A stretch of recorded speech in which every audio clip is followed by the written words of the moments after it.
key events live as it happens, to defend the First Amendment using our rights of a free press, and to amplify the voices of underrepresented individuals, including Black, Indigenous, persons of color, and the LGBTQIA+ community.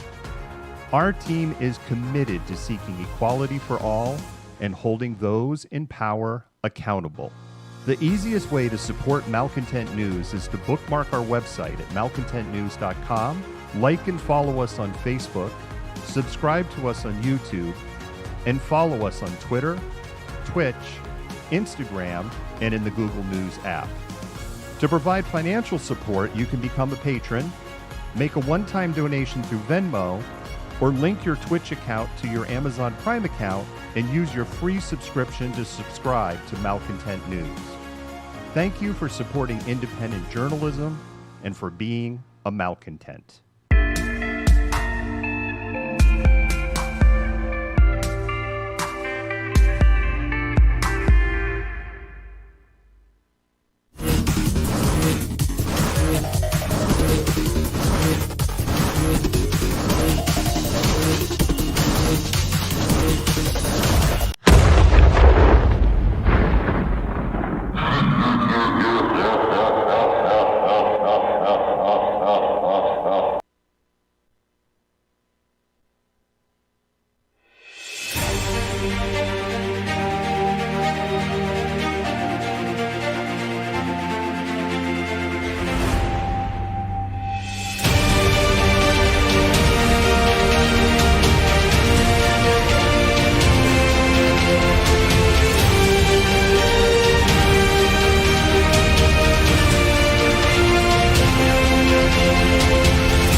Good morning, Malcontents. How are you doing?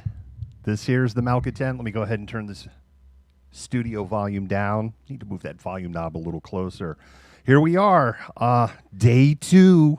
And of course, we have no idea what day 2 is going to bring. We do know that the plaintiffs in this case, well, I guess the best way to refer to them is plaintiffs, asked to do closing arguments this morning instead of continuing on last night.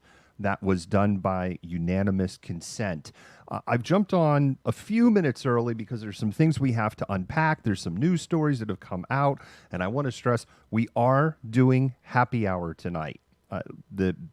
My team, quite frankly, because we're like, are you sure you're going to have it in the tank? And I'm like, we got snowstorm coming. We have the follow-up on the Seattle shooting. So it's like there's at least 2 things that we have to talk about. So there will be happy hour at 8 o'clock tonight. I don't know how polished happy hour is going to be at 8 o'clock tonight, but there is going to be happy hour, bottom line. And that 8 o'clock is Pacific time for those who may be a part of our national audience and or international audience and not in our local area. I wanted to get on early because I want to play a clip. It's an important clip for people, I think, to help understand what we are up against. This was on our Twitter. This was blowing up. This clip of Tucker Carlson was blowing up last night. But malcontents, I think this is really important for people to watch to understand something. And so with that, I'm going to roll that clip.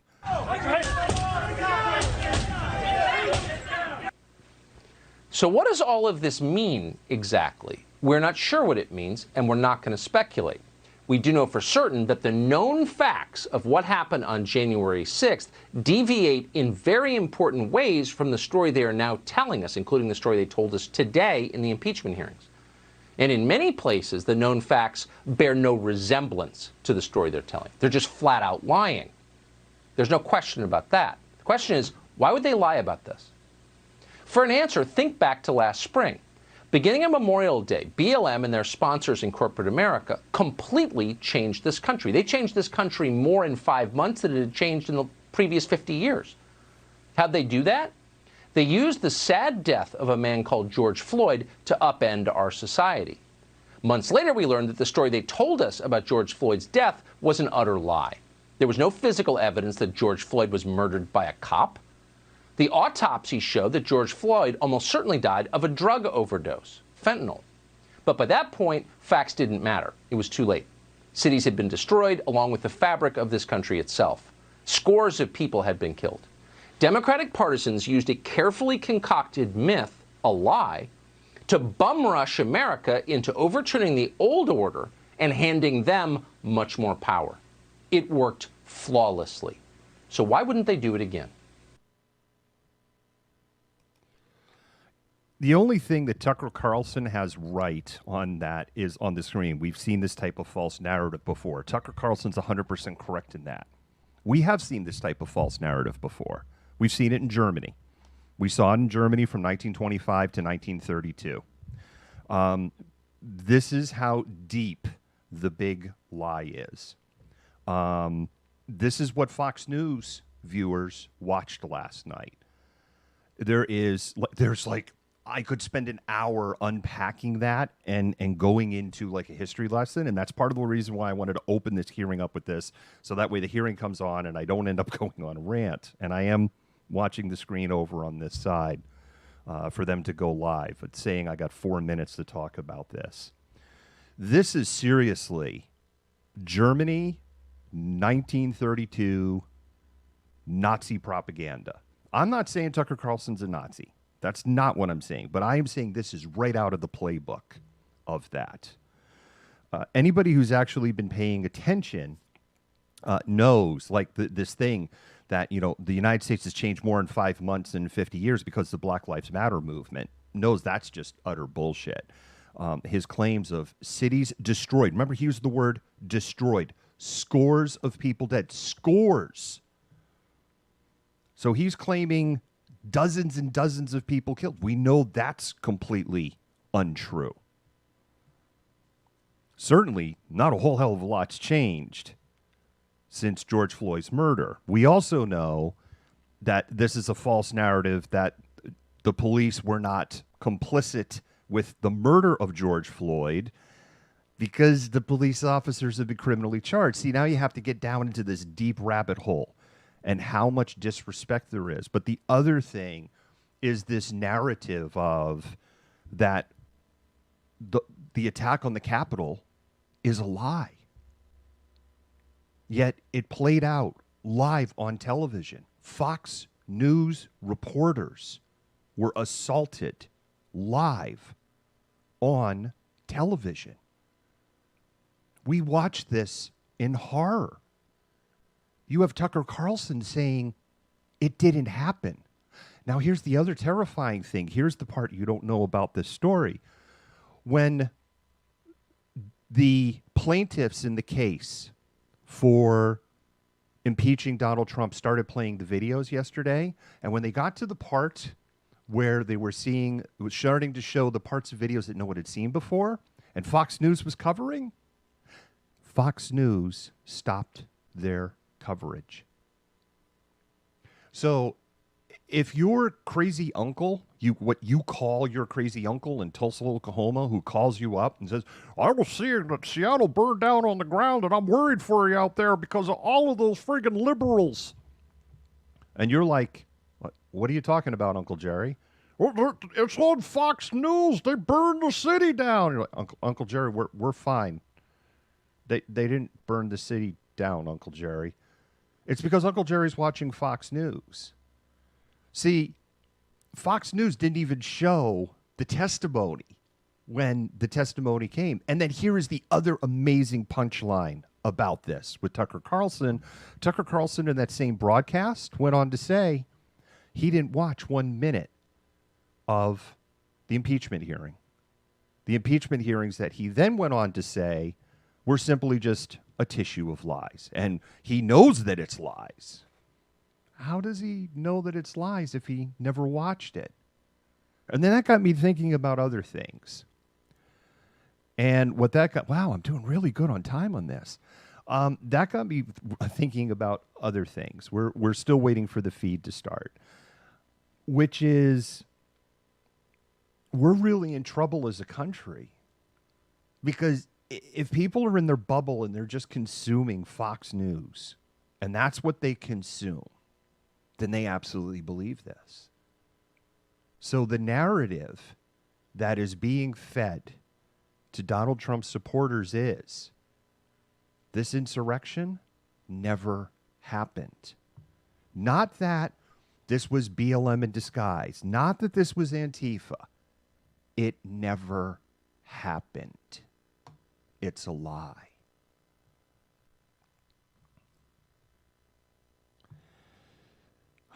Jill, I know what you're saying, but I'm telling you what Fox News followers are being told. And the thing that gives me like an aneurysm, like I could feel the tension headache starting here, is these are the people that go, what the liberal left is doing is Orwellian. And clearly, they have not read Orwell's 1984 or even bothered to watch the movie. Come on, let's fate. I know the movie's critically acclaimed. I really do. I'll give the movie this. It was pretty freaking faithful to the book. It still was kind of I don't think it was casted right. They haven't even bothered to watch the movie. This was newspeak. The feed has started, but it looks like people are still moving into the chambers, right? No, actually, they're rolling, so I'm going to get rolling. Think about it. I'll talk more about this later.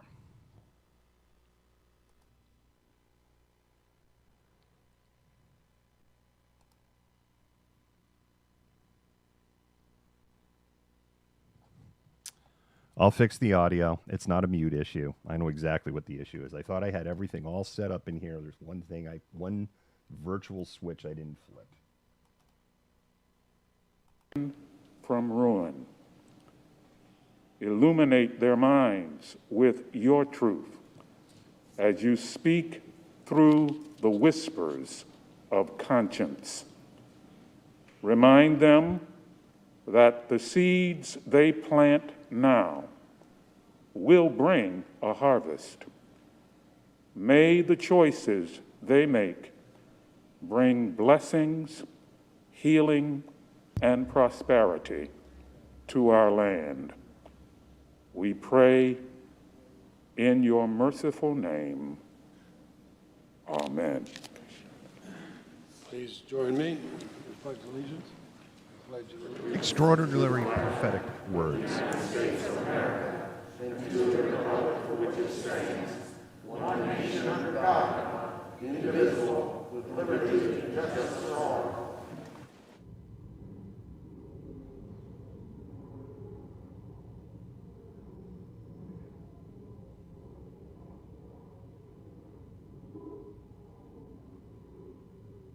Well, please be seated, and if there's no objection, the journal of proceedings of the trial are approved to date, and I'd ask the Sergeant-at-Arms to make the proclamation. Hear ye, hear ye, hear ye. All persons are commanded to keep silence on pain of imprisonment while the Senate of the United States is sitting for the trial of the article of impeachment exhibited by the House of Representatives against Donald John Trump, former President of the United States. Come on, Josh Hawley. Just Senate open will your be in mouth order, once, just once. and the majority leader is recognized. For the information of senators, it's my understanding the schedule today will be similar to yesterday's proceedings. We'll plan to take a short break every 2-3 hours, and we'll accommodate a 30-minute recess for dinner, assuming it is needed. Then, pursuant to the provisions of Senate Resolution 47, the managers for the House of Representatives have 8 hours remaining to make the presentation of their case. And the Senate will now hear you. And the presiding officer recognizes Mr. Manager Raskin. Just in to case continue anybody's the going to go. presentation of the case for the House of It's a plastic Representatives. cup. Mr. President, thank you. Distinguished No, not Senators, quarantine anymore. Representative DeGette of Colorado will now show how the insurrectionists themselves believed that they were following President Trump's marching orders.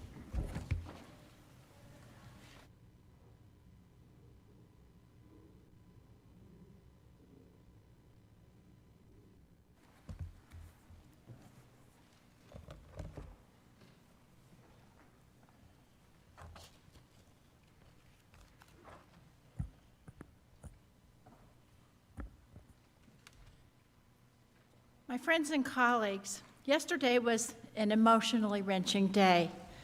As I watched the footage of the violence in the Capitol building, my own experience flooded back to me. I was one of the unlucky members who was stuck in the House gallery along with Congresswoman Dean. As the House floor was cleared beneath us of members and staff, we could see the mob pounding on the door to the House chamber. We could see the Capitol police officers inside the chamber pull their guns and point them at the intruders. Then we heard gunshots on the other side, and we flung ourselves down on the floor and removed our member pins.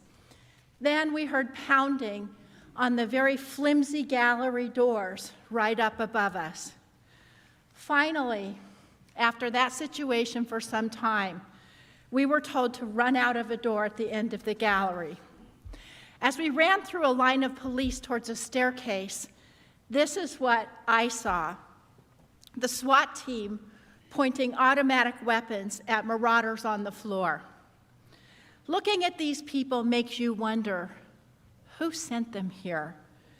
In the next few minutes, I want to step back from the horrors of the attack itself and look at January 6th from a totally different perspective, the perspective of the insurrectionists themselves.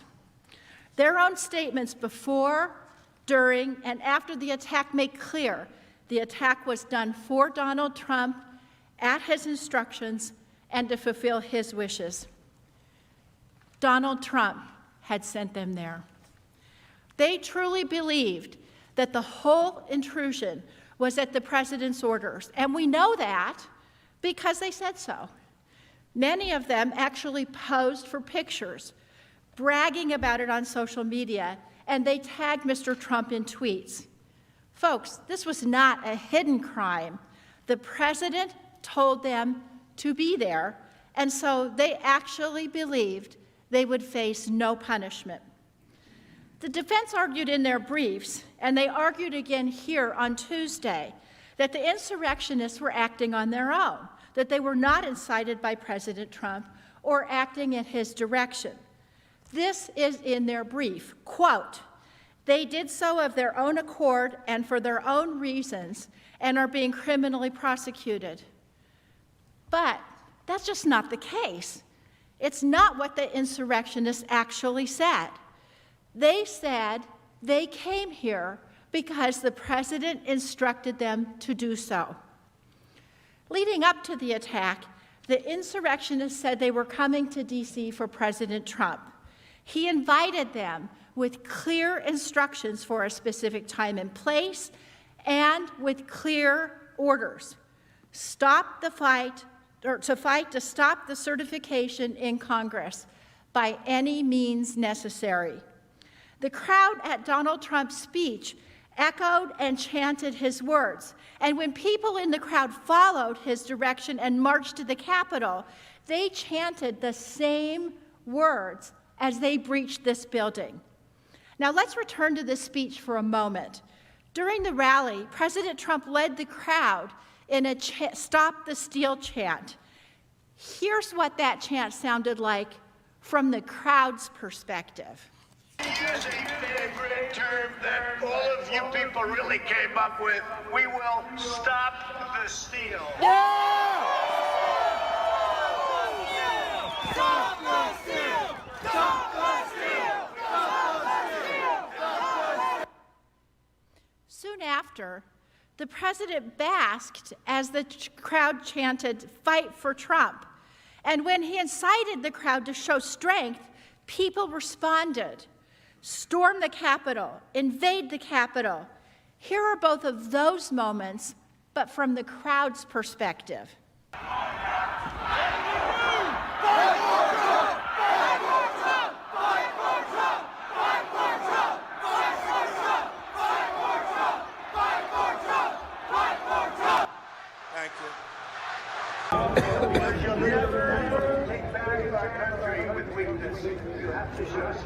Yes.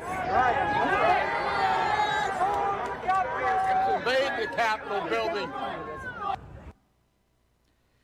We also have another perspective from this moment online extremist chatter. At the same time as the people in the crowd shouted, "Take the Capitol building," as President Trump said, "Show strength," a person posted to Parler saying, quote, "Time to fight, civil war is upon us." Another user said, quote, "We are going to have a civil war, get ready." An analysis found that members of civil war quadrupled on Parler in the hour after Donald Trump said, "Show strength."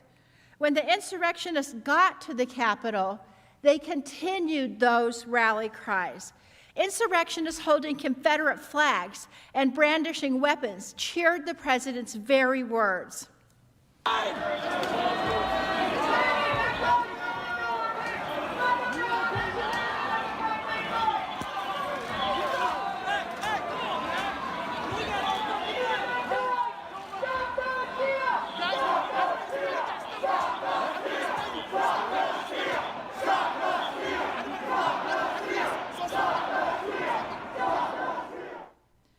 You heard them chanting, "Stop the steal."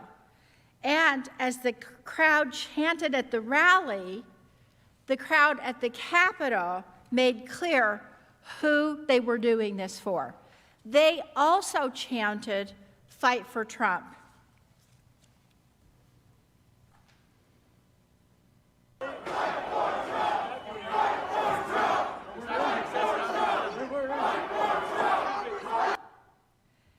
And it wasn't just that they were doing this for Mr. Trump, they were following his instructions. They said he had invited them, and in fact, as we heard, he had invited them. As one man explained on a live stream he taped from inside the Capitol, quote, "Our president wants us here. We wait and take orders from our president."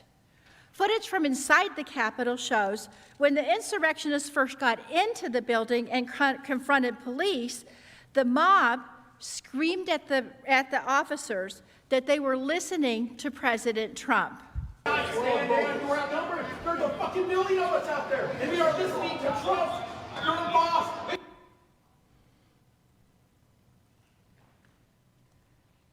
The insurrectionists argued with law enforcement that they shouldn't even be fighting them because they believed that the commander-in-chief was ordering this. This was the person's understanding.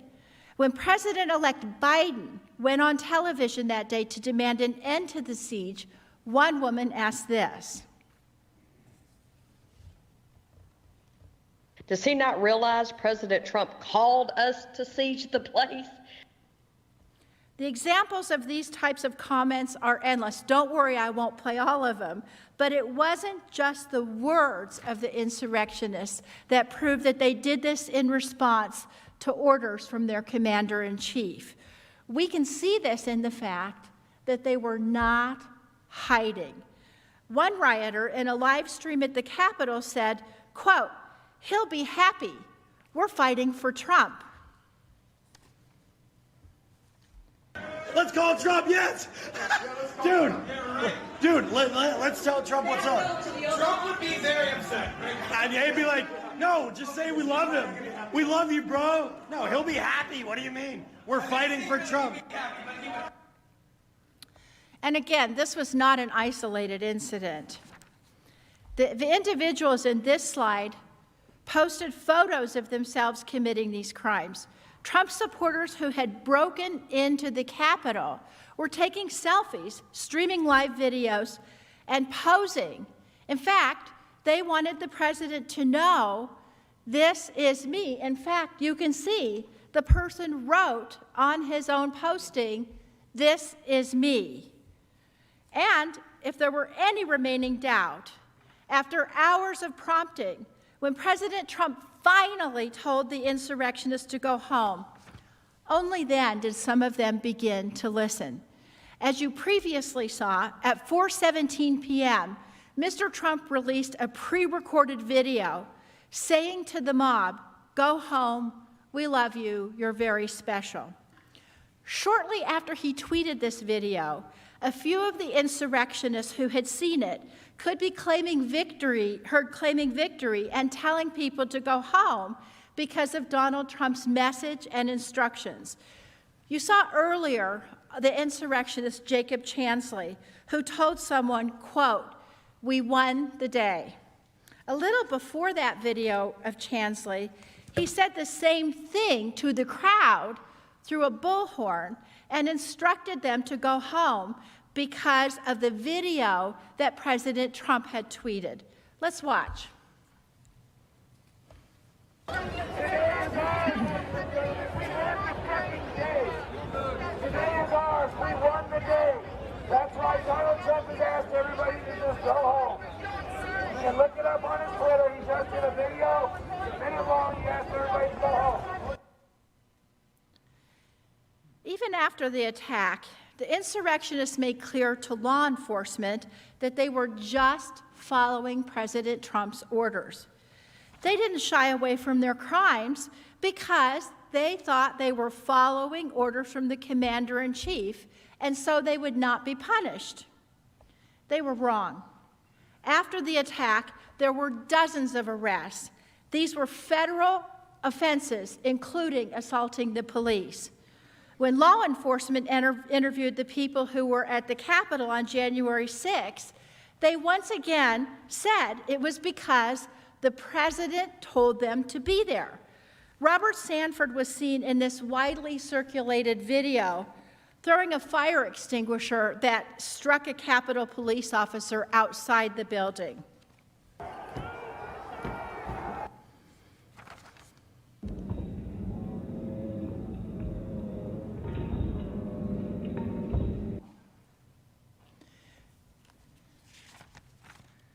A witness told the FBI that Sanford said he had traveled to Washington, D.C. on a bus with a group of people.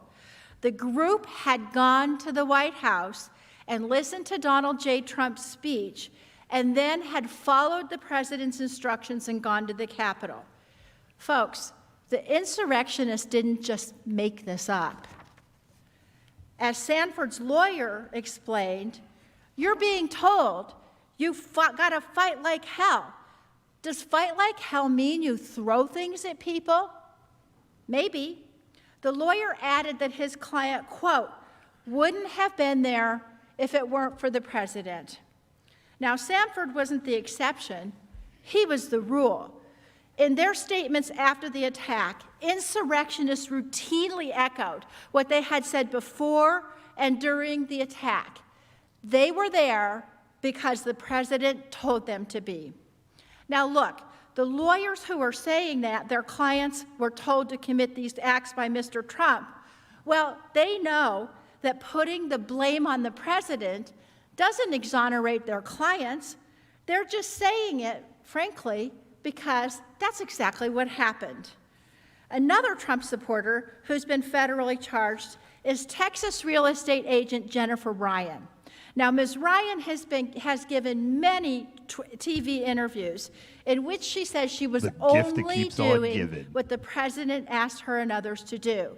She also recorded video before the rally talking about the mob's plans for violence. And here's what she said.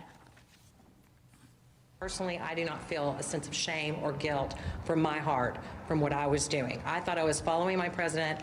I thought I was following what we were called to do. He asked us to fly there. He asked us to be there. So I was doing what he asked us to do. Ultimately, yes, we were going in solidarity with President Trump. President Trump requested that we be in D.C. on the 6th. So this was our way of going and stopping this deal. If it comes down to war, guess what? I'm going to be there. We're all going to be up here, and we're going to be breaking those windows. Yet another Trump supporter who was arrested after breaching the Capitol, Douglas Sweet, explained in a media interview why he did it. Referring to Donald Trump, Mr. Sweet said, quote, he said, hey, I need my digital soldiers to show up on January 6th, and we all did. Some of these individuals who joined in the attack on our Capitol did so as part of violent racist groups, which have been officially condemned by our government. Daniel Goodwin is a self-proclaimed member of the Proud Boys. He was one of many.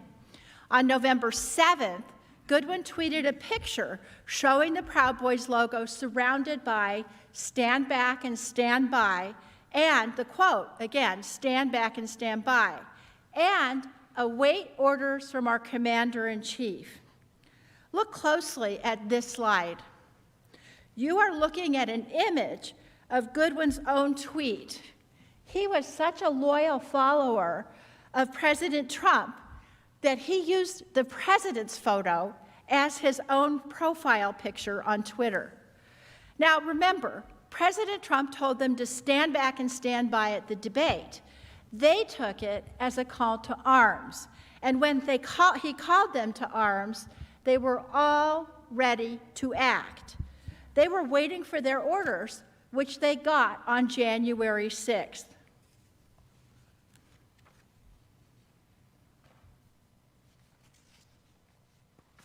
And Goodwin followed those orders. He stood ready as others broke into the windows at the Capitol and climbed inside. Here he is on another of the insurrectionists' live stream in one of the first floor hallways of the building. When it became clear that Donald Trump was not going to save these folks from prosecution, when it became clear that the Commander-in-Chief had given false commands that went against this country, some of his supporters even expressed regret, and they said they felt duped.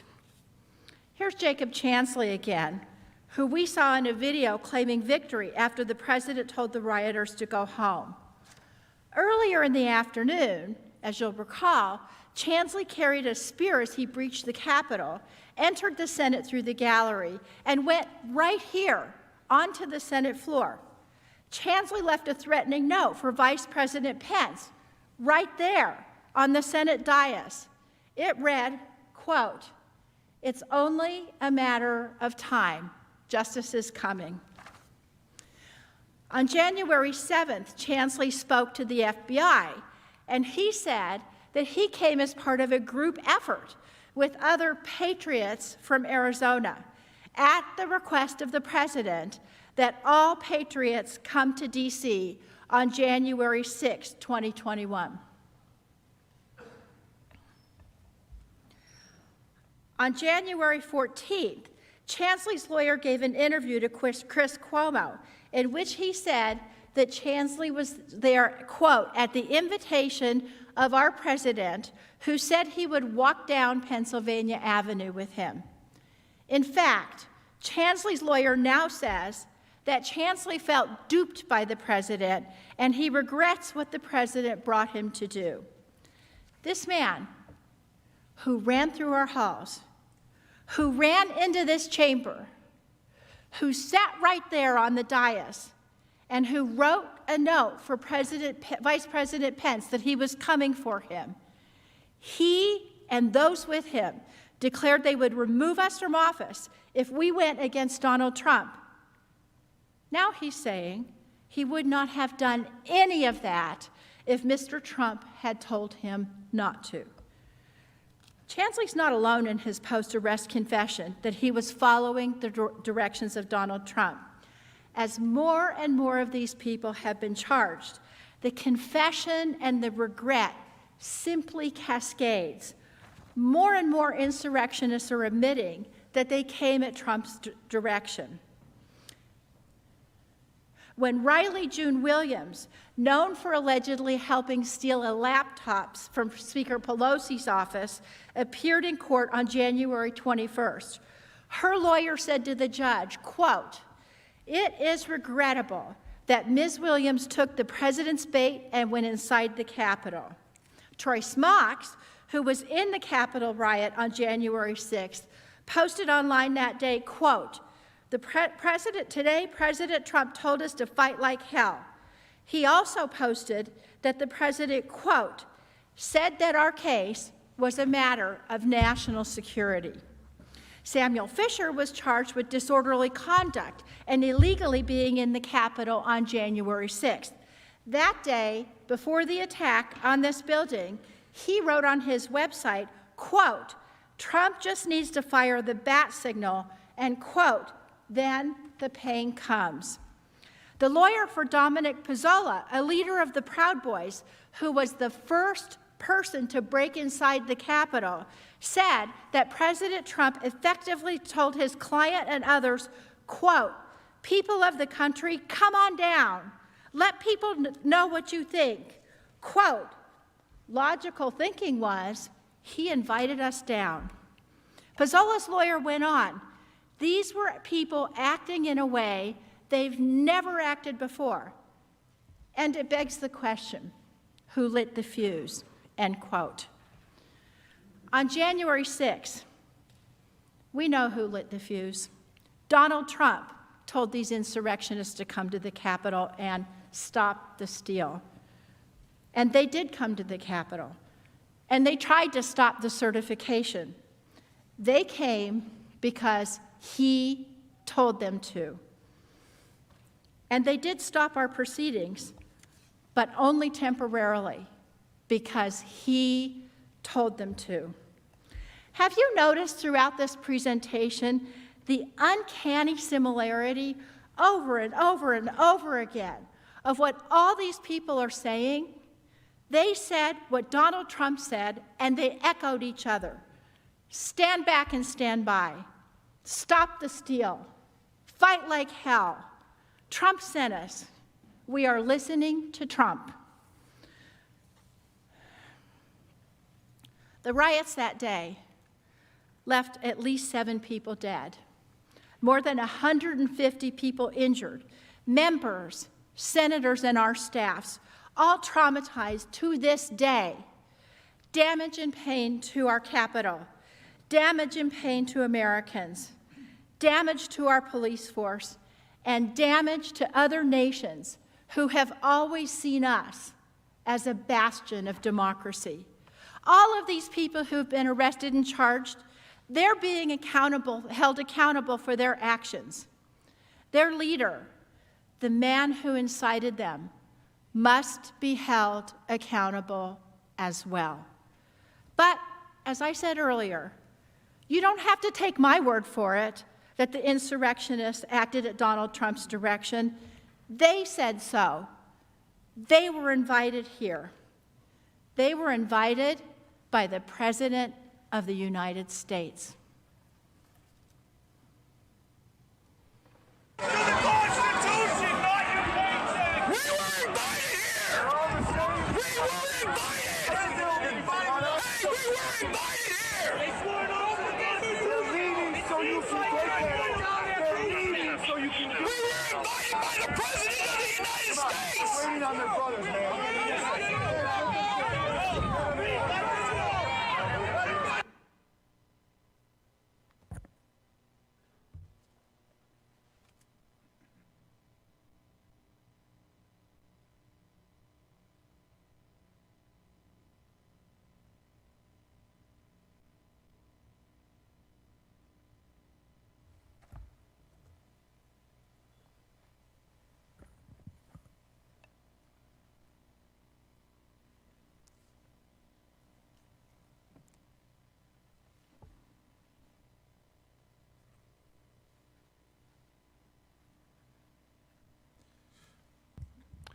It is interesting. They had tabled the Mike Lee. They didn't withdraw. They withdrew with prejudice, would mean they could bring it back. House managers said they did not have any issue withdrawing Mike Lee's statement, and it sounds like it has been withdrawn without any further ado.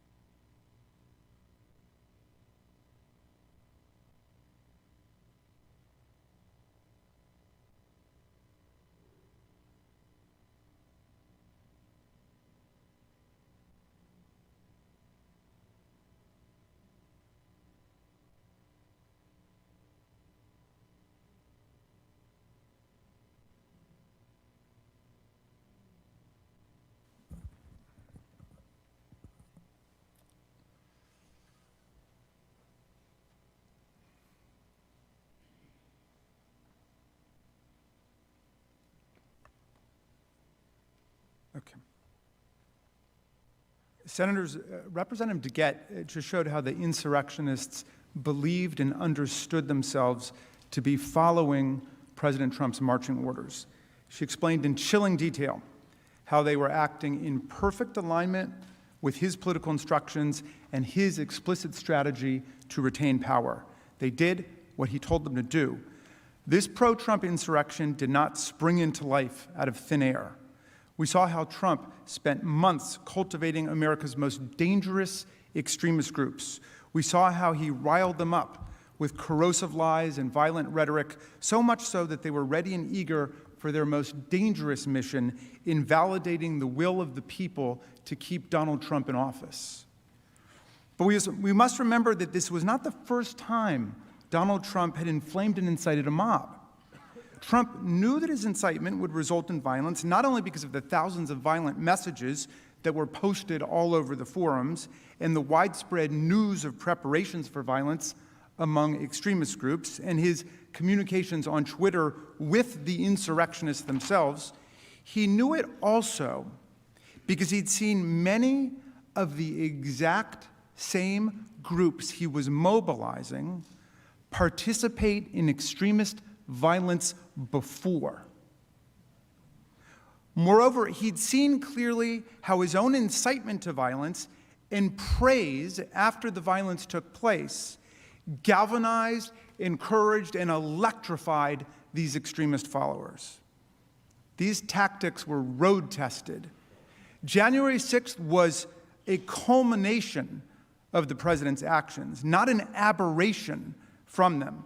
The insurrection was the most violent and dangerous episode so far in Donald Trump's continuing pattern and practice of inciting violence. But I emphasize so far. Earlier, Congresswoman Plaskett showed several episodes of Trump's incitement that took place during the presidential election. But his encouragement of violence against other public officials who he thought had crossed him long predates the 2020 campaign. The incitement of violence is always dangerous, but it's uniquely intolerable when done by the President of the United States of America.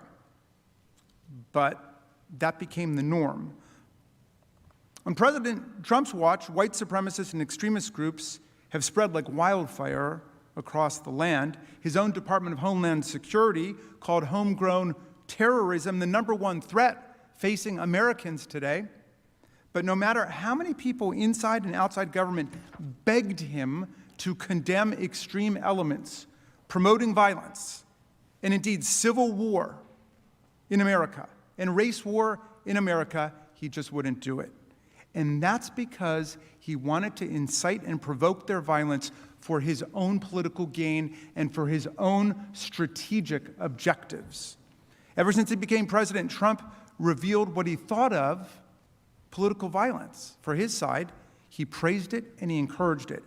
Right now, I'm going to play for you just a few clips from over the years when the president's words successfully incited his supporters into assaulting his opponents.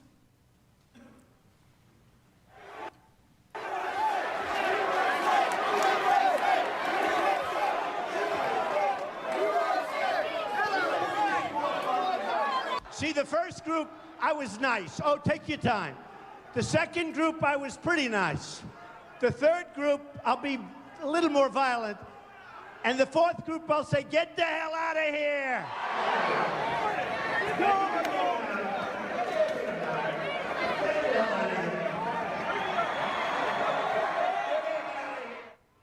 All right, yeah, get him the hell out of here, will you, please? Get him out of here.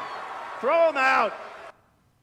I got a little notice, in case you see, the security guys. We have wonderful security guys. They said, Mr. Trump, there may be somebody with tomatoes in the audience. So if you see somebody getting ready to throw a tomato, knock the crap out of them, would you? Seriously. Okay? Just knock the hell. I promise you, I will pay for the legal fees. I promise. Well, we've seen these clips and many, many more like them before, but think about the brutal power and effectiveness of his words with his followers. You heard him. told his supporters to be a little more violent, and they responded to his command by literally dragging a protester across the floor at one of his campaign rallies. He cried, "Get him the hell out of here, throw him out." His supporters punched and kicked another protester as he was escorted from the hall. He told supporters to knock the hell out of people who opposed him and promised to pay the legal fees of the assailants. Time after time, he encouraged violence. His supporters listened and they got the message. But it wasn't just Trump's encouragement of violence that conditioned his supporters to participate in this insurrection on January 6th. It was also his explicit sanctioning of the violence after it took place. Let's watch some of those incidents, beginning with Trump praising supporters who had assaulted a black protester.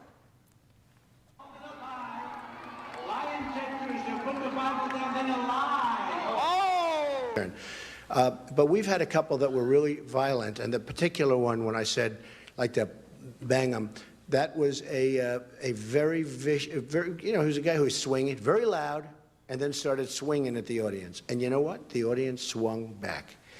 And I thought it was very, very appropriate. He was swinging, he was hitting people, and the audience hit back. And that's what we need a little bit more of. And we'll talk to you about that later. Yeah, but there's not going to be time. I'm just curious if you have the speak right with now. Shane, please. But you don't. Sick and tired of you guys. The last guy that came in here, you did the same thing. Get the hell out of here. Get the hell out of here. The last guy did the same thing. You were the guardian. Yes, and you just broke my glasses. The last guy did the same damn thing. You just body slammed me and broke my glasses. But Greg is smart. And by the way, never wrestle him. You understand that? Never. Any guy that can do a body slam, he's my kind.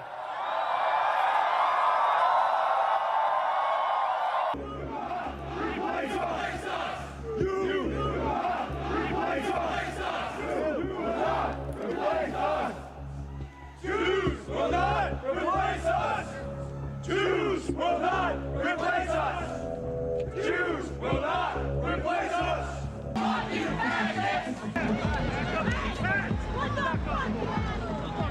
I'm not even saying we're non-violent. I'm saying that fucking we didn't aggress. We did not initiate force against anybody. We're not non-violent. We'll fucking kill these people if we have to.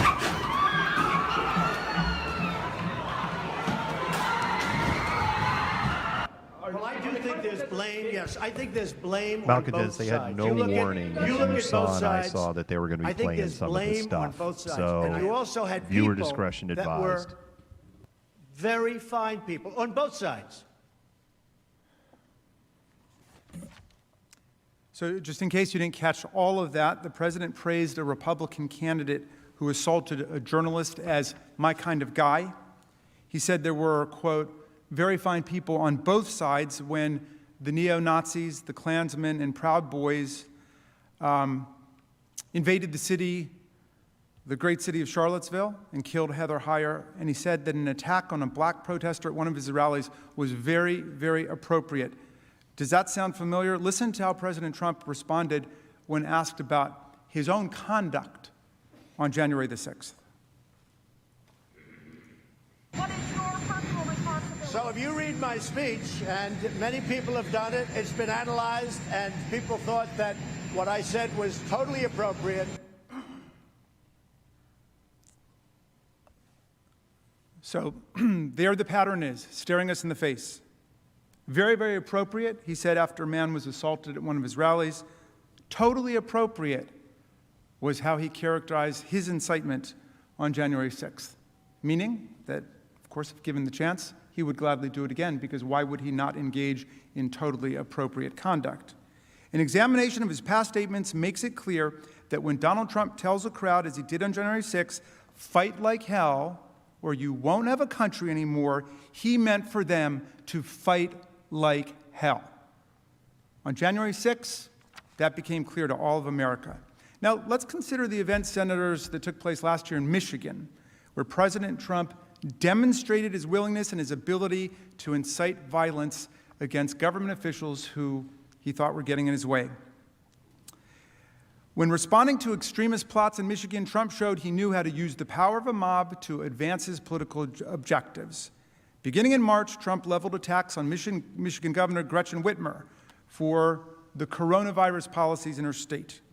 On March 17th, the day after Governor Whitmer pushed the federal government to better support the states on COVID-19, Trump criticized her handling of the pandemic, tweeting, "Failing Michigan governor must work harder and be much more proactive. We are pushing her to get the job done. I stand with Michigan." On March 27th, he added, "I love Michigan.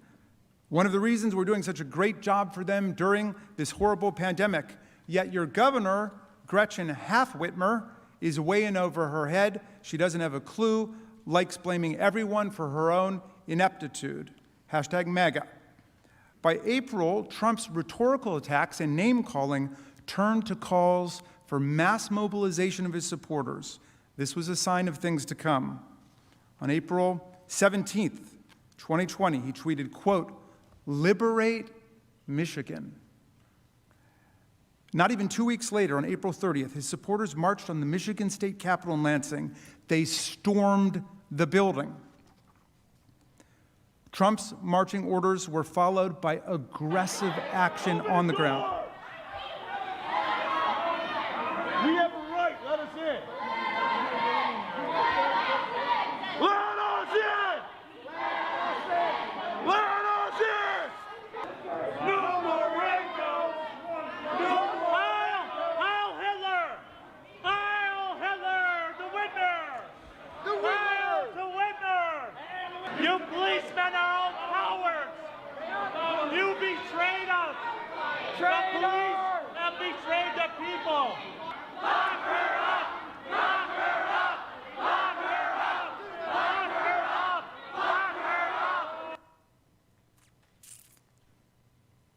As the video shows, these militant protesters showed up ready to take a violent stand. They came armed and tightly packed themselves into the building with no regard, of course, for social distancing. This Trump-inspired mob may indeed look familiar to you.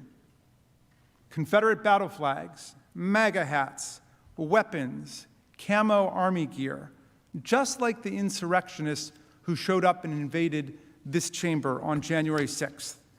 The siege of the Michigan State House was effectively a state-level dress rehearsal for the siege of the U.S. Capitol that Trump incited on January 6th. It was a preview of the coming insurrection. President Trump's response to these two events was strikingly similar. Following the armed siege in Lansing, President Trump refused to condemn the attacks on the Michigan Capitol or denounce the violent lawbreakers. Instead, he did just the opposite. He upheld the righteousness of his violent followers' cause, and he put pressure on the victim of the attack to listen to his supporters. The day after the mob attack in Lansing, Trump told Governor Whitmer to negotiate with the extremists, tweeting that the governor should just, quote, "give a little" to the violent men who had stormed the Capitol, threatening not only the stability of the Michigan government, but her own life. As you can see, he tweeted, "The governor of Michigan should give a little and put out the fire. These are very good people, but they are angry. They want their lives back again safely. See them, talk to them, make a deal." The president says heavily armed extremists carrying Confederate battle flags and pushing past police to overtake the Michigan State House chamber are very good people and just negotiate with them. It's clear he doesn't think that they're at fault in any way at all. But April 30th wasn't the only time Trump supporters stormed the Michigan Capitol. Emboldened by his praise and his encouragement and support, they escalated again. Governor Whitmer refused to capitulate to the president's demand to negotiate with them. 2 weeks later, on May 14th, Trump's mob again stormed the state capitol. This time, as you can see here, one man brought a doll with a noose around the neck, foreshadowing the appearance of the large gallows erected outside of this building, downstairs from here on January 6th, as the crowd chanted, and I still can hear the words ringing in my ear, "Hang Mike Pence, hang Mike Pence, hang Mike Pence." Over the coming months, Even after a crowd threatening Governor Whitmer stormed the Capitol, Trump continued to assail her in public. At a rally in Michigan on September 10th, Trump whipped up the crowd against Governor Whitmer, saying, quote, "She doesn't have a clue about reopening her own state's economy." The crowd cheered. Then, on October 8th, the precise consequences of the president's incitement to violence were revealed to the whole world. Look at this. 13 men were arrested by the FBI for plotting to storm the Michigan State Capitol building, launch a civil war, kidnap Governor Whitmer, transport her to Wisconsin, and then try and execute her. This was an assassination conspiracy, a kidnapping conspiracy. Look at the language that they used.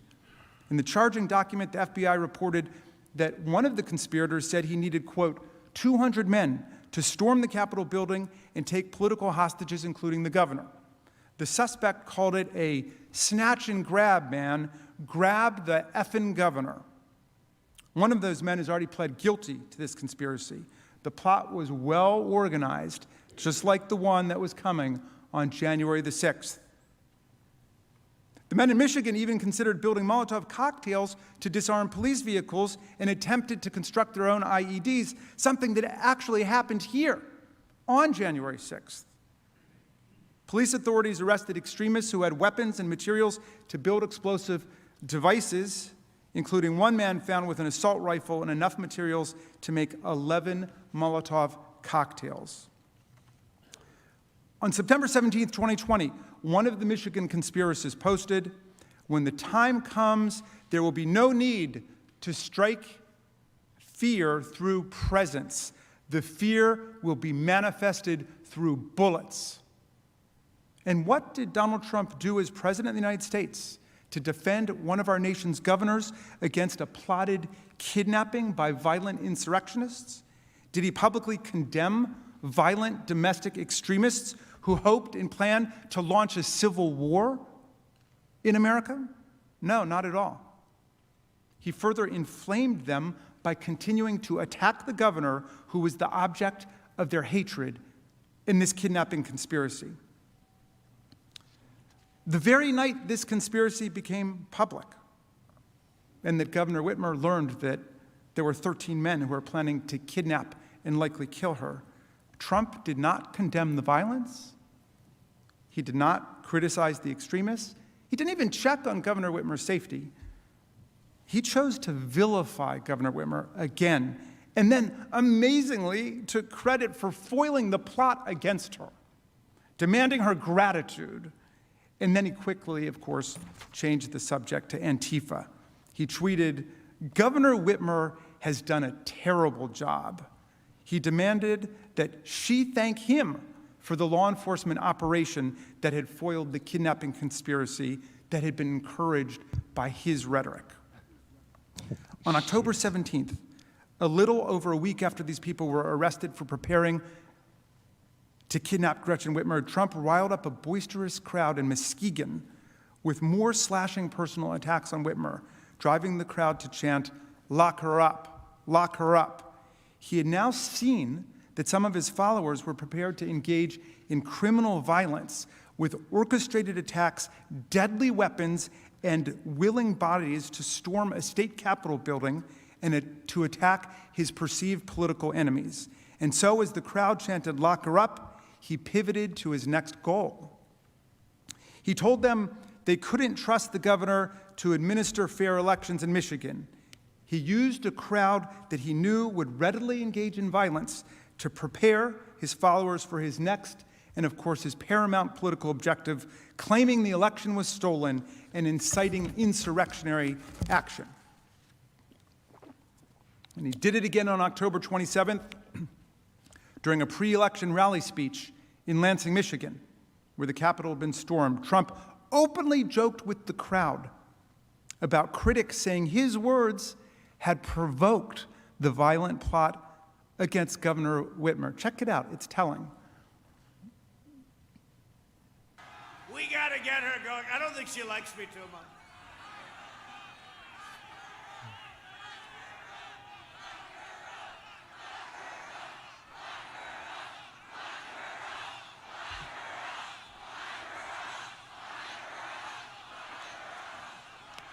See, I don't comment on that, because every time if I make just even a little bit of a nod, they say, the president led them on. No, I don't have to lead you on. Even a little nod, they say, the president said, your governor, at the urging of her husband, who has abused our system very badly, the only man allowed in the state of Michigan, the only man allowed to go sailing is her husband. No, your governor, I don't think she likes me too much. Hey, I'm the one, it was our people that helped her out with her problem. I mean, we'll have to see if it's a problem, right? People are entitled to say maybe it was a problem, maybe it wasn't. It was our people, my people, our people, that helped her out.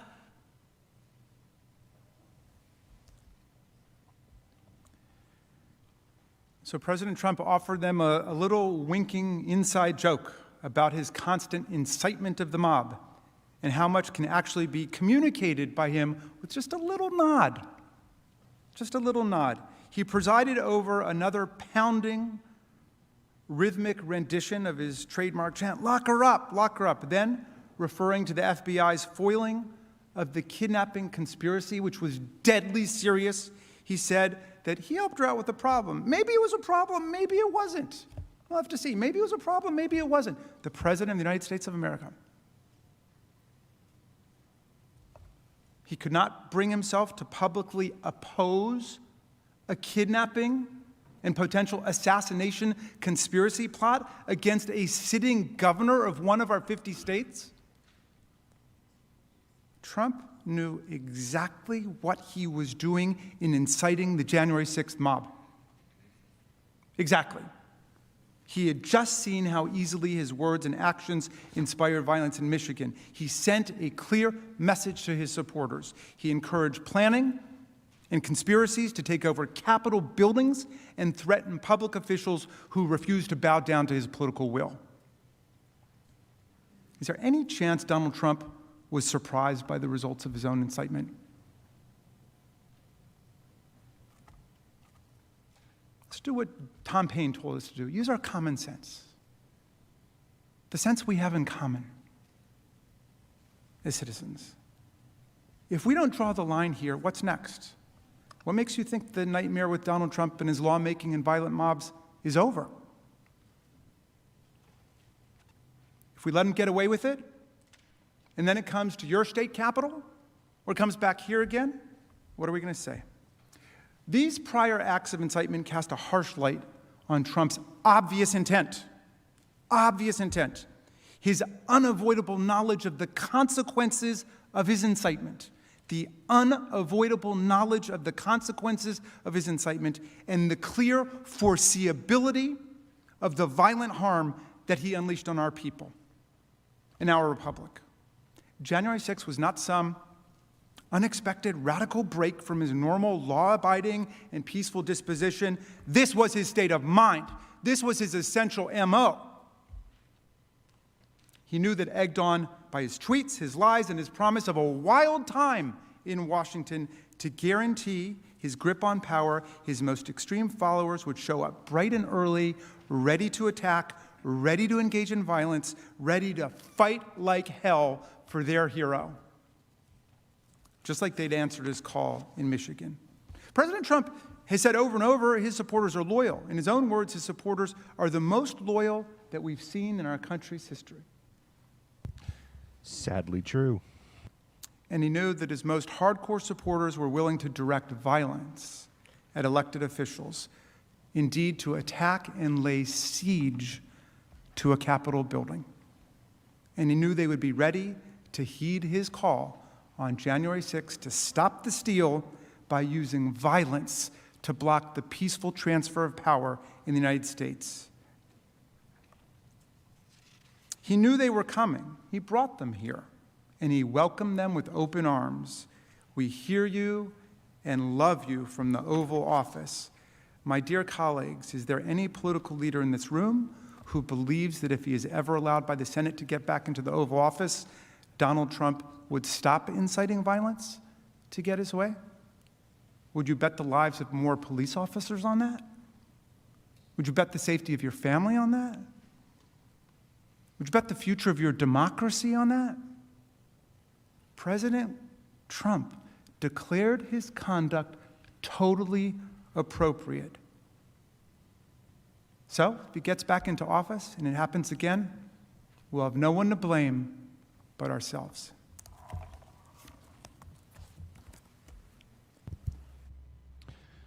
And there's some who want him back in office again that will be voting in there. It must be, wouldn't every criminal defendant on the planet love to have Mr. Liu will return their... now to tell you about President Trump's total lack of remorse after the insurrection.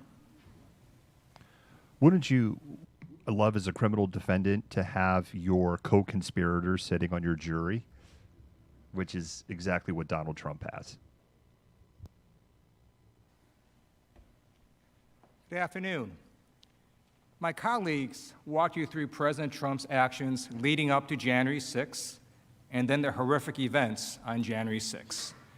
And we saw both during the attack as well as in the days after the attack that this was a president who showed no remorse and took no accountability.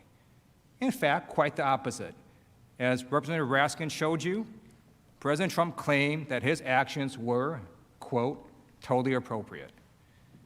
Their assertion that everyone thought Donald Trump's actions were totally appropriate, including people in this room, is of course untrue.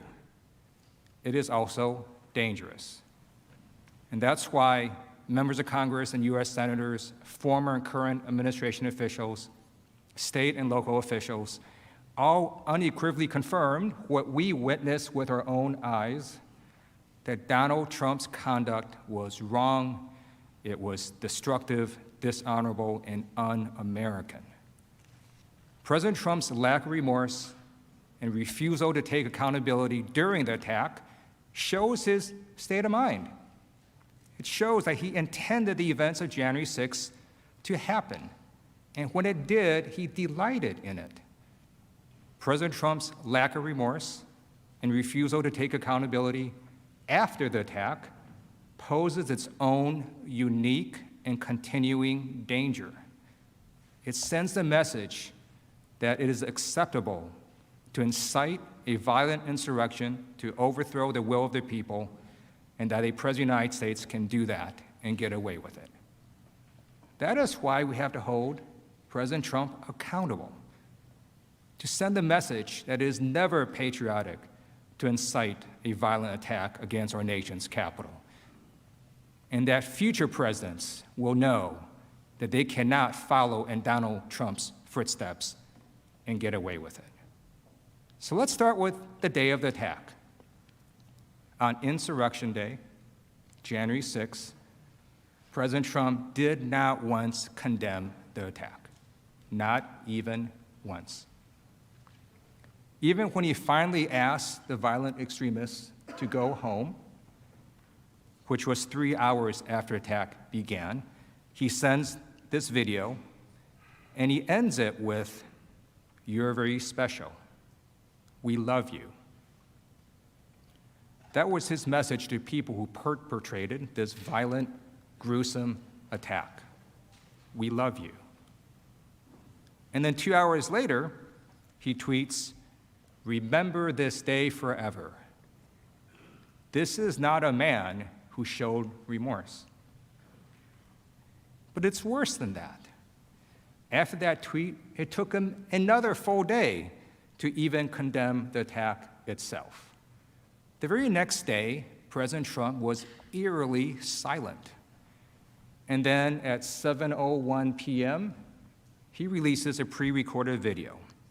And there, President Trump, for the first time, nearly 30 hours after the attack began, acknowledges and condemns the violence and mayhem that occurred.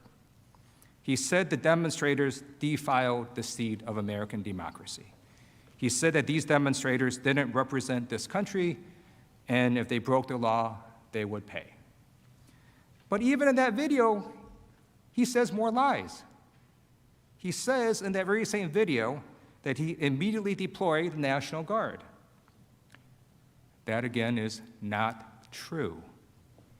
The National Guard was not deployed until over 2 hours after the attack began at around 3 p.m. Because of this late deployment, the National Guard did not arrive until after 5 p.m. And when the Guard was deployed, the Pentagon had released a statement that showed the list of people, and you saw that list, of folks that were consulted before deploying the National Guard. Several people were on that list, including the Vice President. President Trump was not on that list. And you know, as a veteran, I find it deeply dishonorable that our Commander-in-Chief did not protect us. And then later, he tries to take credit for something he failed to do. Shameful. Also in that video, you should note what it did not say. Absent from that entire video was any actual acceptance of responsibility for his actions. Absent from that video was a call to his most fervent supporters to never do this again. And here was his final message in that so-called condemnation of attack video. Here's what he actually said. And to all of my wonderful supporters, I know you are disappointed, but I also want you to know that our incredible journey is only just beginning. President Trump not only failed to show remorse or take accountability, he made clear he is just beginning. For days, he did not address the nation after this attack. We needed our Commander-in-Chief to lead, to unite a grieving country, to comfort us. But what did President Trump do? Nothing. Silence. We're all aware that a violent mob murdered a police officer. It took President Trump 3 days before he lowered the flag of the United States of America. 3 days. And President Trump, who was Commander-in-Chief at the time, did not attend and pay respects to the officer who lay in state in the very building that he died defending. Now, some people have argued that President Trump made a mistake, that he gets a mulligan. But we know President Trump didn't make a mistake.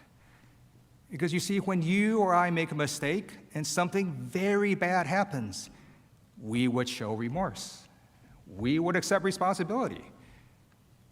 President Trump didn't do any of that. Why not? Because he intended what happened on January 6th. And how do we know that? He told us. On January 12th, as President Trump was boarding Air Force One to head to Texas, and you saw this video before, and I'm going to show it again, he was asked by a reporter, quote, "What is your role in what happened at the Capitol?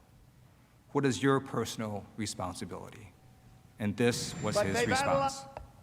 My speech and my words and my final paragraph, my final sentence, and everybody to the T thought it was totally appropriate.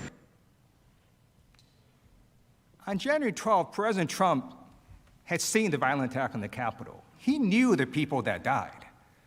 And his message to all of us was that his conduct was totally appropriate. I'm a former prosecutor, and we're trained to recognize lack of remorse. But it doesn't take a prosecutor to understand that President Trump was not showing remorse. He was showing defiance.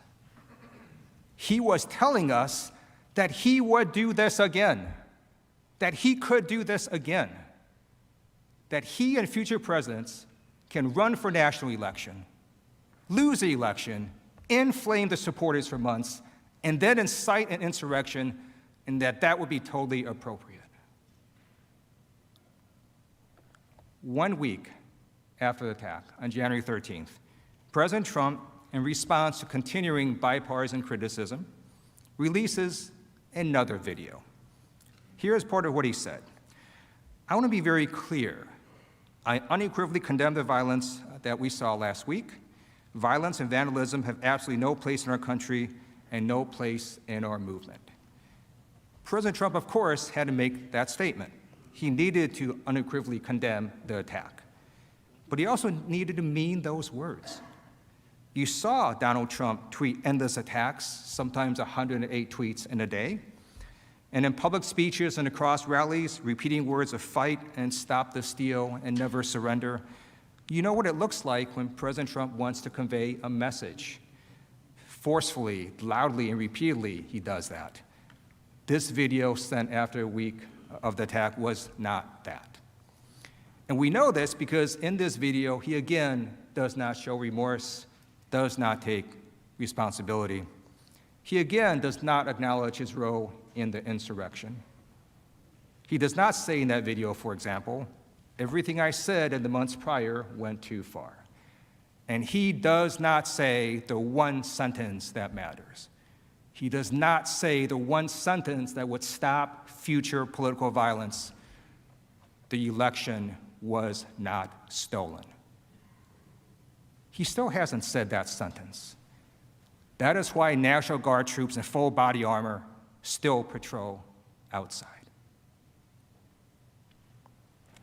Reports from the White House also confirm that President Trump believed he was, quote, forced by the bipartisan fear after the insurrection to acknowledge the new administration. We know he did not stand behind his belated condemnation because those around him confirmed it. And behind closed doors, sources confirmed that President Trump still refused to directly acknowledge his election loss to Joe Biden and refused to even attend the peaceful transition of power, the first president in modern history. President Trump even reportedly, while watching the impeachment vote, quote, focused his ire on the Republicans who voted for his impeachment, peppering aides with questions about what he could do to exact revenge. President Trump has made clear that if he is not held accountable, he will not be accountable. He will not stop. Now, President Trump would have his base and the world believe that his conduct was totally appropriate. It is important to impeach that falsehood, to make clear to his supporters and everyone watching that what Donald Trump did was not acceptable. In fact, quite the opposite. People in his own party, state officials, former officials, current officials, members of Congress, have all unambiguously and passionately said that what Donald Trump did was, quote, disgraceful, shameful, and they've called his behavior existential and wrong. And they said that his actions gave rise to one of the darkest chapters in United States history. Let's hear what some of these officials had to say. Here are Governors Spencer Cox, Charlie Baker, Mike DeWine, Larry Hogan, and Phil Scott.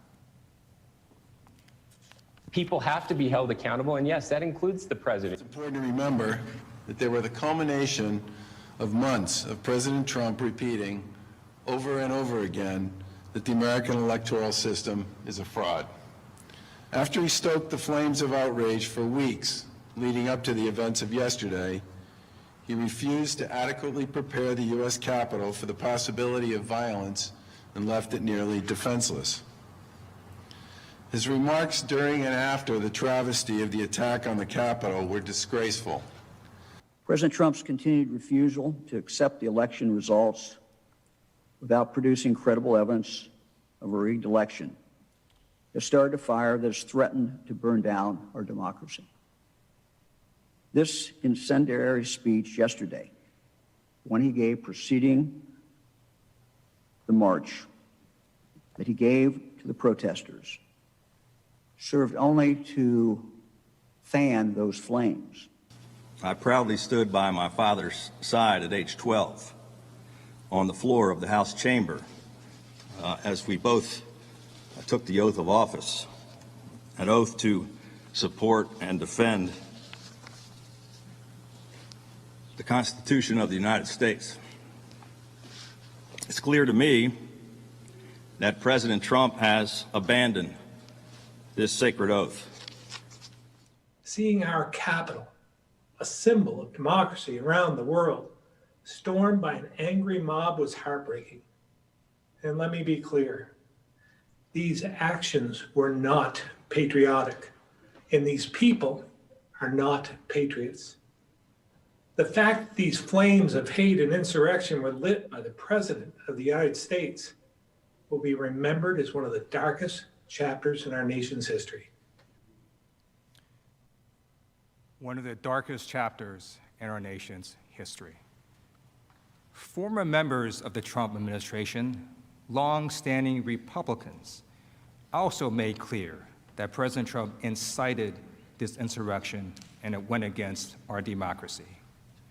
The President's former Secretary of Defense, James Mattis, declared that today's violent assault on our Capitol, an effort to subjugate American democracy by mob rule, was fomented by Mr. Trump. Former White House Chief of Staff John Kelly also spoke on this as well, and I'd like to play an audio clip of what he said.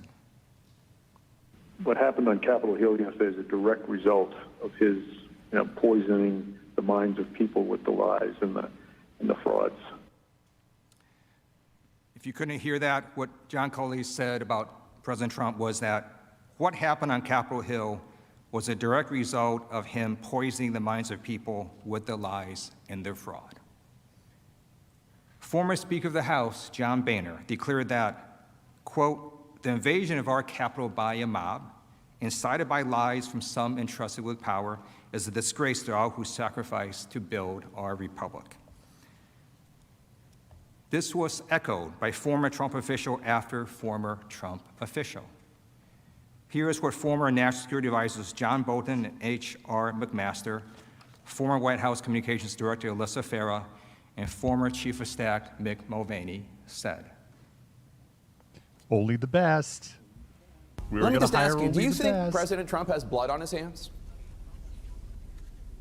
I think he does. Look, I agree with Bill Barr. I think he did incite this mob with the clear intention of having them disrupt the Electoral College certification and delay it to give him more time. I don't think there's any question about it. There are many reasons for this assault on the Capitol, but foremost among them was the president's exhortations, was the president's sustained disinformation. We've seen a president stoking fears amidst these crises. And first and foremost, I want to say that what happened at the Capitol was unacceptable, un-American, undemocratic. I think everybody recognizes that what happened on Wednesday is different. You could go down the long litany of things that people complained about with Donald Trump, and I could probably defend almost all of them. Many of them were policy differences. Many of them were stylistic differences. But Wednesday was different. Wednesday was existential. Wednesday is one of those things that struck to the very heart of what it means to be an American, and it was wrong.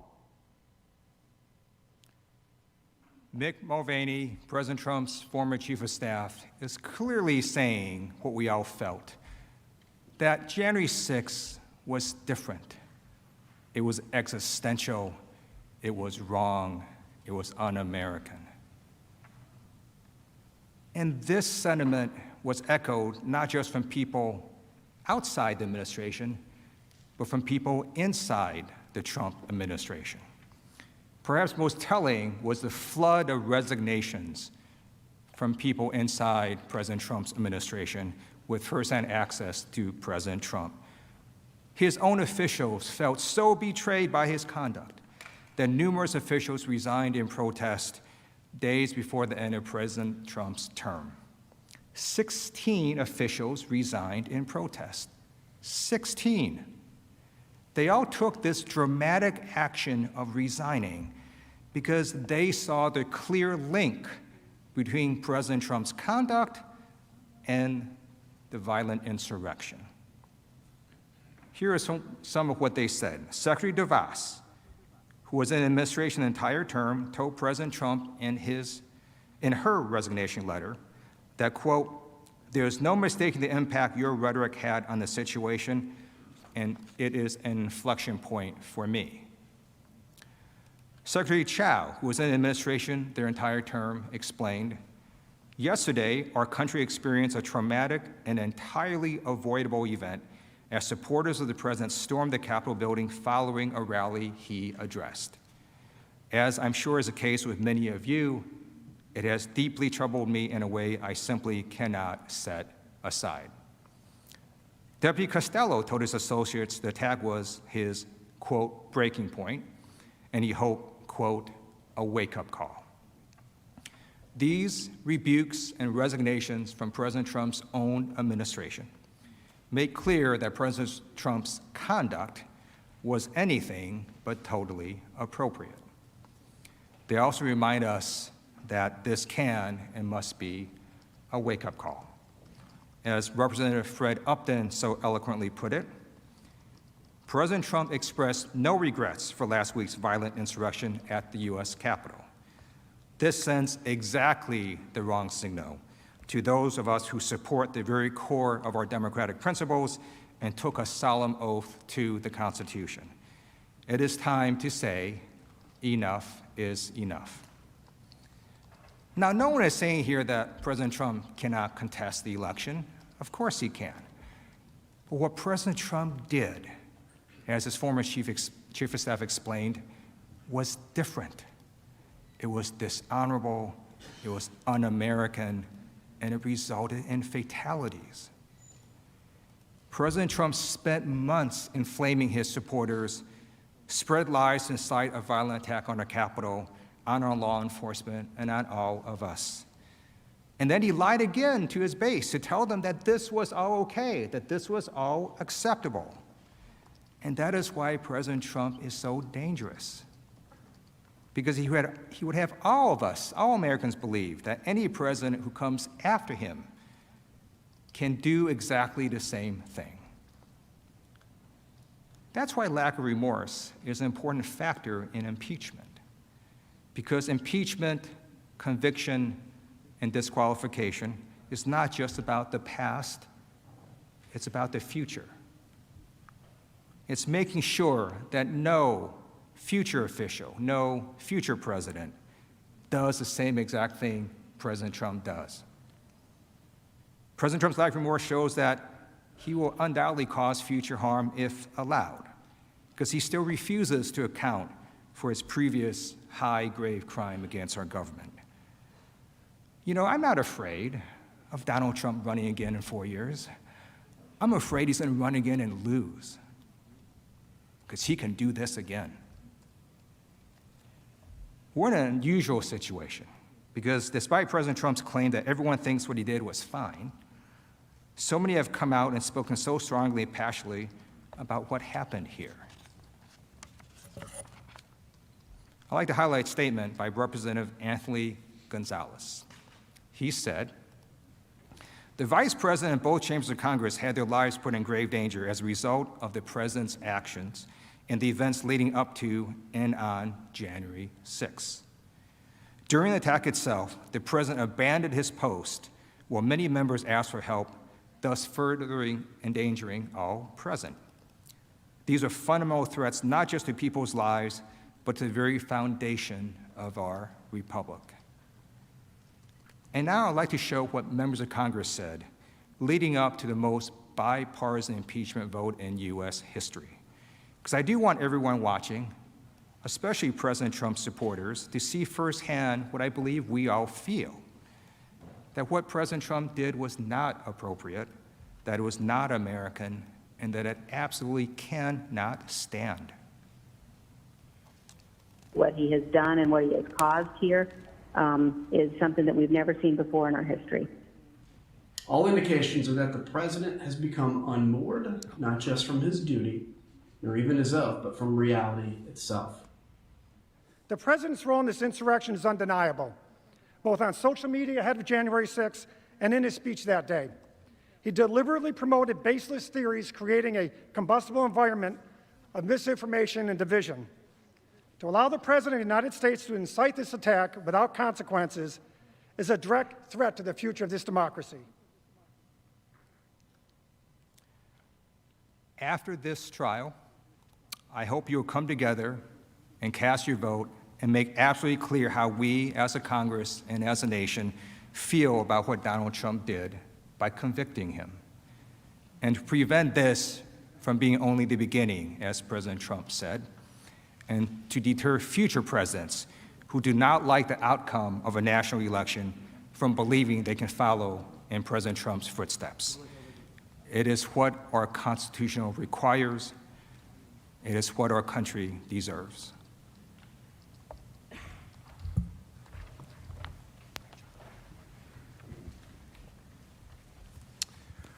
Representative DeGette will now return to show how extremists were emboldened by the insurrection and plan to attack the inauguration.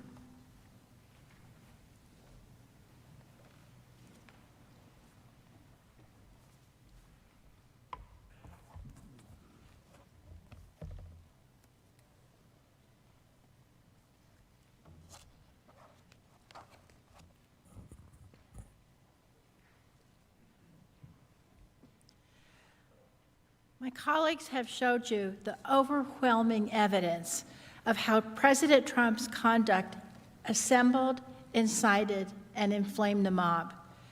We showed how and why this attack, this violence, was not only foreseeable, but preventable. We showed that President Trump knew his conduct could and would result in violence, and that when the attack occurred, he did not fulfill his duty as commander-in-chief and defend us. Instead, he was delighted. Donald Trump incited a violent insurrection, and he failed to defend our nation, our Capitol, this Congress, and our law enforcement from the attack he incited. Now I want to turn to the impact, the long-term harm of this conduct. My colleagues and I will walk through the breadth and gravity of this harm. I'd like to start with the effect President Trump's conduct had on our domestic security. We saw firsthand how Donald Trump's conduct emboldened and escalated domestic violence extremists. These folks are known in the law enforcement community as DVEs. These threats were and are made worse by President Trump's refusal to take accountability and his refusal to forcibly denounce what his own FBI identified as some of the most dangerous elements of our country. Even as the attack was underway, he tweeted words of support to his violent supporters. And then, in the aftermath on January 7th, President Trump made it clear this was only the beginning. And to all of my wonderful supporters, I know you are disappointed, but I also want you to know that our incredible journey is only just beginning. And he was right. Unless we take action, the violence is only just beginning. In the aftermath of the attack, we saw a huge rise in threats from domestic violent extremists, including specific threats to the inauguration in D.C. and also to all 50 state capitals. Our intelligence agencies confirmed that in addition to these specific threats, President Trump's conduct emboldened the very same violent groups who initiated the attack and sparked new violent coalitions. These groups believe that they're following his orders. They believe that their acts of insurrection and violence are patriotic. Violence is never patriotic, and it's never American. It's not the Democratic way, and it's not the Republican way. After the attack, the nation's top defense and law enforcement agencies reported an increase in credible threats to the inauguration from Donald Trump's supporters. On January 13, 2021, a joint intelligence bulletin issued by the Department of Homeland Security, the FBI, and the National Counterterrorism Center found, quote, since the 6th January event, violent online rhetoric regarding the 20 January presidential inauguration has increased, with some calling for unspecified, quote, justice for the 6 January fatal shooting by law enforcement of a participant who had illegally entered the Capitol building, and another posting that, quote, many armed individuals would return on 19 January. The agencies also made clear why these threats were escalating, especially regarding the inauguration. The report explained that a primary motivating factor was, quote, the shared false narrative of a stolen election and opposition to the change in control of the executive and legislative branches of the federal government may lead some individuals to adopt the belief that there is no political solution to address their grievances and that violent action is necessary. In other words, President Trump's spreading of inflammatory disinformation about the election incited the insurrection on January 6th and may lead to further violence. Online, just as they did prior to the January 6th attack, Trump supporters took to the internet to organize and document their desire and plans for future violence at President Biden's inauguration. And indeed, in the days shortly after the attack, several posters on extremist social media websites made further plans for violence. They posted, quote, many of us will return on January 19, 2021, carrying our weapons in support of our nation's resolve, to which the world will never forget. We will come in numbers no standing army or police agency can match. Quote, we took the building once and we can take it again.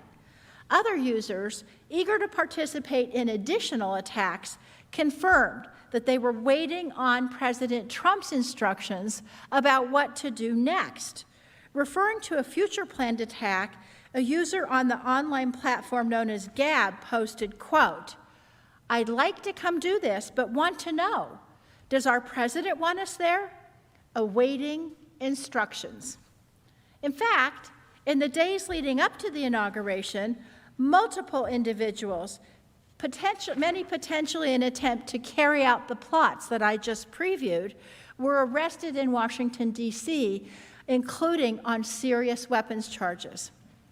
One of those men was Couy Griffin, the founder of Cowboys for Trump, who took part in the Capitol attack and was also arrested on January 17th. Here's what he said about his plans for violence. You know, you want to say that that was a mob? You want to say that was a violence? No, sir. No, ma'am.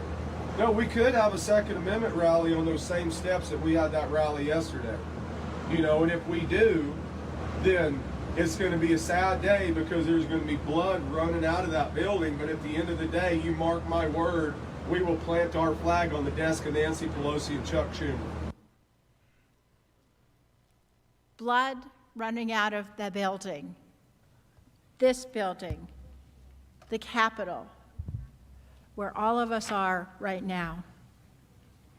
Now, the name Couy Griffin may sound familiar because he previously faced controversy for a May 2020 video where he said, quote, the only good Democrat is a dead Democrat. Hear it from him yourself. Where I've come to the conclusion that the only good Democrat is a dead Democrat.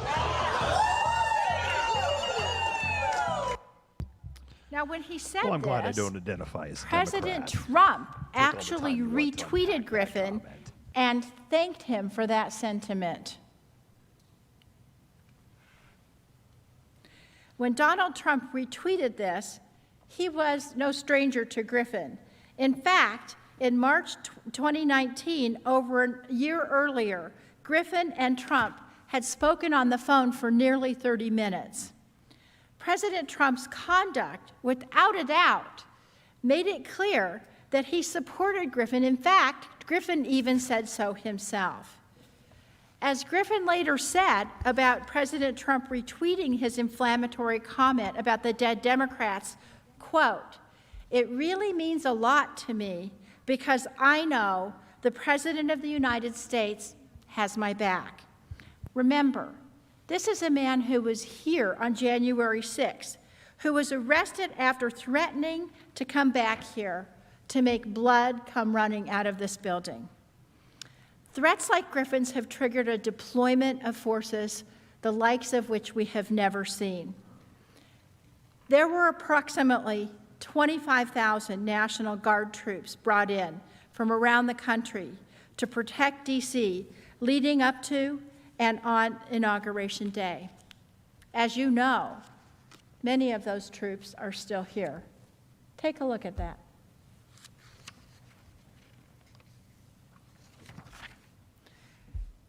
These were scenes that played out all over the country.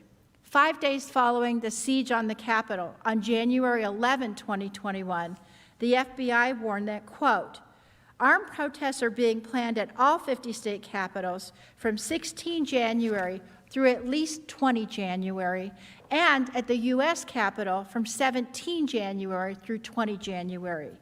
As a result, at least 21 states activated their National Guards in preparation for potential attacks.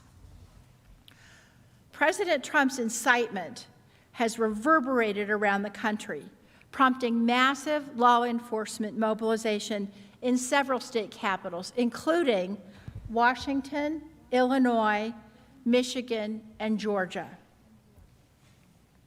Look at these photos. This is what Donald Trump has done to America.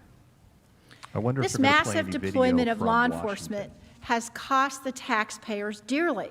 The National Guard deployment to D.C. alone is expected to cost at least $480 million. The bills are already also racking up in the states.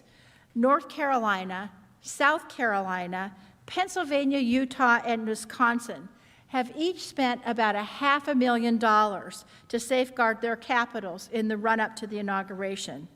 Ohio spent $1.2 million over the same two-week period. And remember, this is at a time when state budgets are already suffering under the weight of the pandemic. Our brave service members showed up. Thanks to their dedication and their vigilance, the inauguration and the days leading up to it mercifully proceeded without incident.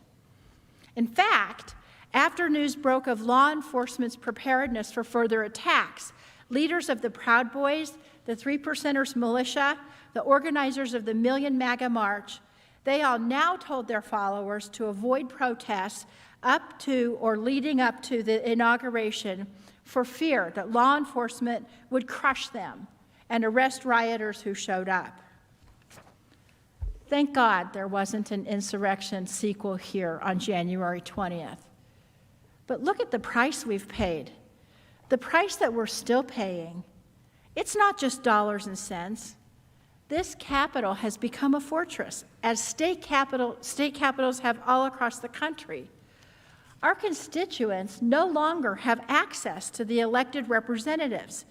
Every Democrat and Republican, including people who came here on January 6th peacefully, is paying the price. And it's not just a loss of access. It's a dimming of their freedom. It's a dimming of all of our freedom. We must uphold our oaths, as the tens of thousands of law enforcement officers have done in the wake of January 6th. Because if we do not, President Trump's mob stands ready for more attacks. Now, this should be no surprise. Having a commander-in-chief who incites violence has given life to the existing violent groups he spent years cultivating and has inspired new coalitions among extremist groups who actually view January as a success. According to the FBI, President Trump's assemblage of his mob was particularly dangerous because, quote, in-person engagement between DVEs of differing ideological goals during the Capitol breach likely served to foster connections which may increase DVE's willingness, capability, and motivation to attack and undermine a government they view as illegitimate. In other words, they all got to talking to each other. This bulletin by our own Intelligence Committee was also confirmed by concrete evidence. Rioters celebrated their roles in the January 6th attack on social media. They boasted about their success in breaching the Capitol and forcing members of Congress and the Vice President to evacuate. Take, for example, right-wing provocateur Nick Fuentes. The day before the Capitol insurrection, Fuentes said this on his internet show. What can you and I do to a state legislator besides kill him? Although we should not do that. I'm not advising that, but I mean, what else can you do, right? Fuentes was at the Capitol on January 6th and praised the insurrection on a live stream as glorious and awe-inspiring. He later said, quote, "We forced a joint session of Congress and the Vice President to evacuate because Trump supporters were banging down and then successfully burst through the doors." Fuentes was not the only provocateur to revel in the violence. According to Mike Dunn, a member of the Boogaloo Boys, an anti-government movement whose adherents helped to lead multiple groups in storming the Capitol, the Boogaloo Boys will be, quote, "working overtime to capitalize on the January 6th riots and hope it will lead to more action." They said, quote, "Just know there's more to come." Proud Boys members were bragging about the attack on the Capitol. One post on the Proud Boys Telegram channel said, "People saw what we can do. They know what we're up to. They know and they want in." The leader of the Proud Boys himself sent the same message. Enrique Tarrio said the Proud Boys would be active during Biden's presidency. Tarrio stated, "You're definitely going to see more of us." Extremist groups are also boasting that the attack on our Capitol is a boon for their recruitment efforts.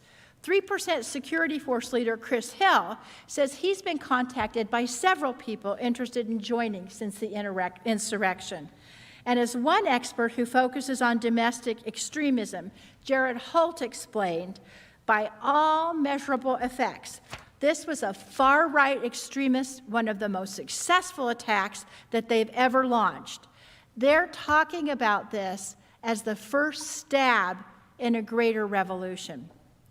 And as indicated by Mr. Holt, their perceived success has given them encouragement to continue and to escalate attacks. Intelligence agencies have also noted that these extremist groups will, unfortunately, be targeting vulnerable minority communities in the U.S. A January 27, 2021 DHS bulletin warned, quote, "Long-standing racial and ethnic tension of the sort that led to a man killing 23 people at an El Paso Walmart will continue to grow and motivate further attacks." The January 13 Joint Intelligence Bulletin report stated that in addition to the other types of violence listed, DVEs may be incited to carry out more violence, including violence against racial, ethnic, and religious minorities and associated institutions, journalists, members of the LGBTQ+ community, and other targets common among some DVEs. These prejudiced elements could be seen visibly in the crowd that attacked the Capitol. Pictured here is Robert Packer.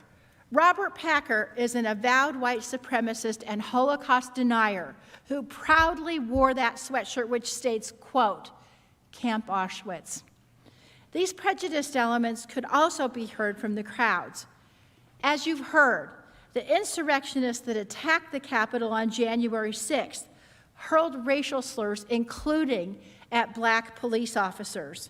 One officer described the trauma he experienced when the rioters seized the Capitol. He said, quote, "I'm a black officer.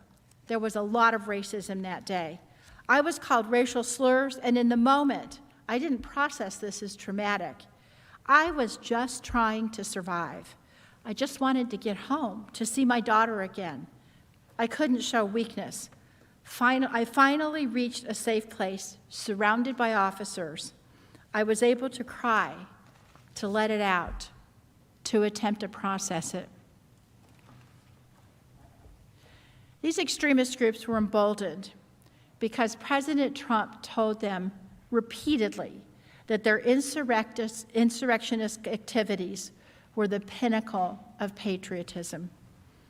Well, let today be the day that we reclaim the definition of patriotism. Impeachment is not to punish, but to prevent. We are not here to punish Donald Trump. We are here to prevent the seeds of hatred that he planted from bearing any more fruit. As my colleague showed, this was not the first time that President Trump inspired violence, but it must be the last time that he's given a platform to do so. This must be our wake-up call. We must condemn it because the threat is not over. President Trump refused to condemn this type of violence. Instead, over and over again, he's encouraged it. Our response must be different this time. We simply cannot sweep this under the rug. We must take a united stand, all of us, that this is not American. Think back to August 2017, when a young woman was murdered during a white supremacist rally in Charlottesville, West Virginia. Her name was Heather Heyer. Her mother's name is Susan Breaux. Ms. Breaux has been a steadfast advocate for her daughter's memory. In a 2018 interview, she expressed concern that people had rushed too quickly to reconciliation without accountability.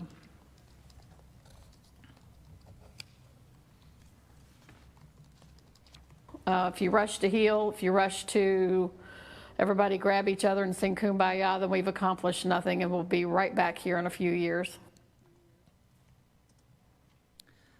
We will be right back here in a few years. Those were her words in 2018, 3 years ago. Her daughter's murderer, he was held to account. But our nation did not impose any meaningful accountability on a president who at the time said that there were very fine people on both sides. And now where are we 3 years later? I'd argue we're not just back where we were. I would argue things are worse. In 2017, it was unfathomable to most of us to think that Charlottesville could happen, just as it was unfathomable to most of us that the Capitol could have been breached on January 6th. Frankly, what unfathomable horrors await us if we do not stand up now and say, no, this is not America? And we will not just express condolences and denunciations. We won't just close the book and try to move on. We will act to make sure this never happens again.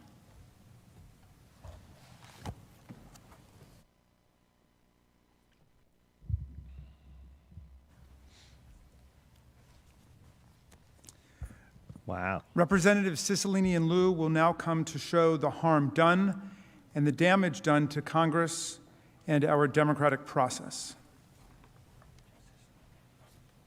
Mr. Cicilline.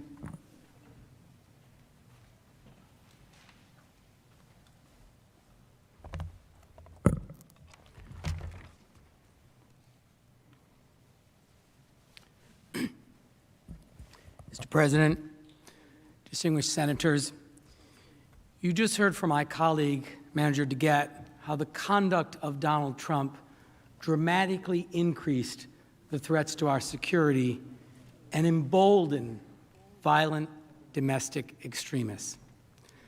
I'd like to now turn to the harm that was caused here, inside these walls, as a result of the conduct on January 6th. The harm to us, to Congress, to those who serve our country, and to the constitutional processes as the Trump mob tried to stop the election certification process. The attack on January 6th was one of the bloodiest intrusions in the Capitol since the British invaded in the War of 1812 and burned it to the ground. And you've heard in painstaking detail that the president's mob posed an immediate and serious threat to the continuity and constitutional succession of the United States government as the first second, and third in line to the presidency, the vice president, the Speaker of the House, the President pro tem, were all together and faced a common threat in the same location. And we've seen the first and the second were purposely targeted by these attackers. These weren't idle threats. The mob, as you have heard, chanted, "Hang Mike Pence." Hang Mike Pence! Hang Mike Pence! Hang Mike Pence! Hang Mike Pence! The charging documents show that the rioters said they would have killed Vice President Pence and Speaker Pelosi had they found them. Dawn Bancroft and Diane Santos Smith, two of the rioters charged in the attack, were caught on tape discussing the brutal violence that they hoped to inflict on Speaker Pelosi had she not been rushed out to safety. They said, quote, "We broke into the Capitol. We got inside. We did our part. And we were looking for Nancy to shoot her in the frigging brain, but we didn't find her," end quote. Senators, simply put, this mob was trying to overthrow our government. And they came perilously close to reaching the first three people in line to the presidency. It wasn't just the vice president and the speaker. Rioters were prepared to attack any member of Congress they found. Thomas Edward Caldwell, Donovan Ray Kroll, and Jessica Marie Watkins, three militia members, were also charged for their role in the attack. They discussed trapping us inside the underground tunnels. The indictment quotes social media chatter with Caldwell, quote, "All members are in the tunnel under Capitol. Seal them in. Turn on gas. All legislators are down in the tunnels, 3 floors down. Do like we had to do when I was in the Corps and start tearing out floors, go from top to bottom," end quote. Never did any of us imagine that we or our colleagues would face It's a team mortal of journalists, peril activists, by a and mob researchers with riled 3 up by key the President of the United States, the leader of the free world. But we did. All because Donald Trump could not accept his election defeat. Trump chose himself above the people, above our institutions, above our democracy, above all of you. You know, we've heard Trump espouse for years now this America First policy. But his true North Star isn't America's well-being. It's not country first like our dear departed colleague John McCain. No, his directive is Trump first, no matter the cost, no matter the threat to our democracy. But each and every one of us in this room must agree on one thing. We can never allow the kind of violent attack that occurred on January 6th to ever happen again in this country. In the immediate aftermath, we heard really disturbing accounts from many members of Congress about what they experienced that day. Here are some of those reactions.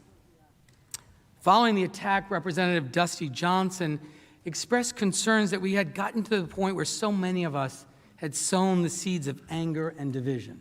We were barricaded, and there was some fear, to be sure, but overwhelmingly the emotion that I experienced was one of anger. I just could not believe that this was happening. I could not believe that we had gotten to this point where so many of us had sown these seeds of anger and of division, and we had built this powder keg. And really, we were starting to see this powder keg light up, and it was, frankly, I was furious. Representative Jason Crow compared the events of this day to his time in Afghanistan as an Army Ranger, something Senator Reid knows something about. What I felt in the Capitol behind us is something that I haven't felt since I was in Afghanistan as an Army Ranger. And to think that as a member of Congress in 2021, in the U.S. Capitol on the House floor, that I was preparing to fight my way out of the People's House against a mob is just beyond troubling. Representative Pat Fallon was humbled by his experience on January 6th and described the events as surreal as they unfolded here in the Capitol. It was something that I just never thought I'd see this in our nation's capital, and particularly in the House chamber. It was surreal when it was unfolding. Well, you know, what was interesting was the bravery and the courage of some of my fellow members. When we got to a point where the mob was banging on the doors, and all that kept them from reaching the chamber itself was the doors and then some furniture that we had moved and some Capitol Police, and they needed to be augmented. And so Tony Gonzalez, a new freshman rep from Texas, and Ronnie Jackson and Troy Nels and Mark Wayne Mullen stepped in, and we broke off furniture. Some of the hand sanitizer stations are on these big giant poles, wooden poles, and we turned them upside down, and we were ready to actually have the street fight in the House chamber. It was unbelievable. Many members that day wondered if they would ever see their families again. As the rioters breached the Capitol and they were outnumbered and trapped inside, they were calling loved ones to say goodbye. Representative Dan Kildee was one of them. Listen to how he described the impact of the riot on him. I was laying on the floor, trying to, protect myself behind this little wall. And, we all took our pins off because we're certain that if this mob were to come in, that would not be a good thing for them to quickly, easily be able to identify us as members of Congress. And I called my wife, and, it wasn't until I heard her voice that I thought, wow, this is like one of those calls you hear about. While most coverage is focused on the extreme danger posed to members and the Capitol Police who were targets of this attack, there were lots of other people in the Capitol working on January 6th as well. From personal aides to floor employees, cleaning staff, food service workers. We can't forget all the people that were in harm's way that day. These employees experienced trauma, some cowered, hiding in places just feet away from where this rabid crowd had assembled. Many were just kids, 20-somethings, who came here to work because they believed in their country and they believed in working to make it better. Others were dedicated food and service workers, all who work incredibly hard to make sure that we can come here and do our jobs. These workers are the lifeblood of the legislative branch. They deserved better. You've already heard from Speaker Pelosi's staff, the staff that was hiding under the conference table, cowering in the dark, making sure that the attackers couldn't hear them. But I'd like to share with you what some other staffers went through. Listen as two staffers recall what they experienced that day. But then we were seeing on Twitter, on our phones, and then and hearing from some of the police officers on the floor that the building had been breached. Building breached, those were two words I had never heard. That was particularly stressful, being in a room close to where things are happening and not really knowing what was happening, and seeing it come in live and getting texts from people, are you okay? And truthfully, I didn't know what was happening. I heard shots fired, shots fired, shots fired, show me your hands, show me your hands. Then I did not know if they were right outside, if they were lots of people with weapons, if there were one shooter, if they had, I didn't know what it looked like. I just knew that there were shots fired outside of the House chamber. According to reports, one Republican Senate staffer whose office was not far from the floor, quote, took a steel rod and barricaded his door as the rioters banged on his door trying to break in. The New York Times also reported that a senior black staffer was under lockdown for 6 hours during the insurrection, was so disturbed about these events that she quit her job. Another staffer who was on the floor of the House that day described that what happened on January 6th still echoes in his mind. Listen to him describe the moments just before this indelible image. I heard glass break, and I could see the the window panes on the house main door start to pop. And I figured that, obviously I knew they were at the door, and they figured out a way to break the glass. And the last thing I remember before I walked off the floor was several of the police officers had drawn their guns and had their guns trained on the door. Clearly that was, I didn't think there was anything else I could do, and I didn't want to be there for whatever was about to occur. So I got to the top of the stairs. The stairway was pretty packed, and right about that point, I don't know whether it was a police officer or somebody else said, "They're right behind us, run." For me, the thing that I keep thinking about, and again, there isn't a day that hasn't gone by since January 6th that at some point in the day I haven't kind of gone back and picked at some little thing, but the sound of those window panes popping, I won't forget that sound. I won't forget that sound. How long will the sound of window panes breaking haunt this staffer? And he isn't alone. There are countless people who are still living with the trauma of what happened that day.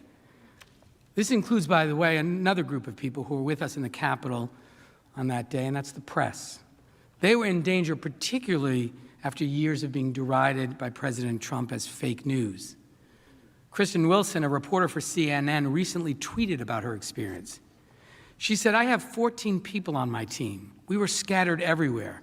2 of them were on crutches and couldn't have run if they had to. They had to anyway. 1 was trapped in the House chamber and had to crawl out to hide. 4 of us barricaded ourselves in a room off the Senate chamber. Every bang on the door of them trying to come through, I can still hear in my head."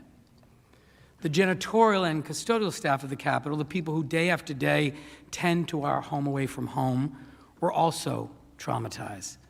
But we don't talk about them and the harm they suffered often enough. One janitorial worker recounted how he was so scared that he had to hide in a closet during the attack. He said, quote, "I was all by myself. I didn't know what was going on," end quote. Another employee, a mother of 3, said, "The insurrection shattered all my sense of security at work." And an employee of the Capitol said, quote, "I hope nothing else happens, because these people were talking about killing us, killing federal employees, killing police." Another employee was afraid to work on Inauguration Day, said, quote, "I honestly fear for my life. I've got 2 children at home," end quote. For many of the black and brown staff, the trauma was made worse by the many painful symbols of hate that were on full display that day. Insurrectionists waved Confederate flags and hurled the most disgusting racial slurs at dedicated Capitol workers. Then after all of that, these same workers, many of them people of color, were forced to clean up the mess left by mobs of white nationalists. One member of the janitorial staff reflected how terrible he felt when he had to clean up feces that had been smeared on the wall, blood of a rioter who had died, and broken glass and other objects strewn all over the floor. He said, "I felt bad. I felt degraded." Let's also not forget that this violent attack happened in the middle of a global pandemic. Social distancing was impossible as we were hiding for our lives in cramped quarters for long periods of time. Since January 6th, at least 7 members who hid with other members of Congress happened in the middle of a global COVID-19.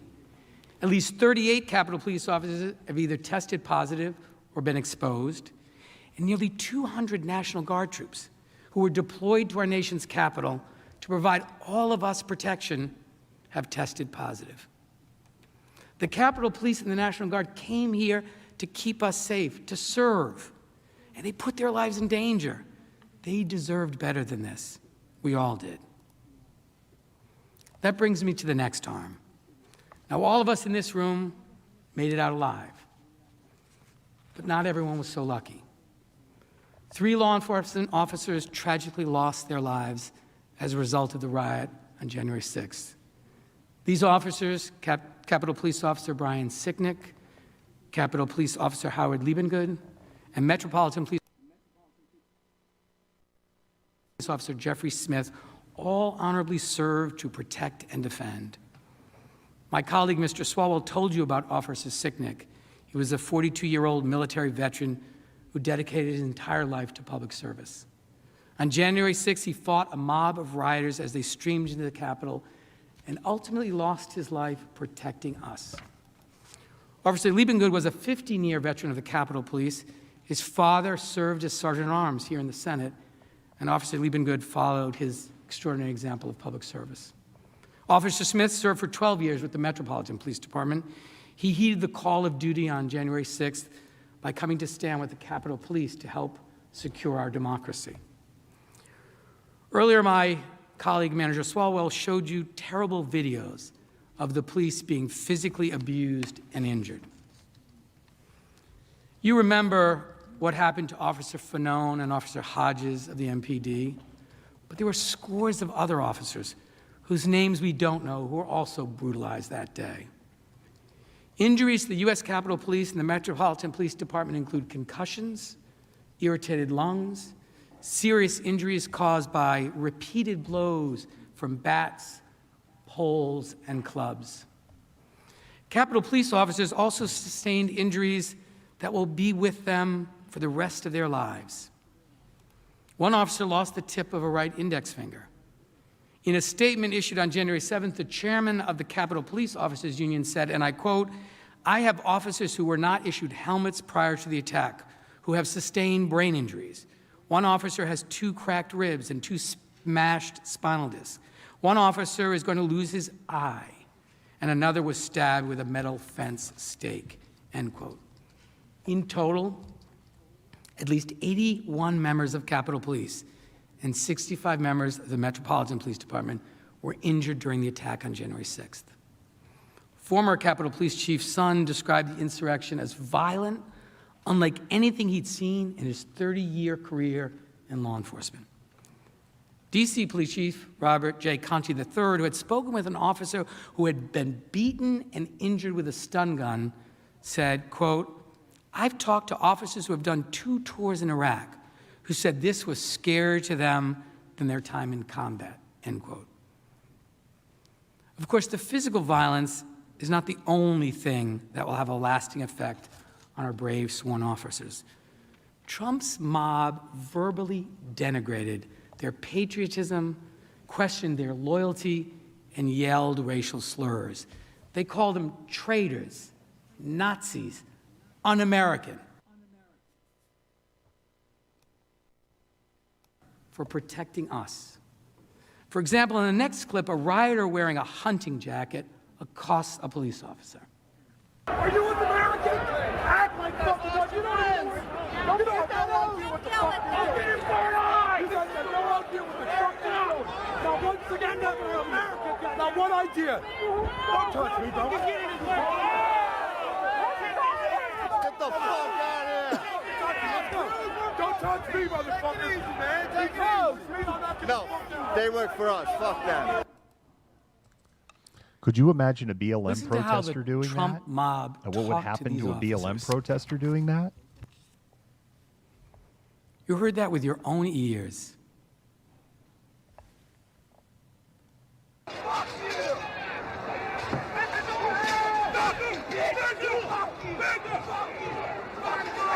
You're a fucking traitor! You come here, motherfucker! Join on! You're a fucking traitor to your country! Yeah! You're a fucking traitor! Fucking traitor!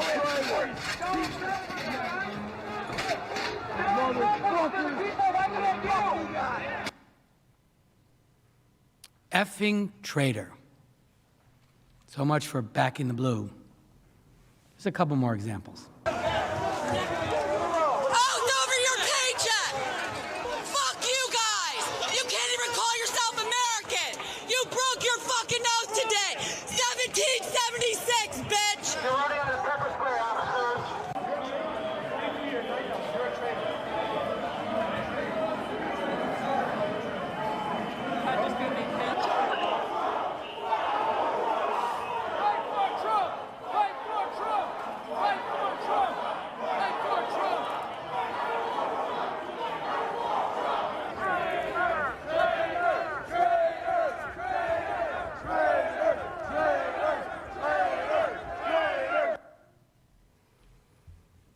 They called law enforcement officers traitors.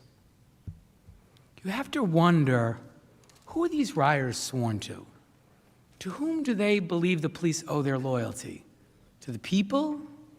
To the Constitution? To our democracy? Or to Donald Trump?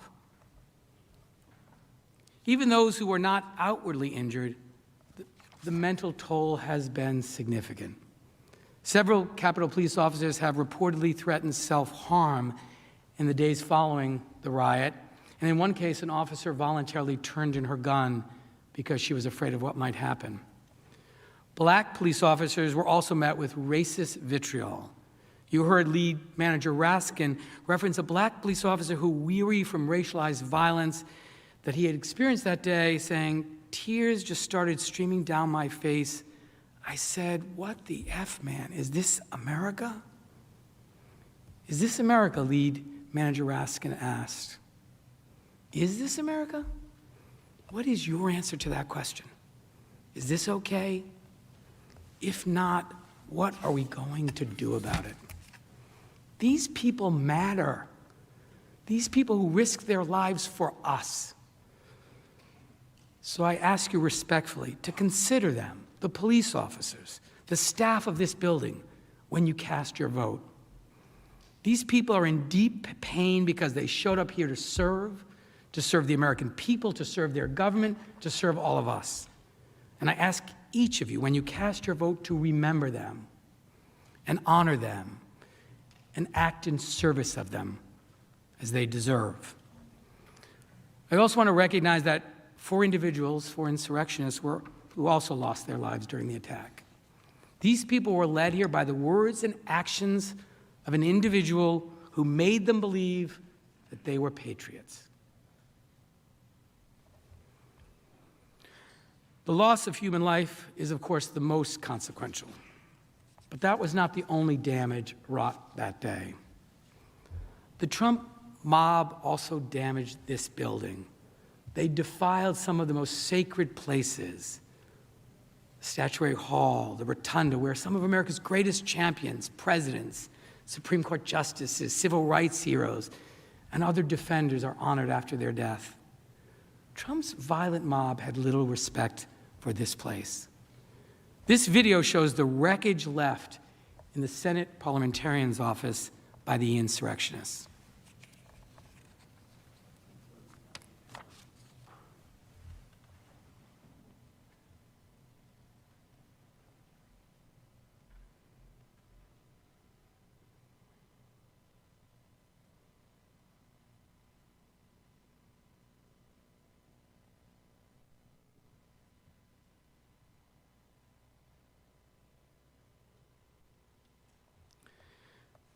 A bust of President Zachary Taylor was smeared with what appeared to be blood.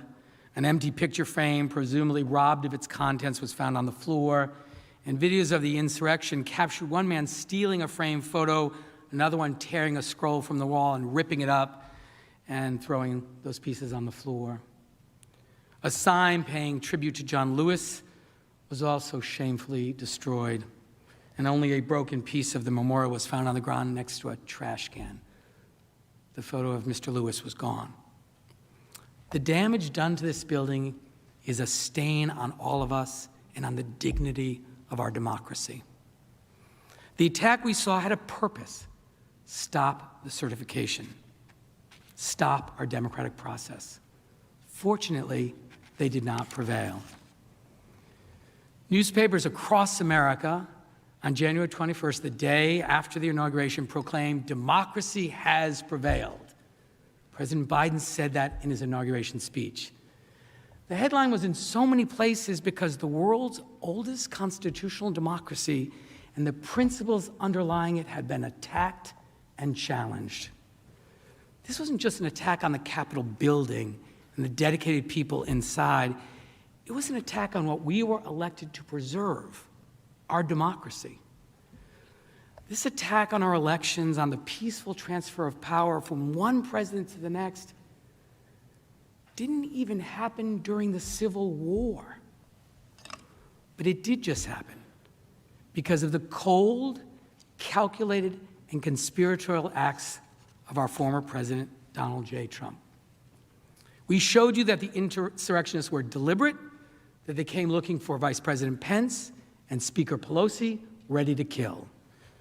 When President Trump incited a lawless mob to attack our process, he was attacking our democracy. He was trying to become king and rule over us against the will of the people and the valid results of the election.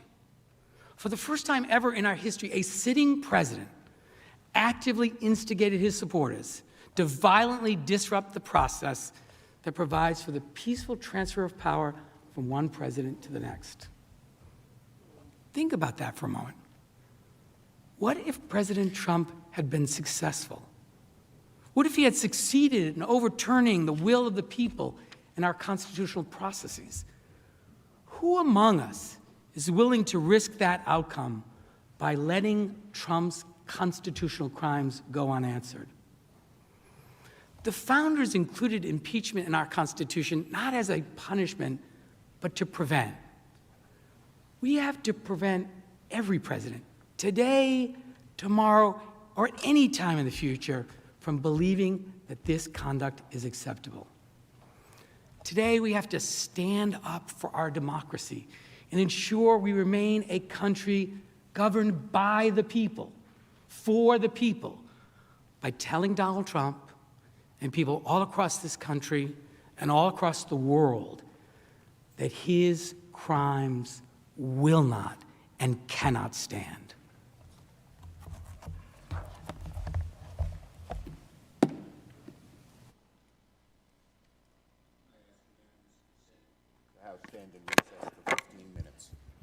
The Senate will stand in recess. I ask unanimous consent the House stand in recess for 15 minutes. Without objection, the Senate will stand in recess.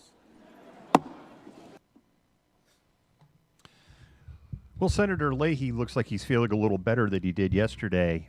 I don't know if he just wasn't feeling well or didn't get enough sleep, but he was looking like an animated corpse last night. Yeah, you know, that's a dictator.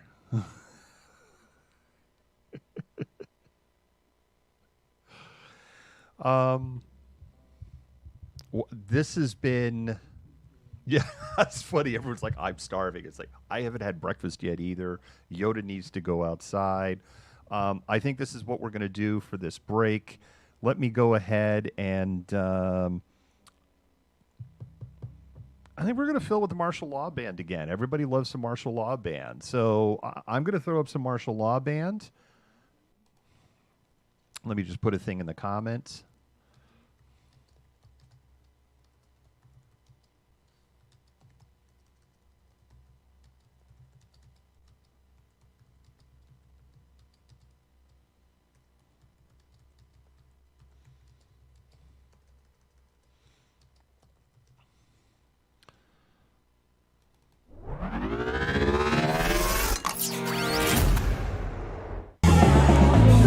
Play nice, everybody, and enjoy.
I love y'all. I appreciate y'all. We made this music for y'all. So this track right here is called Mercy because we could all use a little mercy on our soul after what we've been through. Y'all take a load up. You recharge your battery. We got this, y'all. Check. Believe me, when Pastor going to church is baptized by all these verses here. Hell scorches, then tell me what this earth is. I've been down so long, feel I finally found my purpose. Lord have mercy on my soul, cause I need it. Mad at us, stealing that cup, we're barely breathing. Whoa, must we scream just for you to hear us? Summon all these spirits, poof, deliverance of evil. Oh, so when you look, find in a Buddha pose, eating veggie rolls, arm around his centerfold. This ain't no flex, I just finally let his soul grow. Sure, I'll take a photo, remember why you know me though. We're going face to face with the bumbo, toe to toe, providing hope. When there was no, we're putting on for the forgotten. Mercy on my soul, I'm feeling pumped and popping. Mercy, mercy on my soul. Said I've been down this long and long road. Mercy, oh. Mercy, mercy on my soul. Said I've been down this long and long road. So what to do with joy when you find it? Remember, stay grounded. Momentum moves mountains. The wins and losses of you's mountain. Really, who's counting when love is the outcome? So keep your chin up and stay strong. Remember, you've been fine all along, just the way you are. Breathe and sing along. The journey's just begun. One day we'll all be one. Tell 'em, son. Ever since I was born, listen, I've been pushed round, treated like a toy. But then what? Since then, things have changed. I see the love just beyond the road. So what we need, y'all? We need some mercy, y'all. Mercy on my soul. We got the mercy on us. We got the mercy on our soul.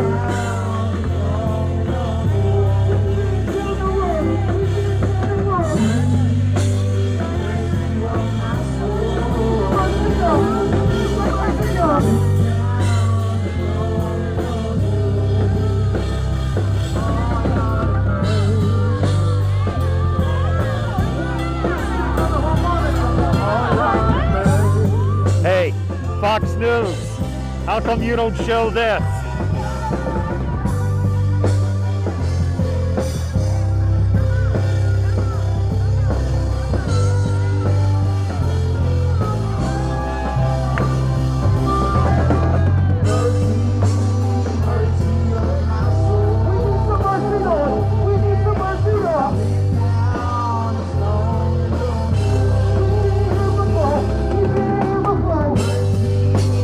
Mercy on my soul.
dear son, yeah, I see you on the big screen. CNN smiling with the big dreams. I hope you don't lose faith in yourself.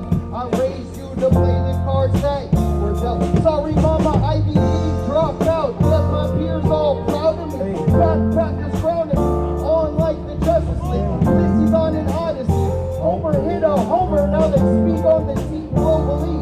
I guess it's just a prophecy. Haters don't bother me. Understanding span, rubber band, trauma go around. Snap, damn, back again. Stealing fans, my name stays running out the room. Booty move. Randy treat that man like the boys bulletproof. Sun here, go the teachings of Sun Tzu. Or the war, put the ox out, we'll win through. Receipts, we need proof. Pledge allegiance to who? Now me, I need proof. Now me, I need proof. So what I tell them, no, I don't need CNN. The Fox News, now no, I need truth. No, I don't need CNN. The Fox News, now me, I need proof. The power's in the people in the streets. We brought their policies all down to their knees. Yeah, yeah, yeah, it's true. Yeah, yeah, yeah, it's true. Mercy, give them some truth on the keys. Mercy, give them some truth on the keys.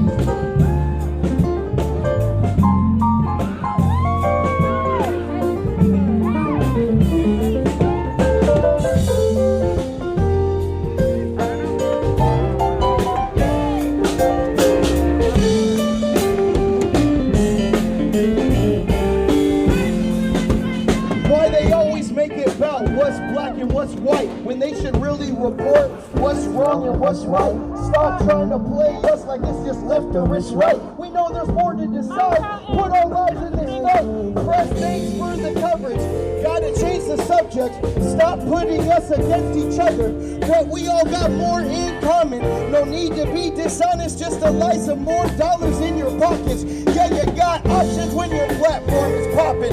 Chop, chop, yo, edits turn my city into Gotham. Sensationalize our problems. Now I'm in the mirror like, what happened? Lights, camera, action, no backtrack. Oh. Cause see, I need action. So what we tell them? No, I don't need CNN or Fox News. I know I need truth. No, I don't need CNN or Fox News. I need Katie is out here calling this militant. She used the word militant and something else. I guess she doesn't like music. Black Block Katie is out here in Black Block. Hey, hey. Okay. Okay. It's good to see you too. What's that? Renee had to work. Yeah, yeah. I know, exactly. That whole addiction of food, clothing, shelter. My advice is to everybody is to find how best to channel that passion and make it so that fire stays lit. If it's your thing to be out here, then come out here and rep. If it's your thing to be on Twitter going crazy, then do that like crazy. But lend your talents, lend your passions to the movement, because that's how you're best fit. And that's what we're trying to do here with our music. So we're gonna play one more for y'all, and then we're gonna get on out and do our thing. We got a lot of love, solidarity with everyone here. We just dropped a new album, it's called 12 to Pine. We got some copies, you can just hand them out. Bert, give them, it's in that pink backpack. You know what I'm saying? Pay what you think it's worth.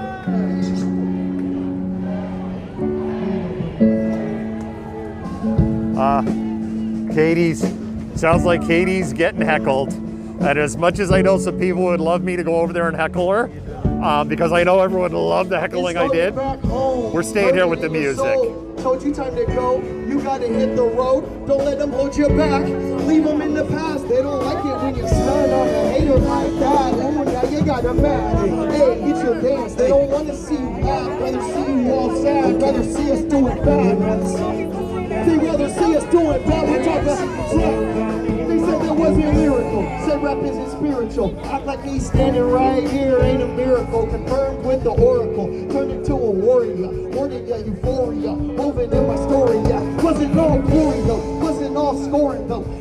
the dirty work. Had to sling Obama first, carnivorous, dinosaur, omniscient, omnivore, and now it's finally over. And so we sing, it started back home, burn it in your soul. Told you time to go, you gotta hit the road, don't let them hold you back. We run in the back, they all like it when you stand on our head and like that. Cool, now you got a back. Hey, it's your pants, they don't better see you back, better see you all time, better see us going back. Better see us going back, better see us going back, better see us going back.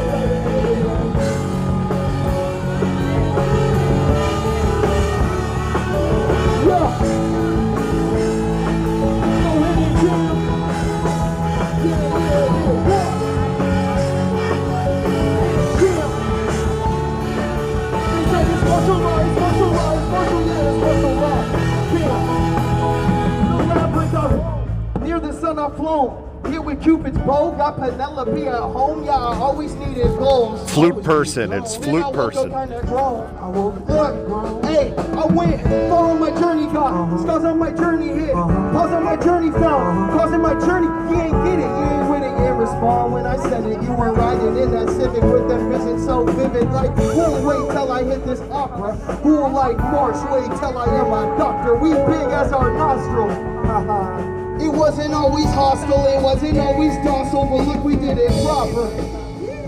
And yet we took some losses, we didn't get no Oscars, but now we got them Oscar. Either that or not, just we're through this. Rolling started back home, hurting in your soul. Told you time to go, you gotta hit the road. Don't let them hold you down. Leave them on the back, take them away when you start about a hand like that.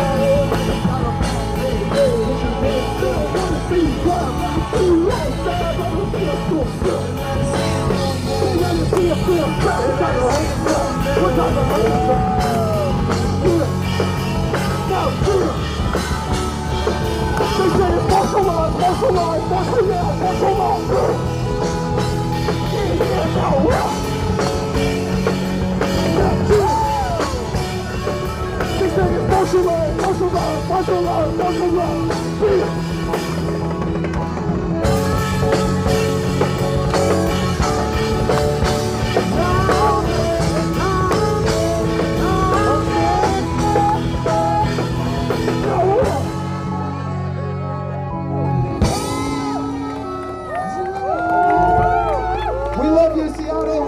Thank you so much. Keep fighting. We're here for you. Check out the album. It's protest food.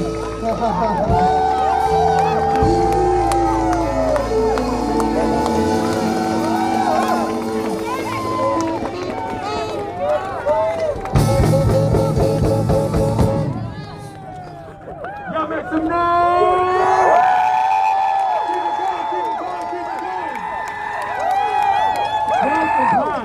Y'all know the history. Let's hear the music behind it. Y'all ready? Yeah! Y'all got one more first? Y'all got one more?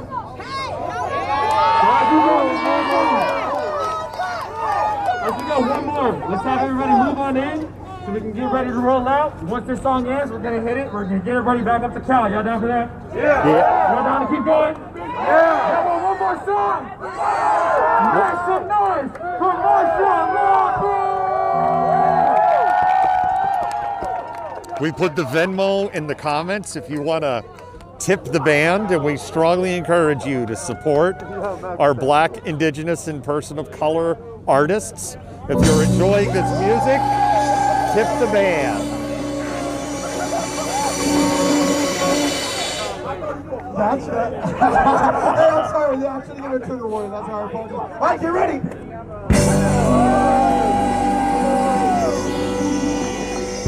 One time for the hots.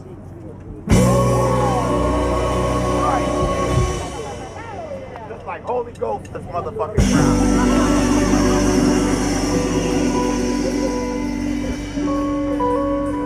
We are the martial law band, and the music. Violent rhetoric, so much so that they were ready and eager for their most dangerous mission in validating the will of the people to keep Donald Trump in office. But we must remember that this was not the first time Donald Trump had inflamed and incited a mob. Trump knew that his incitement would result in violence, not only because of the thousands of violent messages that were posted all over the forums, and the widespread news of preparations for violence among extremist groups, and his communications on Twitter with the insurrectionists themselves, he knew it. And we're not back. They had a thing on there like resume shortly. What you saw, they disappeared, and it just looked like, oh, we're back. So we're not back. So we're going to go ahead and roll another piece of fill.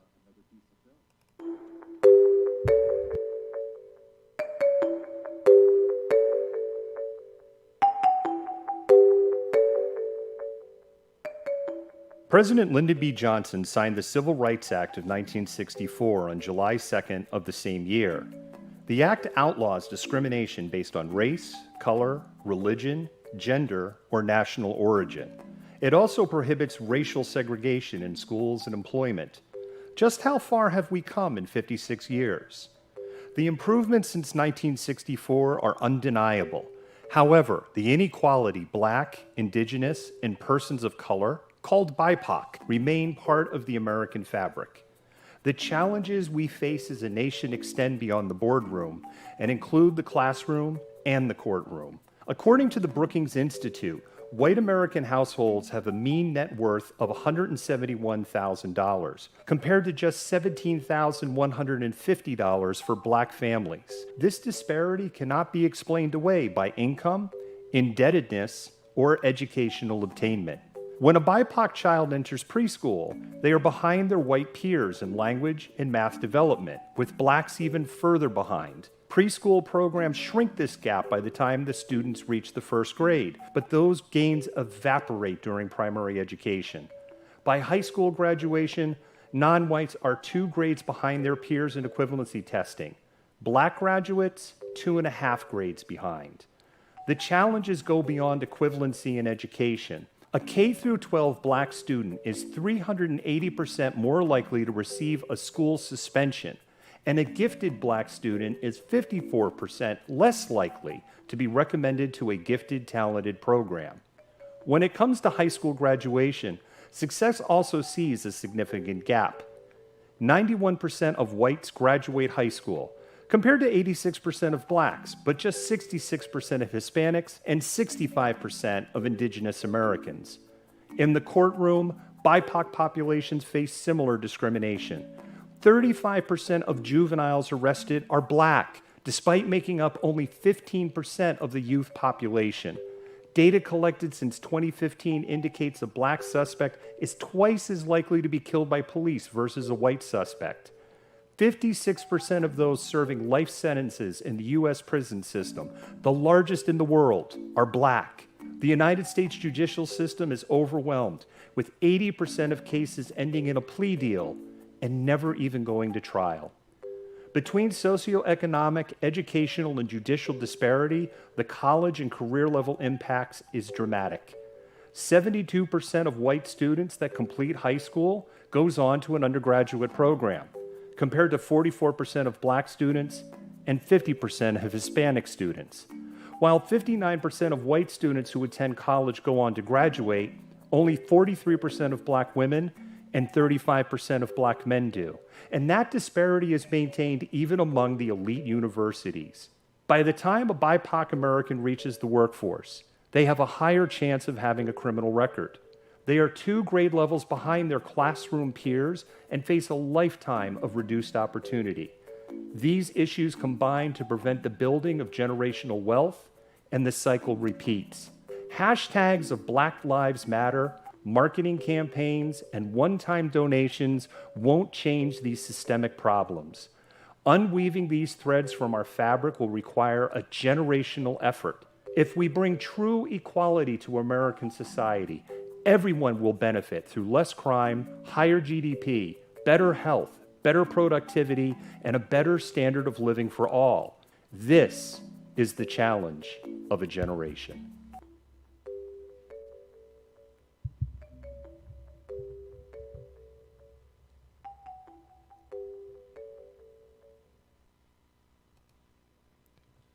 All right, we're still waiting for them to get back and start. This has been more very critical.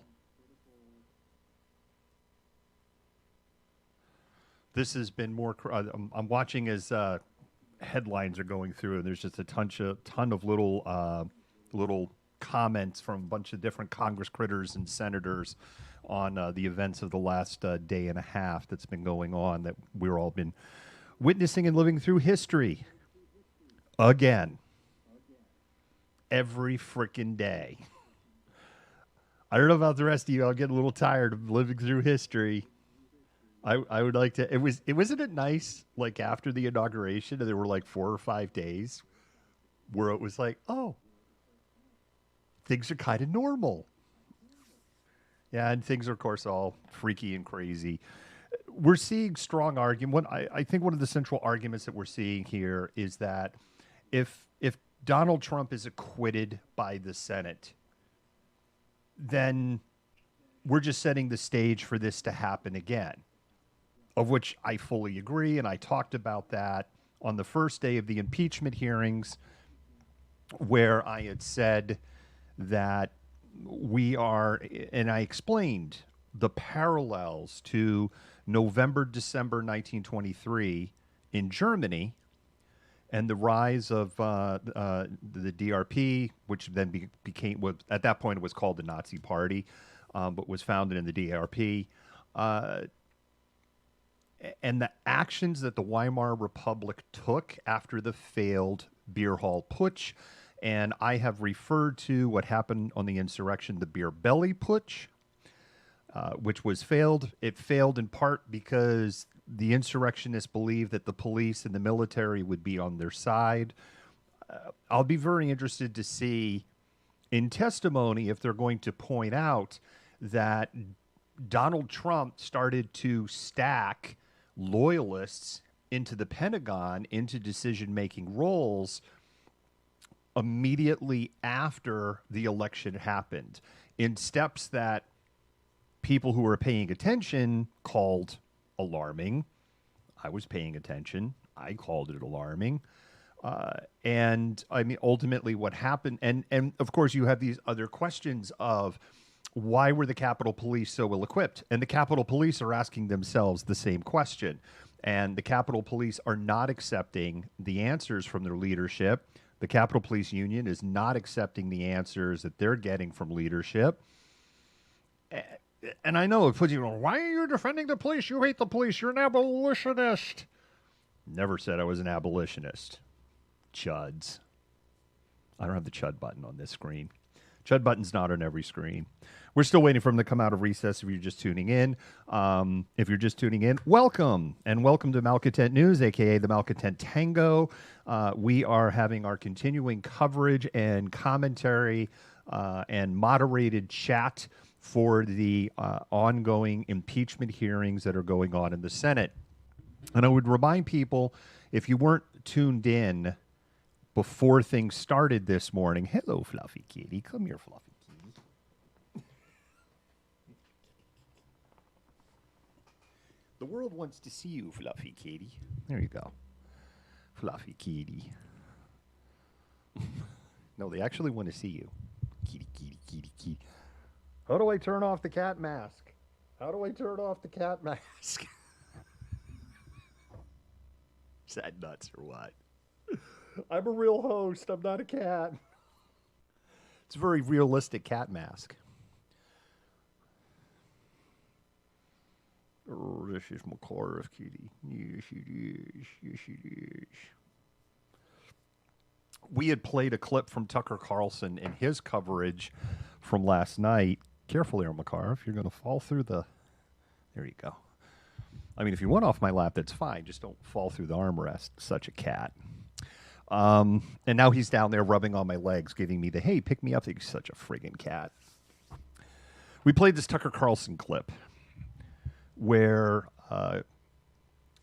Tucker, I mean, it's batshit crazy stuff. It is big lie.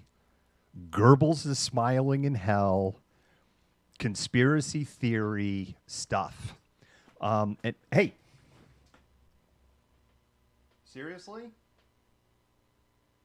Is it like because you know I'm on the air and like you're going to screw around in here?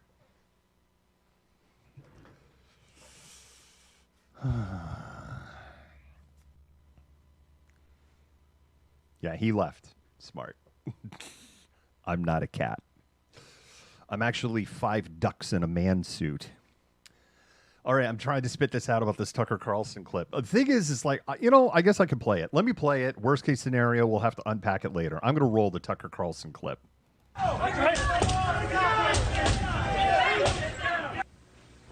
So what does all of this mean exactly? We're not sure what it means, and we're not going to speculate.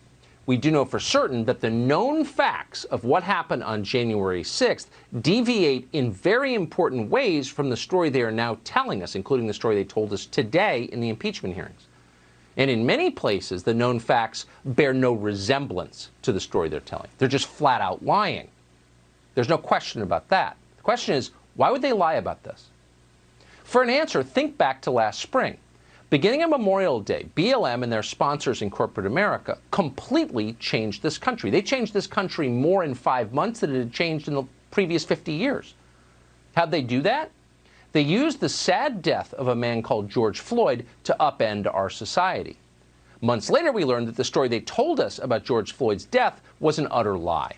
There was no physical evidence that George Floyd was murdered by a cop. The autopsy showed that George Floyd almost certainly died of a drug overdose, fentanyl. But by that point, facts didn't matter. It was too late. Cities had been destroyed, along with the fabric of this country itself.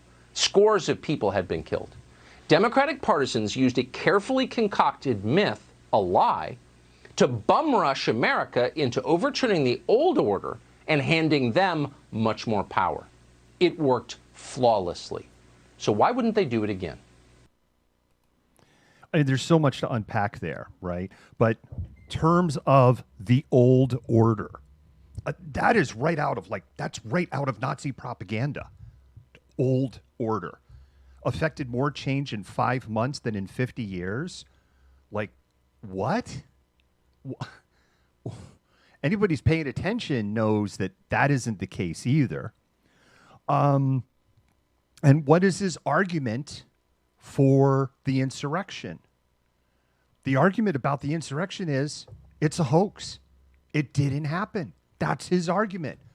They are lying to you about it. Now, here's the important thing, and we covered this when we first went on the air, and I know we've had people come in and out and stuff. So if you're hearing this for the second time, sorry, you're going to hear it for the second time. If you're hearing it for the first time, feed your head holes. He starts off with this, it didn't happen. But here's the thing.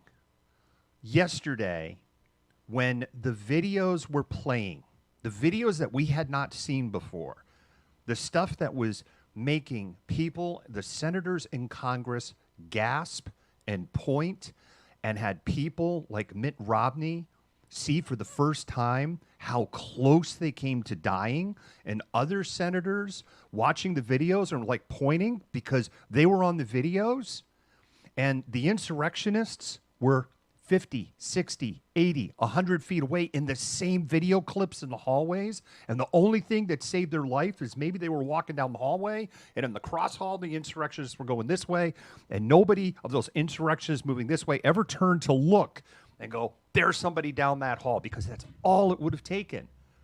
They cut away from it. Fox News didn't play it yesterday. They cut away to their normal talk show slot at that time. And that talk show slot's topic was how awful the case against Donald Trump is, how unfair it is, how it's just manipulation. And yesterday in the comments, if you remember, we had Chud starting to come in following the talking points. This is all hype. This is the thing you got to remember. And this is why, even if Trump is impeached, I hate to say this, it doesn't matter. Because they are so indoctrinated. And if your news source is Fox News, the videos never happened. They never saw it. Period. And Tucker Carlson got on TV, who was their most watched host, and called it all a lie. So they never showed it. And then Tucker Carlson said it's a lie. And then on top of that, in that same show, Tucker Carlson admits he didn't watch 1 second of the impeachment hearing because it wasn't worth watching. Then, Tucker, how did you know it was a lie? And I'm not saying that because I can't stand Tucker Carlson and I think he should be taken off the air. I'm saying that as a rational thinking adult. Well, that testimony was a lie. Did you watch the testimony? No. Then how do you know? I just know it. Huh? But don't forget, up to 70% of registered Republicans accept that truth. They are radicalized.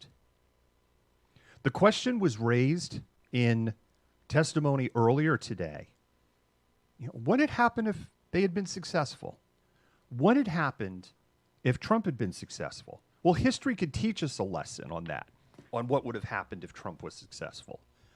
Because we, once again, can follow what happened in Germany. If Trump was successful, and they're getting ready to roll, there would have been mass arrests, and we would be moving to our first equivalent of a concentration camp. And people hear concentration camp, and they think Jews. That wasn't the first German concentration camp. It was for political prisoners. They are rolling again.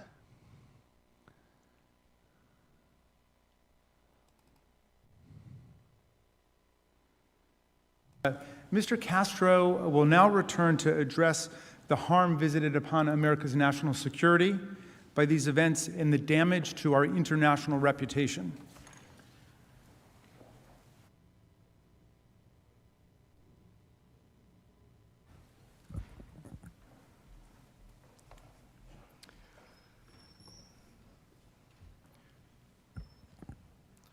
My colleagues discussed with you the many harms to our nation as a result of President Trump's conduct. Now, I'd like to spend some time talking about the harm to our national security and our standing in the world. On January 6th, when President Trump incited a mob to march to the Capitol, he led them to a building that houses some of our nation's most sensitive information. And consider who was part of that mob. Some of the individuals were on the FBI watch list. The past behavior of some individuals led here by President Trump so alarmed investigators that their names had been added to the National Terrorist Screening Database. And at least one of the insurrectionists may have intended to steal information and give it to a foreign adversary. According to charging documents, Riley Williams allegedly helped steal a laptop from Speaker Pelosi's office to, quote, send the computer device to a friend in Russia, who then planned to sell the device to SVR, Russia's Foreign Intelligence Service. While we can't be certain the audible gasp? If or how many foreign spies infiltrated the crowd, or at least coordinated with those who did, we can be sure that any enemy who wanted access to our secrets would have wanted to be part of that mob inside these halls. And the point is this: many of the insurrectionists that President Trump incited to invade this chamber were dangerous. People on the FBI watch list, violent extremists, white supremacists. And these insurrectionists, incited by President Trump, threatened our national security. Stealing laptops again from Speaker Pelosi's office, taking documents from Leader McConnell's desk, snapping photographs, as you saw in the videos earlier, in sensitive areas, ransacking your offices, rifling through your desks. The President of the United States, the Commander-in-Chief, knew the risk of anyone breaching the Capitol. He swore an oath to preserve, protect, and defend this country. And yet, he incited them here to break into the Capitol. Senators, as you all know, we have spent trillions of dollars building the strongest military in the world and billions of dollars on the most sophisticated weaponry on the planet to prevent the kind of attack that occurred at this Capitol on January 6th. And here's what the insurrectionists incited by President Trump did. Hey, let's take a seat, people! Let's take a seat! Nancy Pelosi. Let's vote on some shit! Oh my God, we did this shit. We took this shit. I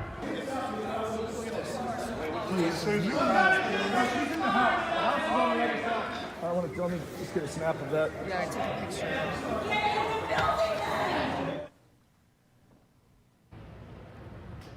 In many ways, this room is sacred, and so are the traditions that it represents. They've been carried on for centuries. Congress has declared war 11 times on this floor, including entering World War II. And Congress passed the Civil Rights Act and expanded the right to vote to ensure that no matter your race or your gender, you have a voice in our nation. And this floor is where history has been made. And now, our intelligence agencies and law enforcement agencies have the burden to figure out exactly what was stolen, taken, ransacked, and compromised. As acting U.S. Attorney Michael Sherwin explained, quote, materials were stolen, and we have to identify what was done, mitigate that, and it could have potential national security equities. These investigations are necessary now because of the actions of President Trump. And it wasn't just the people that he led here the intelligence agencies have to look into. It's also what they took and what they gathered. And it was the very fact that this building, with so much sensitive information and some classified information, that this Capitol was breached. And think about it. Every foreign adversary considering attacking this building got to watch a dress rehearsal, and they saw that this Capitol could be overtaken. As Elizabeth Newman, a former Trump administration official, stated, quote, "You have terrorists who would love to destroy the Capitol. They just saw how easy it was to penetrate. We just exposed a huge vulnerability." And it's not just the Capitol. This attack has implications for all government buildings. And Senator Rubio made this point well.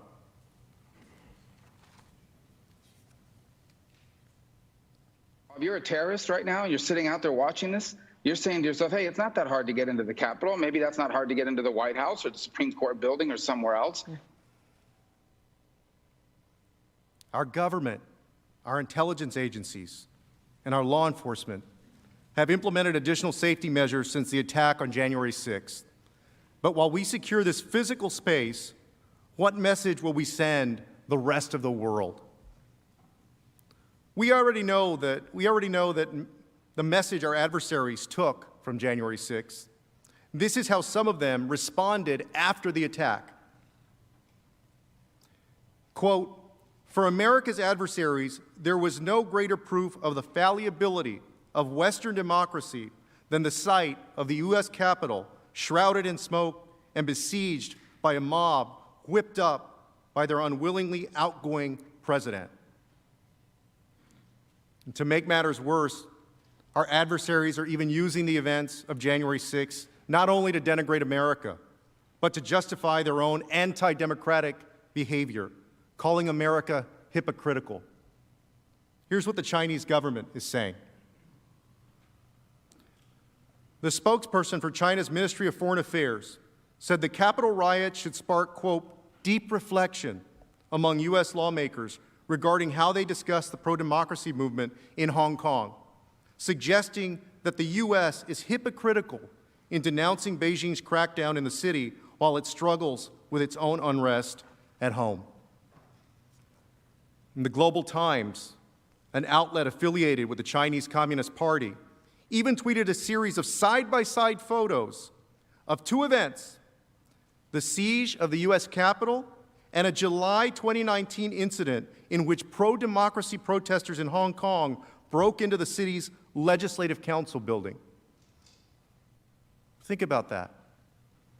President Trump gave the Chinese government an opening to create a false equivalency between Hong Kongers protesting for democracy and violent insurrectionists trying to overthrow it. As Representative Gallagher described in real time, and if we don't think other countries around the world are watching this happen right now, if we don't think the Chinese Communist Party is sitting back and laughing, then we're deluding ourselves. So call it off, Mr. President. We need you to call this off. Damn, Russia that's damning. Has also seized on this violent attack against our government, decrying that democracy is, quote, over. The chairman of the Russian Upper House of Parliament's International Affairs Committee said, quote, "The celebration of democracy is over. This is, alas, actually the bottom. I say this without a hint of gloating. America is no longer charting the course and therefore has lost all its rights to set it, and especially to impose it on others." They're using President Trump's incitement of an insurrection to declare that democracy is over. In Iran, the supreme leader is using President Trump's incitement of insurrection to mock America. He said of the situation in the United States, quote, "This is their democracy and human rights. This is their election scandal. These are their values. These values are being mocked by the whole world. Even their friends are laughing at them." And these statements are serious and pervasive. And according to a joint threat assessment bulletin from the Department of Homeland Security, the FBI, and 8 other law enforcement entities, quote, "Since the incident at the U.S. Capitol on January 6th, Russian, Iranian, and Chinese influence actors have seized the opportunity to amplify narratives in furtherance of their policy interests amid the presidential transition." We cannot let them use what happened on January 6th to define us, who we are, and what we stand for. We get to define ourselves by how we respond to the attack of January 6th. And some might be tempted to say and point out that our adversaries are always going to be critical of the United States. But following the insurrection on January 6th, even our allies are speaking up. Canadian Prime Minister Justin Trudeau said, quote, "What we witnessed was an assault on democracy by violent rioters, incited by the current president and other politicians. As shocking, deeply disturbing, and frankly saddening as that event remains, we have also seen this week that democracy is resilient in America, our closest ally and neighbor."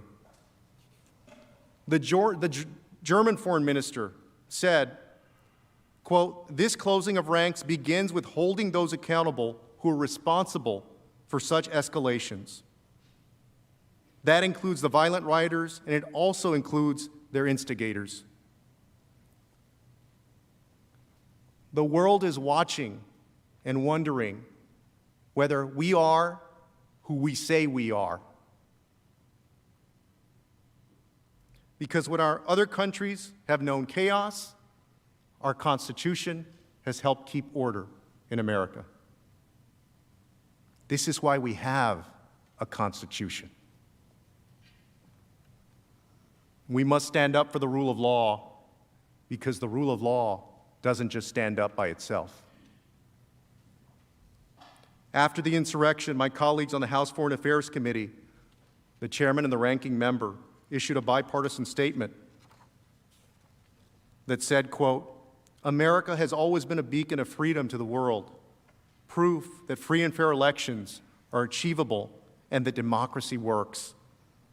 But what happened at the Capitol today has scarred our reputation and has damaged our standing in the world.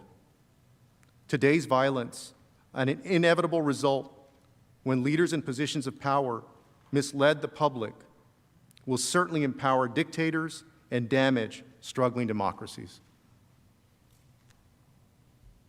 And that's true.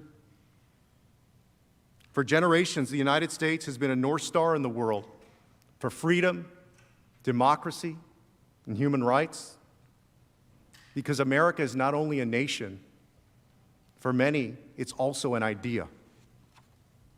It's the light that gives hope to people struggling for democracy in autocratic regimes, the light that inspires people fighting across the world for fundamental human rights, and the light that inspires us to believe in something larger than ourselves.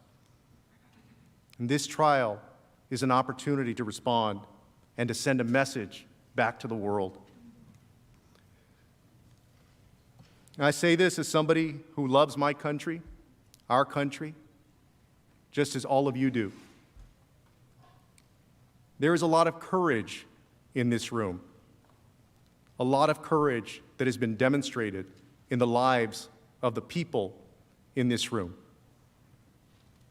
Some folks have stood up for the civil rights of fellow Americans and risked their careers and their reputations, their livelihoods, and their safety, standing up for civil rights. Many members of Congress have risked their lives in service to our country, in uniform, fighting in the jungles of Vietnam, patrolling the mountains of Afghanistan. You served our country because you were willing to sacrifice to defend our nation as we know it and as the world knows it. And although most of you have traded in your uniform for public service, your country needs you one more time.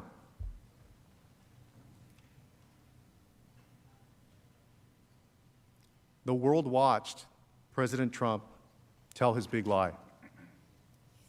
The world watched his supporters come to Washington at his invitation. And the world watched as he told his supporters to march here to the Capitol. And President Trump, our commander-in-chief at the time, failed to take any action to defend us, as he utterly failed in his duty to preserve, protect, and defend. And now, the world is watching us, wondering whether our constitutional republic is going to respond the way it should, the way it's supposed to, whether the rule of law will prevail over mob rule. Because the answer to that question has consequences far beyond our own borders. Think of the consequences to our diplomats and negotiators as they sit at tables around the world to enforce our agenda on trade, the economy, and human rights. To fail to convict a president of the United States who incited a deadly insurrection, who acted in concert with a violent mob, who interfered with the certification of the Electoral College votes, who abdicated his duty as commander-in-chief, would be to forfeit the power of our example as a North Star on freedom, democracy, human rights, and most of all, on the rule of law. And to convict Donald Trump would mean that America stands for the rule of law, no matter who violates it. Let us show the world that January 6th was not America. And let us remind the world that we are truly their North Star.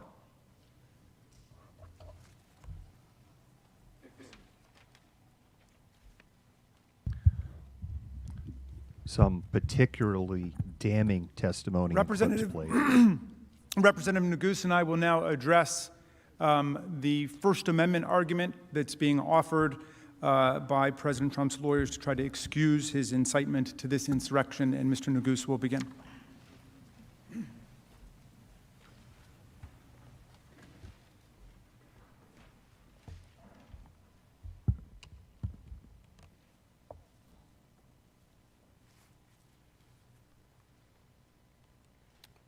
Mr. President, distinguished senators, good afternoon.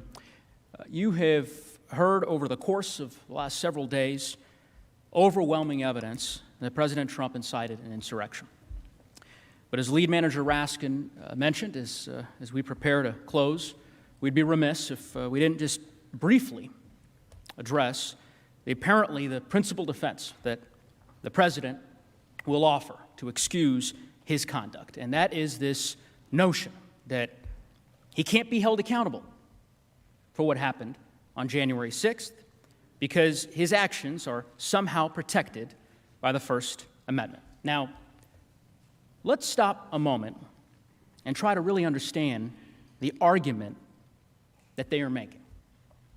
According to President Trump, everything he did, everything we showed you that he did, was perfectly okay for him to do, and for a future president to do again.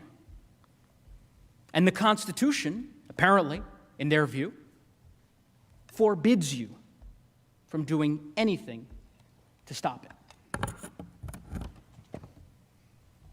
That can't be right. It can't be. And it isn't right.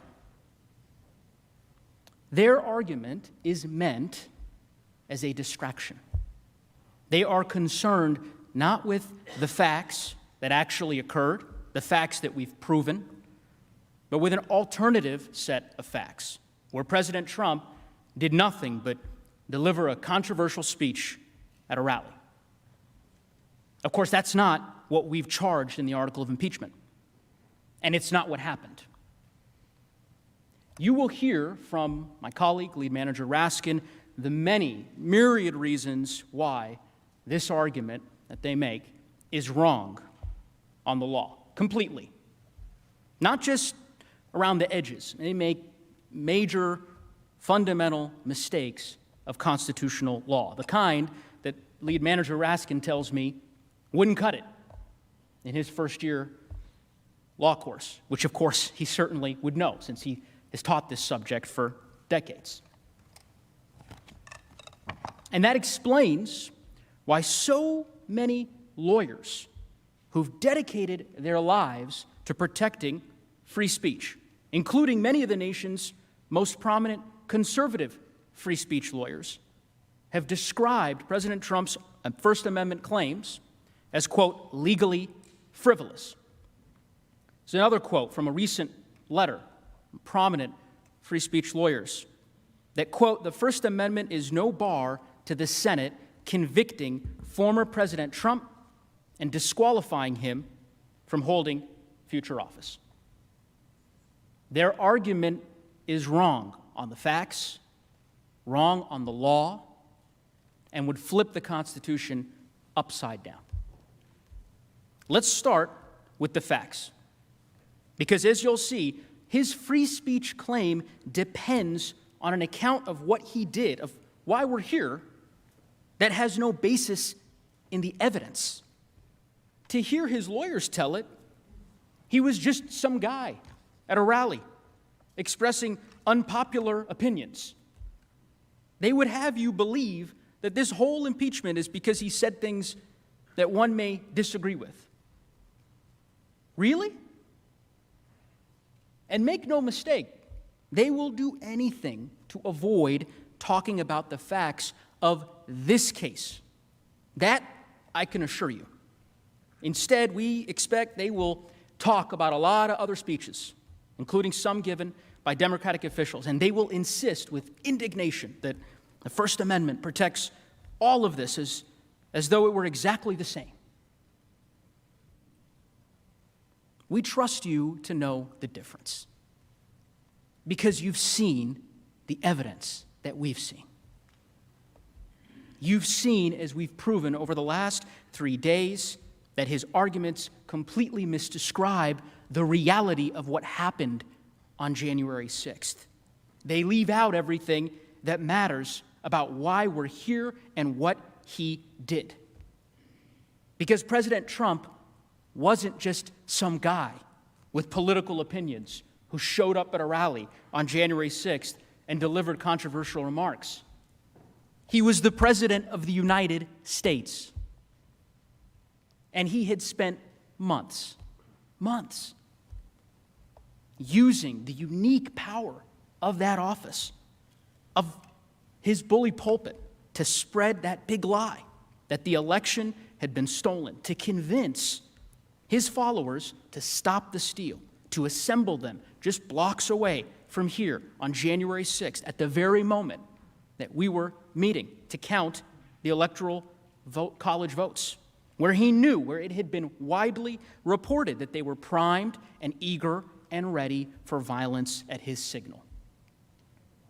And then, standing in the middle of that explosive situation, in that powder keg that he had created over the course of months, before a crowd filled with people that were poised for violence, at his signal, he struck a match. And he aimed it straight at this building, at us. You've seen all that evidence. There's no denying it. That's why the House impeached him. That's why he's on trial. No president, no matter their politics or the politics of their followers, conservative, liberal, or anything else, no president can do what President Trump did. Because this isn't about politics. It's about his refusal to accept the outcome of the election and his decision to incite an insurrection. And there's no serious argument that the First Amendment protects that. And it would be extraordinarily dangerous for the United States Senate to conclude otherwise. To tell future presidents that they can do exactly what President Trump did and get away with it. To set the precedent that this is an acceptable, now a constitutionally protected way to respond to losing an election. And you'll notice something, certainly something Lead Manager Raskin and I noticed, which is that by all accounts, it doesn't appear that President Trump's lawyers disagree. I mean, they don't insist that if the facts we've charged, the facts that we have proven, the facts supported by overwhelming evidence are true, as of course you now know they are, that there's nothing you can do. They're not arguing that it's okay for a person to incite a mob to violence. At least I don't think they're arguing that. Instead, what they are doing is offering a radically different version of what happened that day, totally inconsistent with the evidence. And then they insist that if that fictional version of events, if that alternate reality were true, well then he may be protected by the First Amendment. That's their argument. But you are here to adjudicate real evidence, real facts, not hypothetical ones. And for that reason alone, you should reject their argument, because it has been advanced to defend a situation that bears no resemblance to the actual facts of this case. With that, I want to turn it over to my colleague, Lead Manager Raskin, to address the many legal flaws, as I mentioned, in President Trump's position.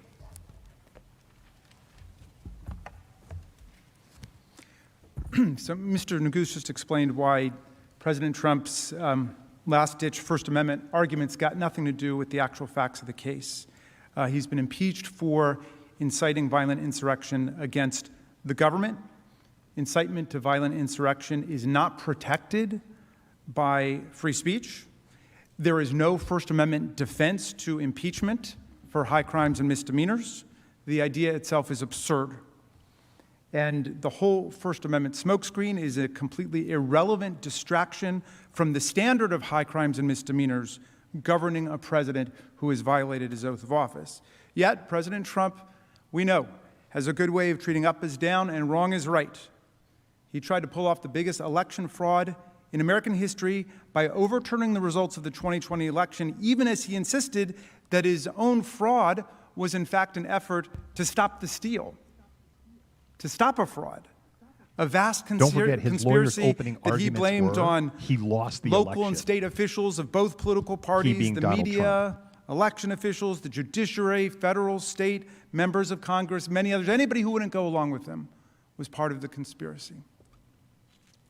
He violated his own oath of office by inciting mob violence to prevent Congress from counting the Electoral College votes as we're assigned to do by the 12th Amendment and the Electoral Count Act, even as he attacked Vice President Pence at a rally for violating his oath of office and going along with an egregious assault on democracy. Now he argues that the Congress is violating his free speech rights when it was Donald Trump who incited an insurrectionist attack against us that halted speech and debate on the floor of the House and the Senate during the peaceful transfer of power, and that imperiled the very constitutional order that protects freedom of speech in the first place, along with all of our other fundamental rights. As a matter of law, as a matter of logic, President Trump's brazen attempt to invoke the First Amendment now won't hold up in any way. The basic flaw, of course, is that it completely ignores the fact that he was president of the United States, a public official. He swears an oath as president that nobody else swears. In exchange, he's given greater powers than anybody else in the entire country, maybe on earth. He or she promises to preserve, protect, and defend the Constitution of the United States and our government institutions and our people. And as we all know, the power we entrust to people in public office, in government office, especially our presidents, comes with special obligations to uphold the laws and the integrity of our republic. And we all swear that oath. Now, what if a president publicly, say a president publicly and on a daily basis advocated replacing the Constitution with a totalitarian form of government and urged states to secede from the Union and swore an oath of loyalty to a foreign leader or foreign government? Well, as a private citizen, you couldn't do anything about people using those words to advocate totalitarianism, to advocate secession from the Union, to swear an oath of personal loyalty to a foreign leader or a foreign government or country. You couldn't. That's totally protected. If you tried to prosecute somebody for that, as a prosecutor, you would lose. But it is simply inconceivable, unthinkable, that a president could do any of these things. Get up and swear an oath to foreign governments or leaders, advocate totalitarianism, advocate secession, and not be impeached for it. It's just unthinkable that that could happen. Would that violate their First Amendment rights? The opposite view pressed here by President Trump's counsel would leave the nation powerless to respond to a president who uses the unmatched power, privilege, and prestige of his or her office, the famous bully pulpit, in ways that risk the ruin of the republic, all for his or her own ambition and corruption and lust for power.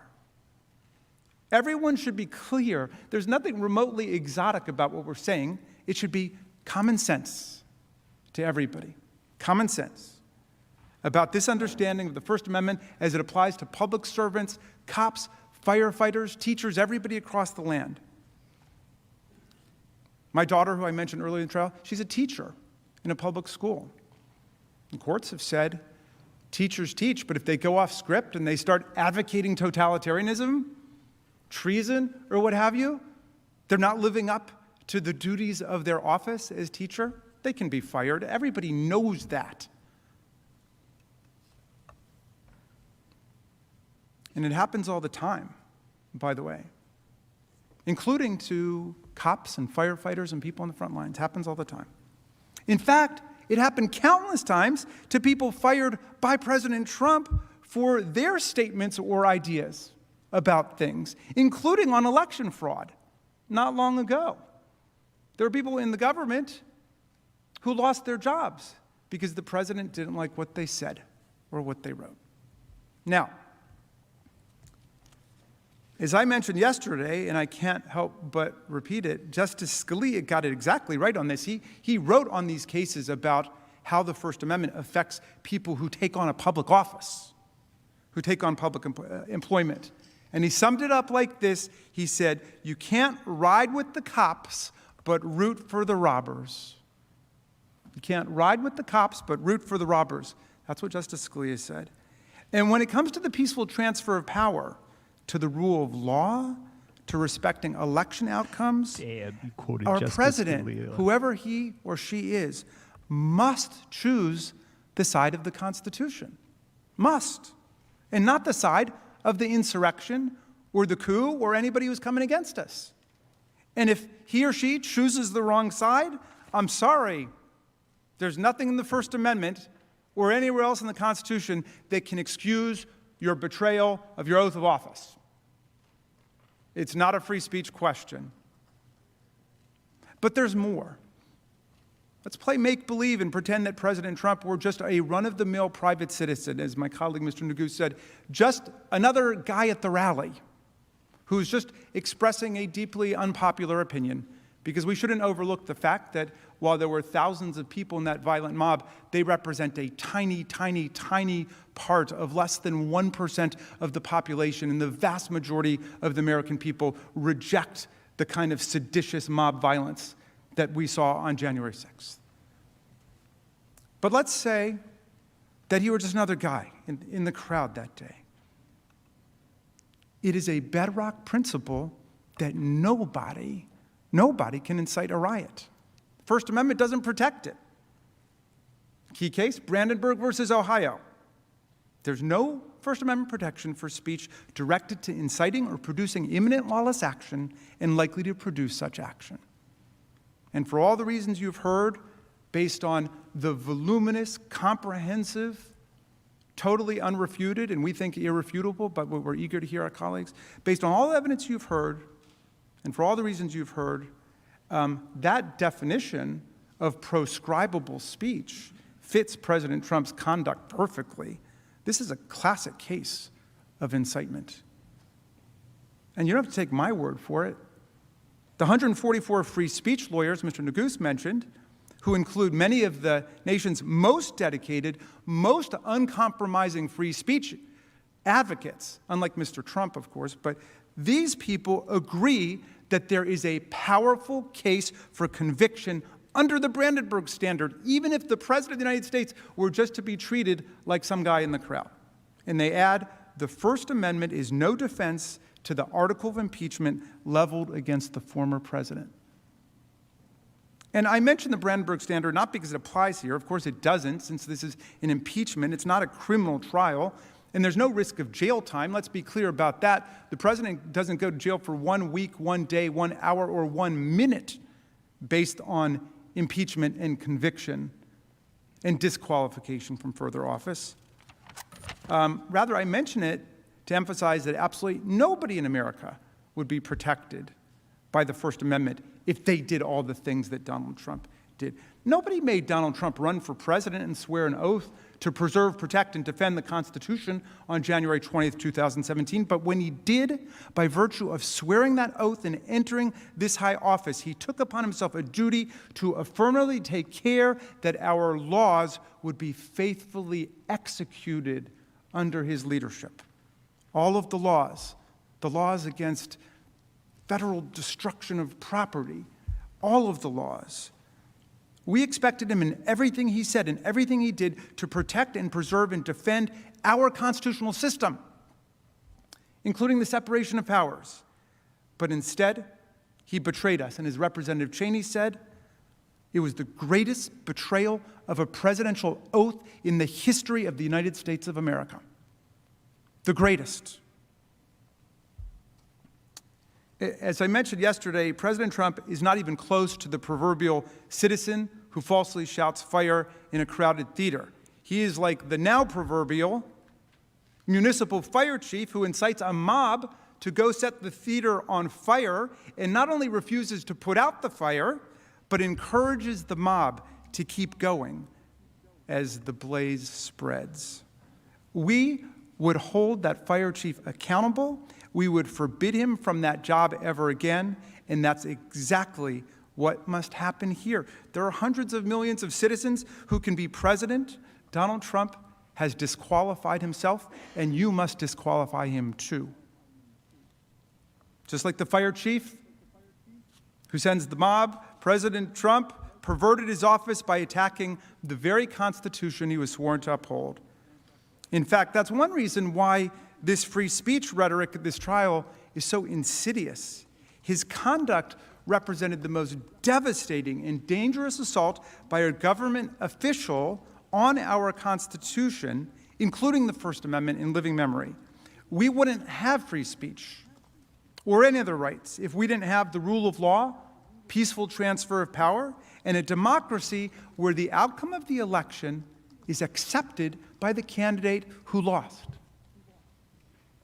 We had it all the way up until 2020. And the central purposes of the First Amendment are democratic self-government and civic truth-seeking, two purposes that President Trump sought to undermine, not advance, in the course of his conduct, as we have definitively demonstrated at this trial. The violence he incited threatened all of our freedoms.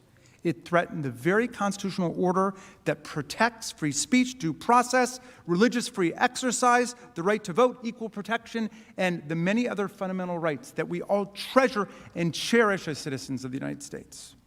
The First Amendment does not create some superpower immunity from impeachment for a president who attacks the Constitution in word and deed while rejecting the outcome of an election he happened to lose.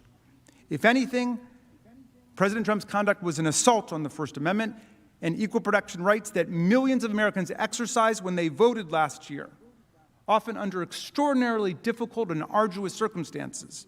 Remember, the First Amendment protects the right of the people to speak about the great issues of our day, to debate during elections, and then to participate in politics by selecting the people who will be our leaders. And remember, in American democracy, those of us who aspire and attain to public office are nothing but the servants of the people. Nothing. Not the masters of the people. We have no kings here. We have no czars. Here the people govern, President Ford said. The people. Most important words of the Constitution are the first three, we the people. But all this means little if a president who dislikes the election results can incite violence to try to replace and usurp the will of the people, as expressed in the states, ignore the judicial branch of government, and then run over the legislative branch of government with a mob. President Trump's high crimes and misdemeanors sought to nullify the political rights and sovereignty of the American people. Our right as a people to deliberate, to form opinions, to persuade each other, to vote, and then to decide who our president will be. The sovereignty of the people. That's an attack on the First Amendment, I would say.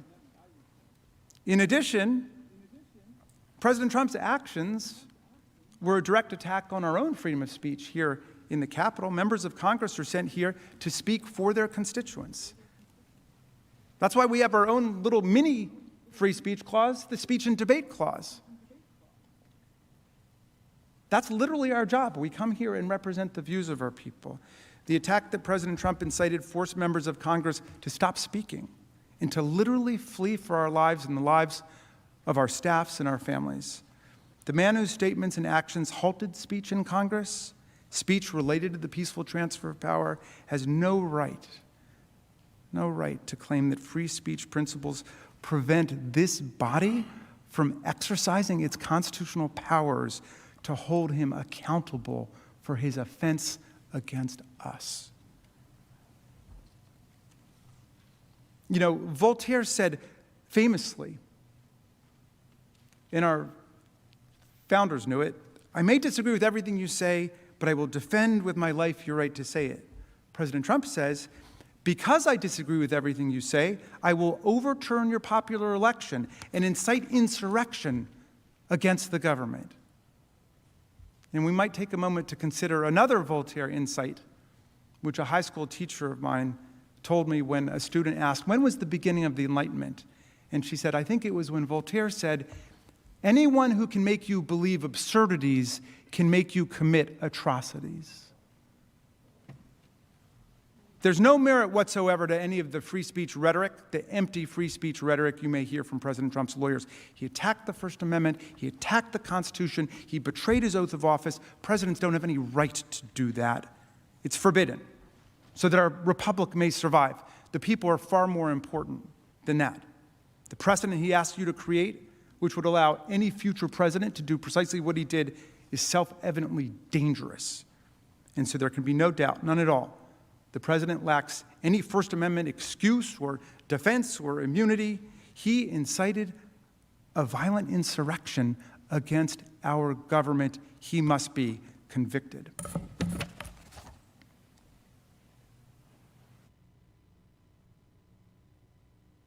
He could have dropped And the now mic I'm going to call up Representative Dean, who will explain why, contrary to the president's claims, the House provided him with all the process that was due to him in this impeachment process. Oh, I'm sorry, Mr. Liu is going to do that.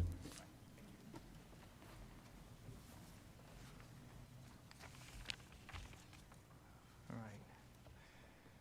Thank you for your time and your attention. We all heard President Trump's attorneys on Tuesday, and as part of President Trump's efforts to avoid talking about his own conduct, to avoid talking about anything related to his constitutional crime, we expect that President Trump will raise process objections. His due process claims are without merit. Under the Constitution, the House has, quote, the sole power of impeachment. That provision confirms that the House functions as a grand jury or a prosecutor. The House decides whether to bring charges. Now, in other impeachment cases, the House has provided certain deliberative and procedural privileges to the person being impeached, but those are exactly that, privileges. They are discretionary. The House has the power to decide its own rules, how it wants to pass the article of impeachment. And in this case, the House debated the article of impeachment and passed it on a bipartisan vote. I'm a former prosecutor. I just want to add that I've had the opportunity to decide whether to bring charges. And when you see a crime committed in plain view, prosecutors don't have to spend months investigating before they bring charges. I note that in this case, in fact, hundreds of people have been arrested and charged by prosecutors for the violence on January 6th. There was no reason for the House to wait to impeach the man at the very top that incited the violence. I'd also like to emphasize that the House had good reason to move quickly. This was an exigent circumstance. This was not a case where there was hidden conduct or some conspiracy that required months and maybe years of investigation. This case does not raise very complicated legal issues. The gravity of the president's conduct demanded the clearest of responses from the legislature, particularly given that the president was still in office at the time the House approved this article, and rumors of further violence echoed around the country. They still do. There must be absolutely no doubt that Congress will act decisively against a president that incites violence against us. That is why the House moved quickly here. And President Trump, who created that emergency, cannot be heard to complain that the House impeached him too quickly for the emergency he caused. Another point on the due process question. Earlier in this trial, President Trump's attorneys suggested that the House somehow deliberately delayed the transmission of this article of impeachment. That is simply not accurate. When the House adopted this article of impeachment on a bipartisan vote, we were ready to begin trial. But the Senate was not in session at the time. And when we inquired as to our options, Senate officials told us clearly and in no uncertain terms that if the clerk of the House attempted to deliver the article of impeachment to the Secretary of the Senate before the Senate reconvened, that the clerk of the House would have been turned back at the door. That's why the trial did not begin then. It's another reason why the president's objections of due process are meritless. And finally, let me just conclude that you all are going to see and have seen a full presentation of evidence by the House, and you're going to hear a full presentation by the president's attorneys. You're going to be able to ask questions. The Senate has the sole power to try all impeachments. President Trump is receiving any and all process that he is due right here in this chamber.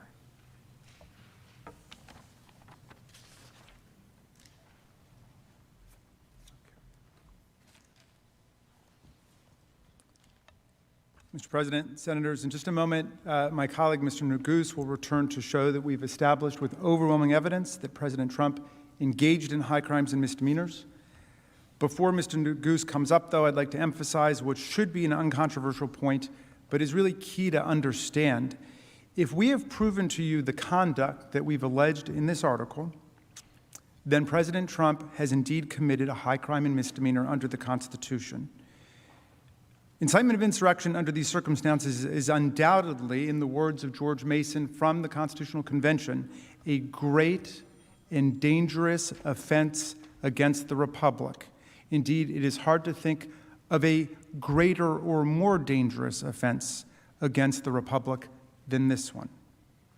So, to be very precise about this, I hope we all can agree today that if a president does incite a violent insurrection against the government, he can be impeached for it.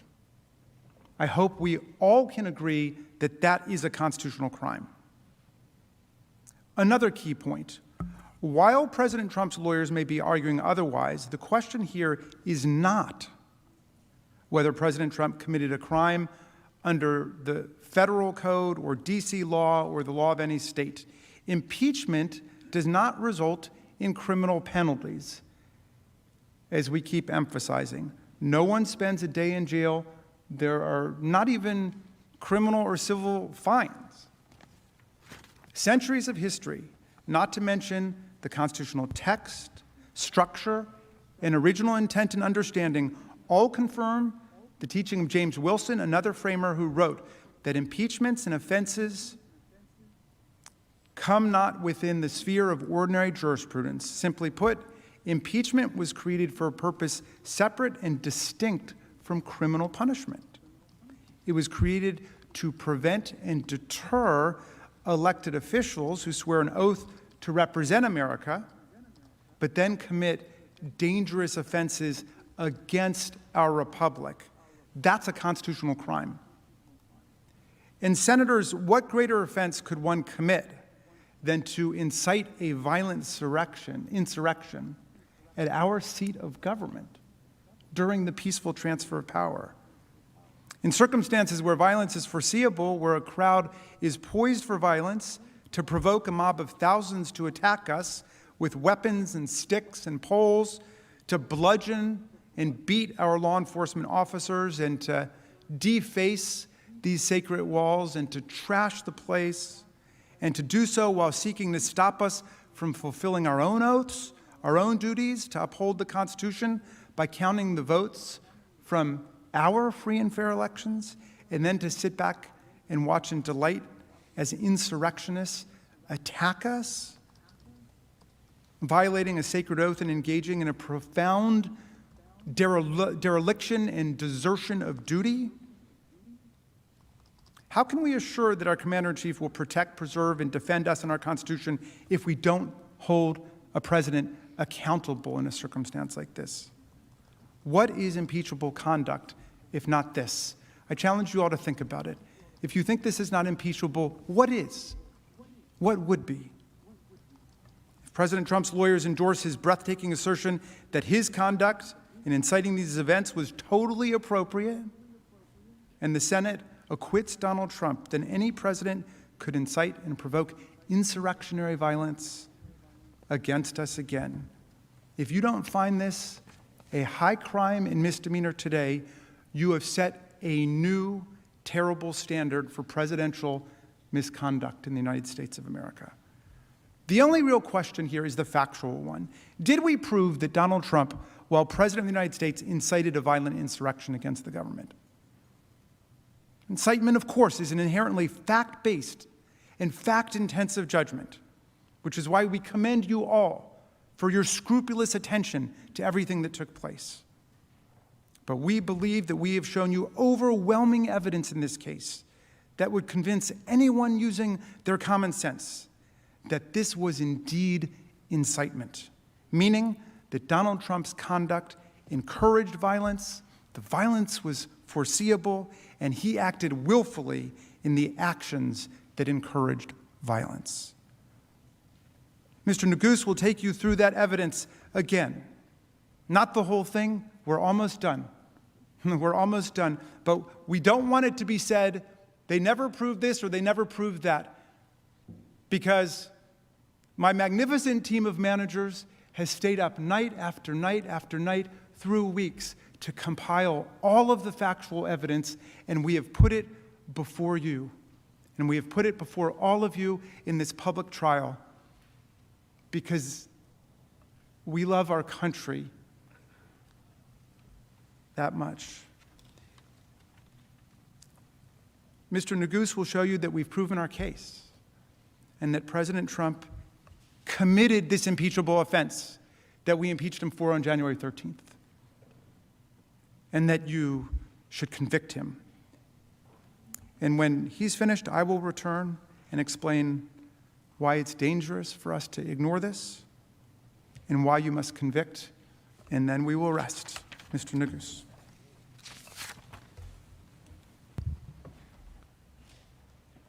If the insurrection fists, you must not acquit.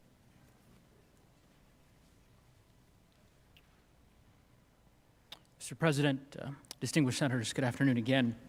As my colleague, Lead Manager Raskin, mentioned, I know it's been a long few days, and I want to say thank you, that we're very grateful for your patience, for your attention, and the attention that you have paid to every one of our managers as they have presented our case. As Lead Manager Raskin mentioned, I hope, I trust that we could all agree that if a president incites a violent insurrection against our government, that that's impeachable conduct. So what I'd like to do as we close our case is just walk you through why our evidence overwhelmingly establishes that President Trump committed that offense. Now, as you consider that question of whether the president incited an insurrection, there are three questions that reasonably come to mind. Was violence foreseeable? Did he encourage violence? And did he act willfully? And I'm going to show you why the answer to every one of those questions has to be yes. First, let's start with we could all agree that if a president incites foreseeable violence, the violence would erupt on January 6th if President Trump lit a spark. Was it predictable that the crowd at the Save America rally was poised on a hair trigger for violence, that they would fight, literally, if provoked to do so? Of course it was. When President Trump stood up to that podium on January 6th, he knew that many in that crowd were inflamed, were armed, were ready for violence. It was an explosive situation, and he knew it. We've shown you the evidence on this point. You've seen it. The images, the videos, the articles, and the pattern, which show that the violence on that terrible day was entirely foreseeable. We've showed you how this all began with the big lie, the claim that the election was rigged and that President Trump and his supporters were the victims of a massive fraud, a massive conspiracy to rip away their votes. We've showed you how President Trump spread that lie and how over the course of months, with his support and encouragement, it inflamed part of his base, resulting in death threats, real-world violence, and increasingly extreme calls to stop the steal. We established that after he lost the election, the president was willing to do just about anything to prevent the peaceful transfer of power, that he tried everything he could do to stop it. You'll recall the evidence on the screen. Him pressuring and threatening state election officials, attacking them to the point of literally calling them enemies of the state, threatening at least one of them with criminal penalties. Then attacking senators, members of Congress, all across the media, pressuring the Justice Department, prompting outcries from assistant U.S. attorneys, not to mention his own attorney general, reportedly telling him that the stolen election claims were, quote, BS, not my phrase, his.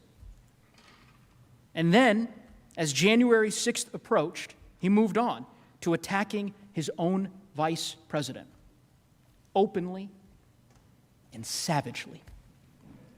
We recounted throughout that entire period all the ways in which President Trump inflamed his supporters with lies that the election was stolen. And as every single one of us knows, nothing in this country is more sacred, nothing, than our right to vote, our voice.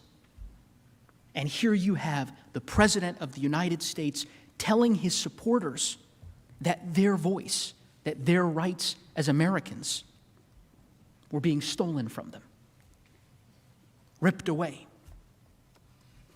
That made them angry. Angry enough to stop the steal, to fight like hell to stop the steal. And we showed you this. You saw the endless tweets, the rallies, the statements encouraging and spreading that big lie. You saw that he did this over and over again with the same message each time. You must fight to win it back. You must never surrender, no matter what. And remember, each time that his supporters along the way showed violence, he endorsed it, encouraged it, praised it. All part of that same demand to stop the steal and fight like hell. Remember the video that Manager Plaskett showed you from Texas? Some of his supporters encircling a bus of campaign workers on a highway. People easily could have been killed. Easily. What did he do? He tweeted it and made a joke about it at a rally. Called them patriots. Held them out as an example of what it means to stop the steal. When he told his supporters to stop the steal, they took up arms to literally intimidate officials to overturn the election results. You saw the evidence, and so did he. And he welcomed it. And when President Trump attacked Georgia's Secretary of State for certifying the results, his supporters sent death threats. You saw those in great detail from Manager Dean. What did he do? He attacked the election officials further. When his supporters gathered together to have a second Million MAGA rally, that's the rally that Manager Plaskett showed you, a rally about the stolen election, he tweeted that the fight had just begun. What happened next? It's not rocket science. Fights broke out. Stabbings. Serious violence. Now, President Trump, like all of us, he saw what happened at that rally. He saw all the violence, the burnings, the chaos. How did he respond? He tweeted praise of the event. And then, see it on the screen, he bought $50 million worth of ads to further promote his message to those exact same people. He immediately joined forces with that very same group. He joined forces with the same people that had just erupted into violence. Was violence predictable? Was it obvious that the crowd on January 6th was poised for violence? Prepared for it? Absolutely. And this isn't just clear, looking back in time. It was widely recognized at the time. In the days leading up to January 6th, there were dozens, hundreds of warnings. And he knew it. He knew the rally would explode if provoked. He knew all it would take was a slight push. Remember, you heard from Manager Plaskett, the chatter on social media, websites that the Trump administration monitored and were known to the Trump operation. It showed that the people he invited to the January 6th rally took this as a serious call to arms. That this was not just any attack. It was to storm the Capitol if necessary, to stop the steal.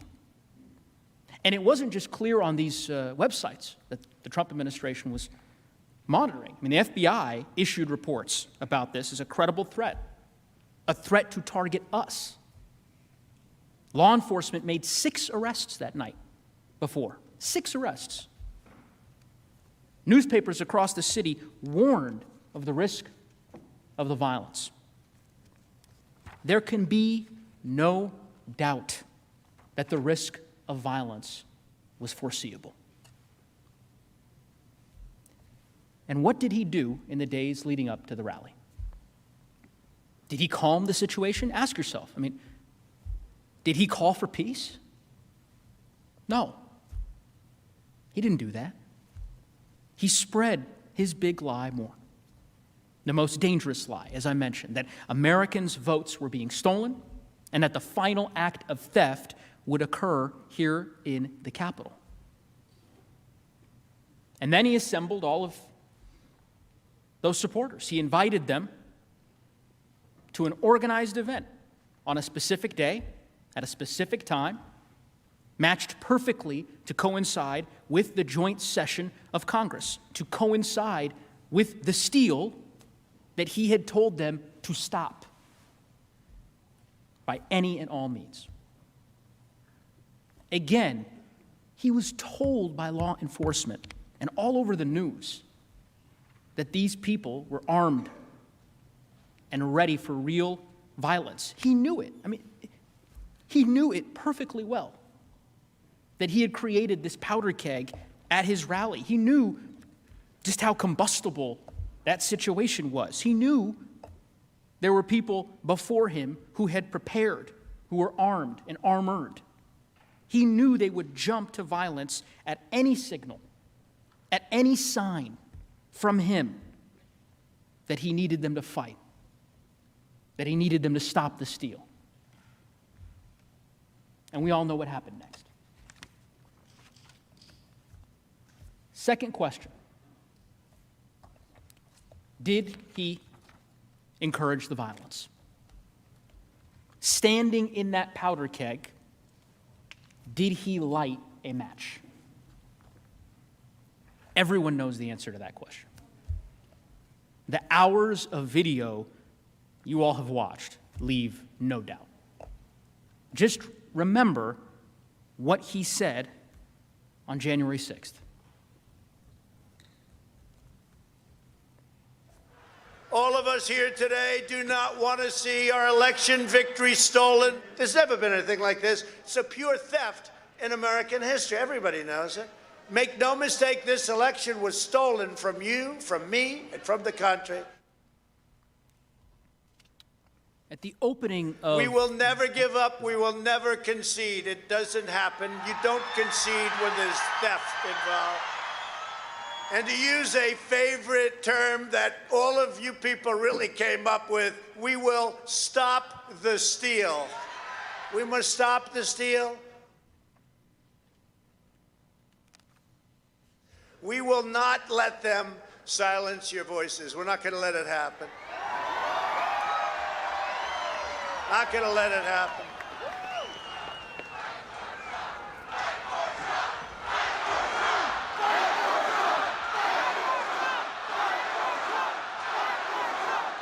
Thank you. And you have to get your people to fight, because you'll never take back our country with weakness. You have to show strength, and you have to be strong. And we fight. We fight like hell. And if you don't fight like hell, you're not going to have a country anymore. You may remember at the outset of this trial that I told you you'd hear three phrases over and over and over again. The big lie that the election had been stolen,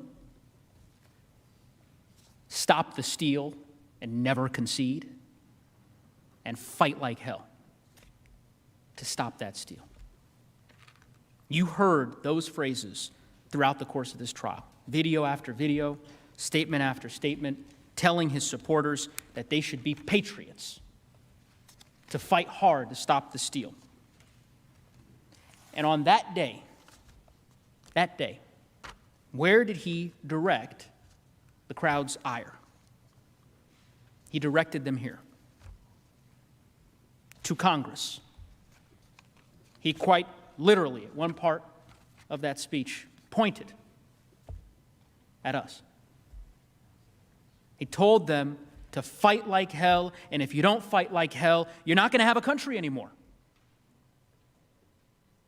And here's the thing, that wasn't metaphorical.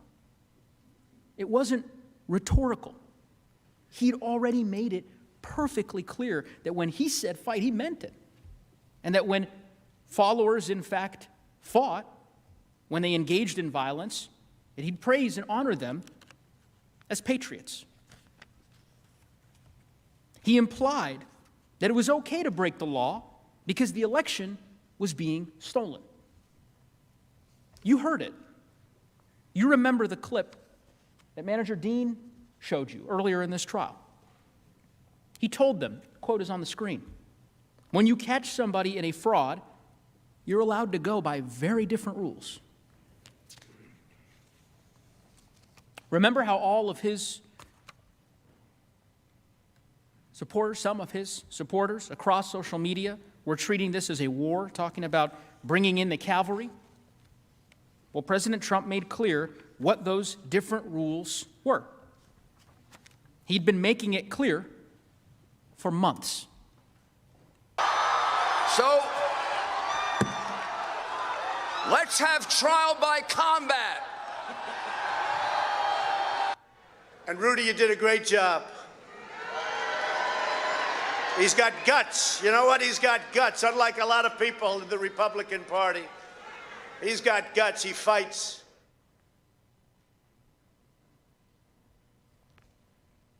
His message was crystal clear.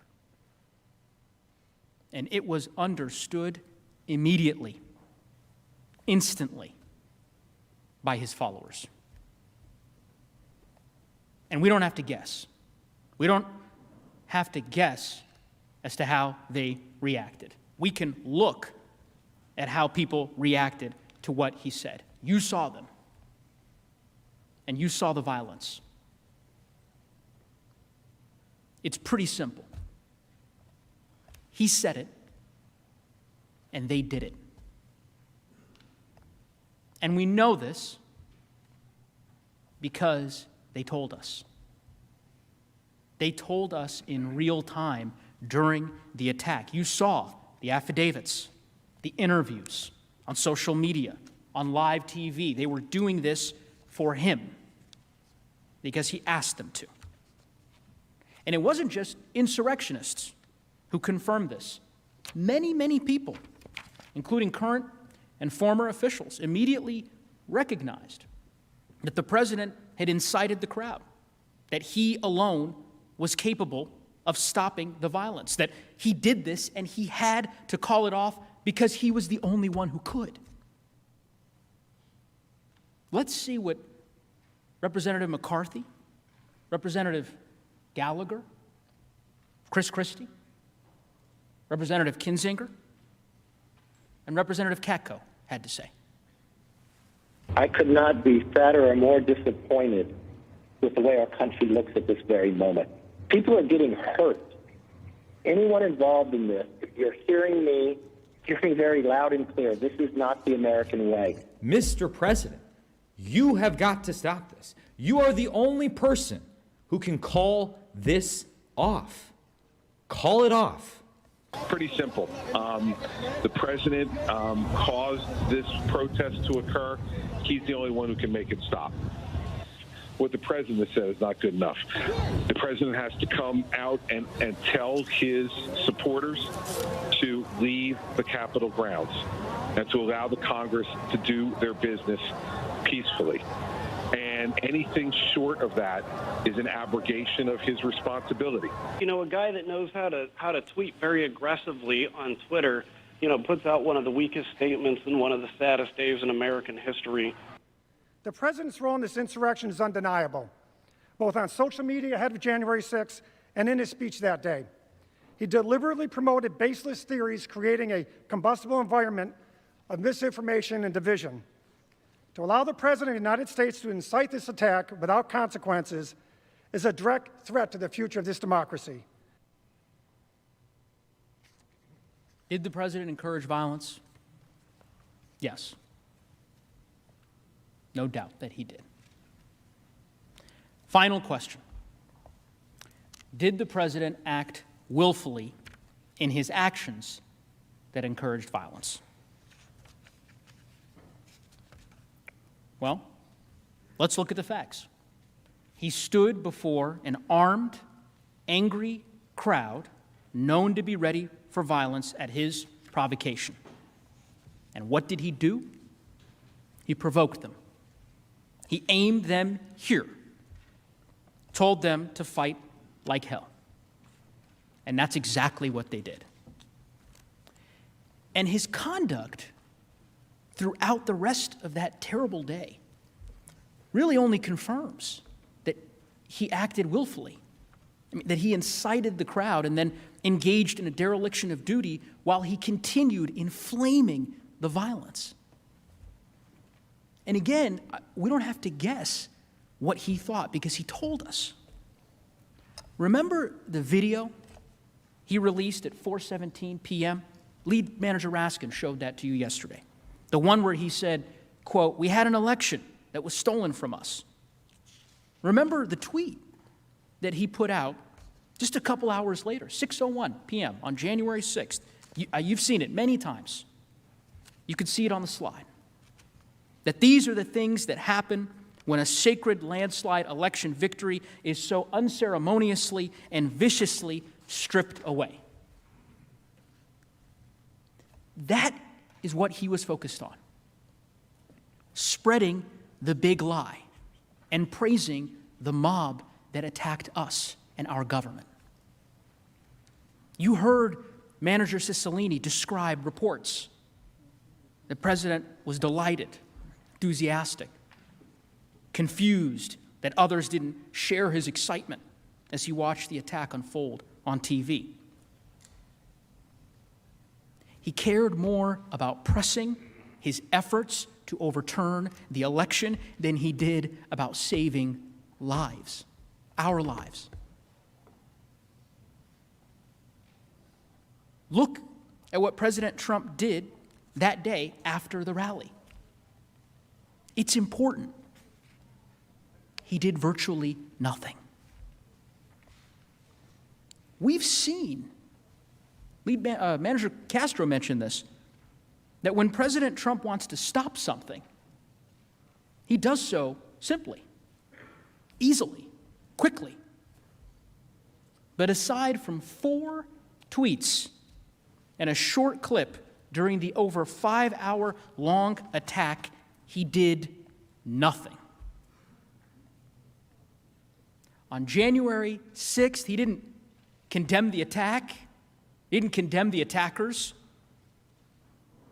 didn't say that he would send help to defend us or defend law enforcement.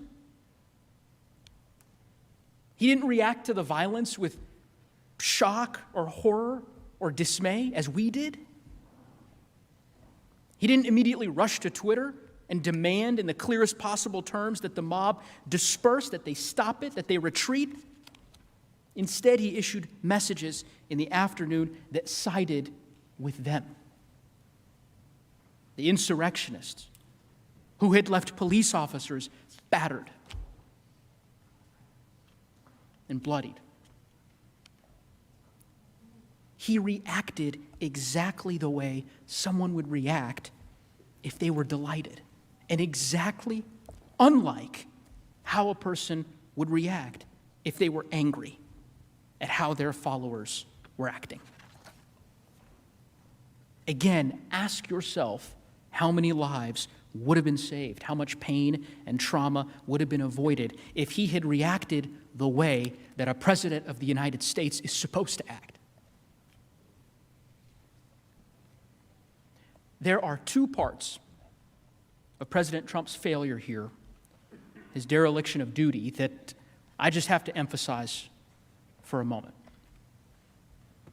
First is what he did to Vice President Mike Pence, the Vice President of the United States of America. His own Vice President was in this building with an armed mob shouting, "Hang him." The same armed mob that set up gallows outside. You saw those pictures. And what did President Trump do? He attacked him more. He singled him out by name. It's honestly hard to fathom. Second, our law enforcement. The brave officers who were sacrificing their lives to defend us, who could not evacuate or seek cover because they were protecting us. I'm not going to go through again what my fellow managers showed you yesterday, but let me just say this. Those officers serve us faithfully and dutifully, and they follow their oaths. They deserved a president who upholds his, who would not risk their lives and safety to retain power. A president who would preserve, protect, and defend them. But that's not what he did. When they, the police, still barricaded and being attacked with poles, he said in his video to the people attacking them, "We love you. You're very special." What more could we possibly need to know about President Trump's state of mind? Senators, the evidence is clear.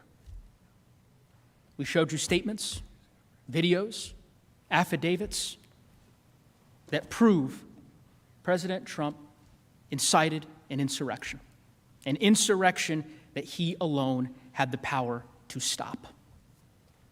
And the fact that he didn't stop it, the fact that he incited a lawless attack and abdicated his duty to defend us from it, the fact that he actually further inflamed the mob, attacking his vice president while assassins were pursuing him in this Capitol, more than requires conviction and disqualification. We humbly ask you to convict President Trump for the crime for which he is overwhelmingly guilty of.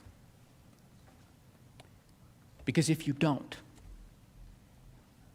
if we pretend this didn't happen, or worse, if we let it go unanswered. Who's to say it won't happen again?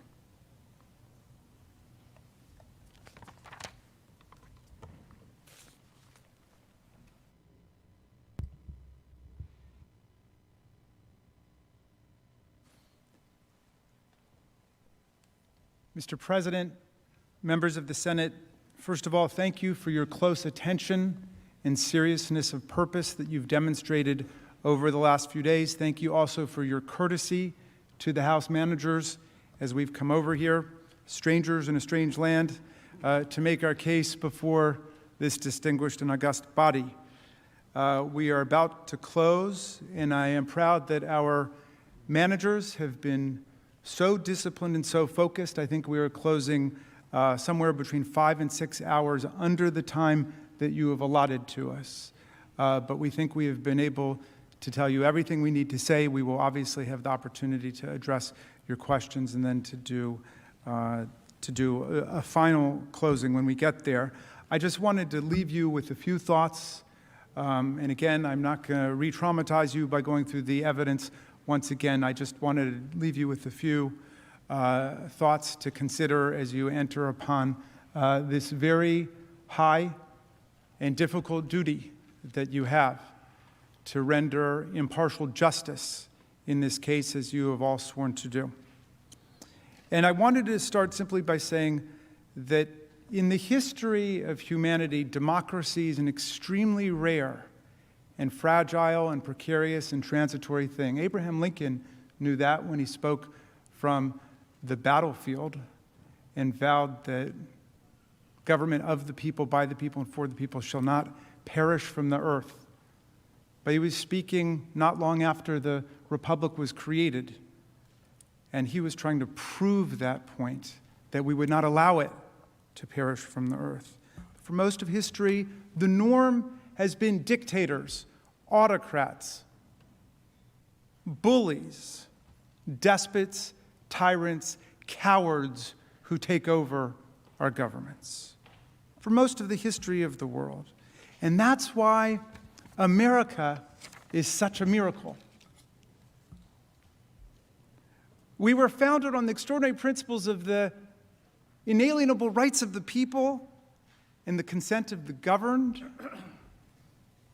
and the fundamental equality of all of us. You know, when Lincoln said, government of the people, by the people, and for the people, and he hearkened back to the Declaration of Independence when he said 7 years ago, he knew that that wasn't how we started. We started imperfectly. We started as a slave republic. Lincoln knew that. But he was struggling to make the country better. And however flawed the founders were as men in their times, they inscribed in the Declaration of Independence and the Constitution all the beautiful principles that we needed to open America up to successive waves of political struggle and constitutional change and transformation in the country. So we really would become something much more like Lincoln's beautiful vision of government of the people, by the people, and for the people, the world's greatest multiracial, multi-religious, multi-ethnic constitutional democracy, the envy of the world. As Tom Paine said, an asylum for humanity where people would come. Think about the preamble. Those first 3 words, pregnant with such meaning, we the people.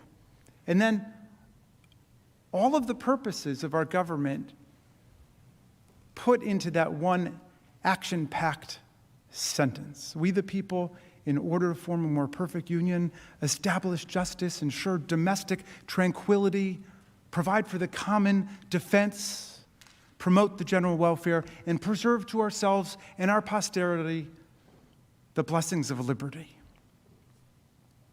And then, right after that first sentence, the mission statement for America in the Constitution, what happens? Article 1.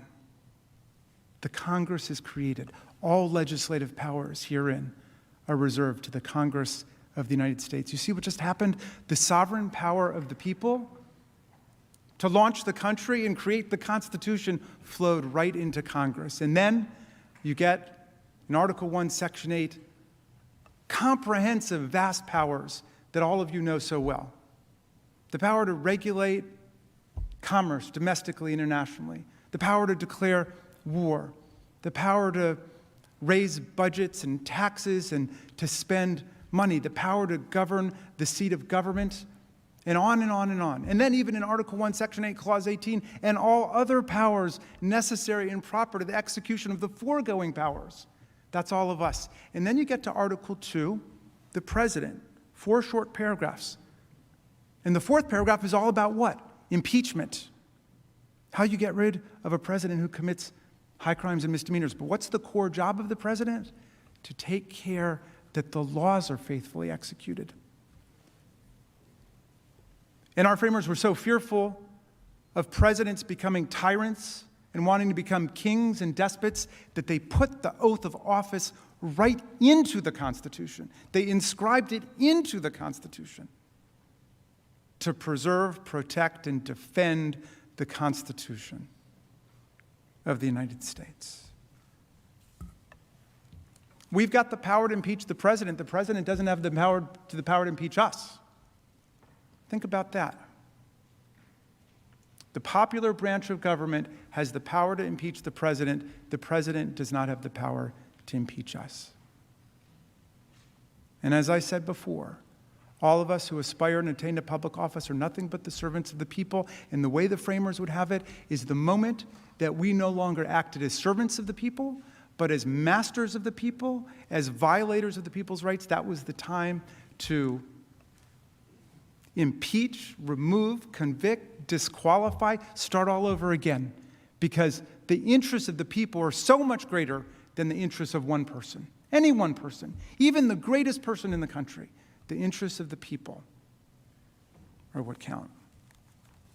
Now, when we sit down and we close,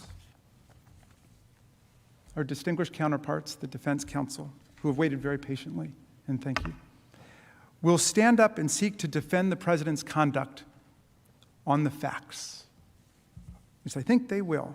It has already been decided by the Senate on Tuesday that the Senate has constitutional jurisdiction over this impeachment case brought to you by the United States House of Representatives. So we've put that jurisdictional constitutional issue to bed. It is over. It's already been voted on. This is a trial on the facts of what happened.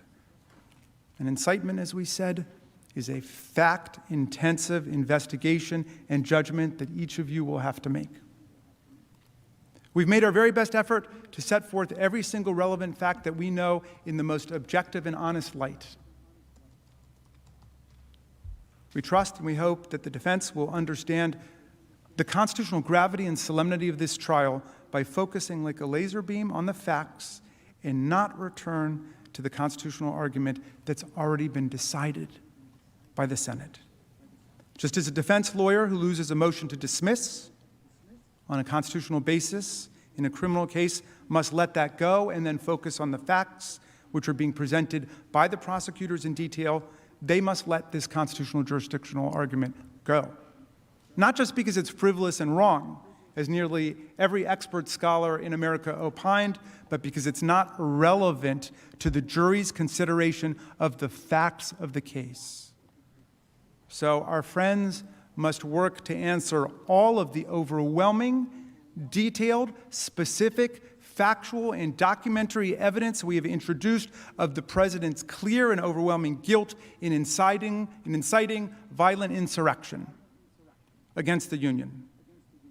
Now, Donald Trump last week turned down our invitation to come testify about his actions, and therefore we've not been able to ask him any questions directly as of this point. Therefore, during the course of their 16-hour allotted presentation, we would pose these preliminary questions to his lawyers, which I think are on everyone's minds right now, in which we would have asked Mr. Trump himself if he had chosen to come and testify about his actions and inactions. when we invited him last week. One, why did President Trump not tell his supporters to stop the attack on the Capitol as soon as he learned of it? Why did President Trump do nothing to stop the attack for at least 2 hours after the attack began? As our constitutional commander-in-chief, why did he do nothing to send help to our overwhelmed and besieged law enforcement officers for at least 2 hours on January 16th after the attack began? On January 6th, why did President Trump not at any point that day condemn the violent insurrection and the insurrectionists? And I'll add a legal question that I hope his distinguished counsel will address. If a president did invite a violent insurrection against our government, as of course we allege and think we've proven in this case, but just in general, if a president incited a violent insurrection against our government, would that be a high crime and misdemeanor? Can we all agree at least on that? Senators, I've talked a lot about common sense in this trial because I believe that's all you need to arrive at the right answer here. You know, when Tom Paine wrote Common Sense, the pamphlet that launched the American Revolution, he said that common sense really meant two different things. One, common sense is the understanding that we all have without advanced learning and education. Common sense is the sense accessible to everybody, but common sense is also the sense that we all have in common as a community. Senators, America, we need to exercise our common sense about what happened. Let's not get caught up in a lot of outlandish lawyers' theories here. Exercise your common sense about what just took place in our country. Tom Paine wasn't an American, as you know, but he came over to help us in our great revolutionary struggle against the kings and queens and the tyrants. And in 1776, in the crisis, he wrote these beautiful words. It was a very tough time for the country. People didn't know which way things were going to go. Were we going to win? Against all hope? Because for most of the rest of human history, it had been the kings and the queens and the tyrants and the nobles lording it over the common people. Could political self-government work in America was the question. And Paine wrote this pamphlet called The Crisis, and in it he said these beautiful words. And with your permission, I'm going to update the language a little bit, pursuant to a suggestion of Speaker Pelosi, so as not to offend modern sensibilities, okay? But he said, these are the times that try men and women's souls. These are the times that try men and women's souls. The summer soldier and the sunshine patriot will shrink at this moment from the service of their cause and their country. But everyone who stands with us now will win the love and the favor and the affection of every man and every woman for all time. Tyranny, like hell, is not easily conquered, but we have this saving consolation. The more difficult the struggle, the more glorious in the end will be our victory. Good luck in your deliberations.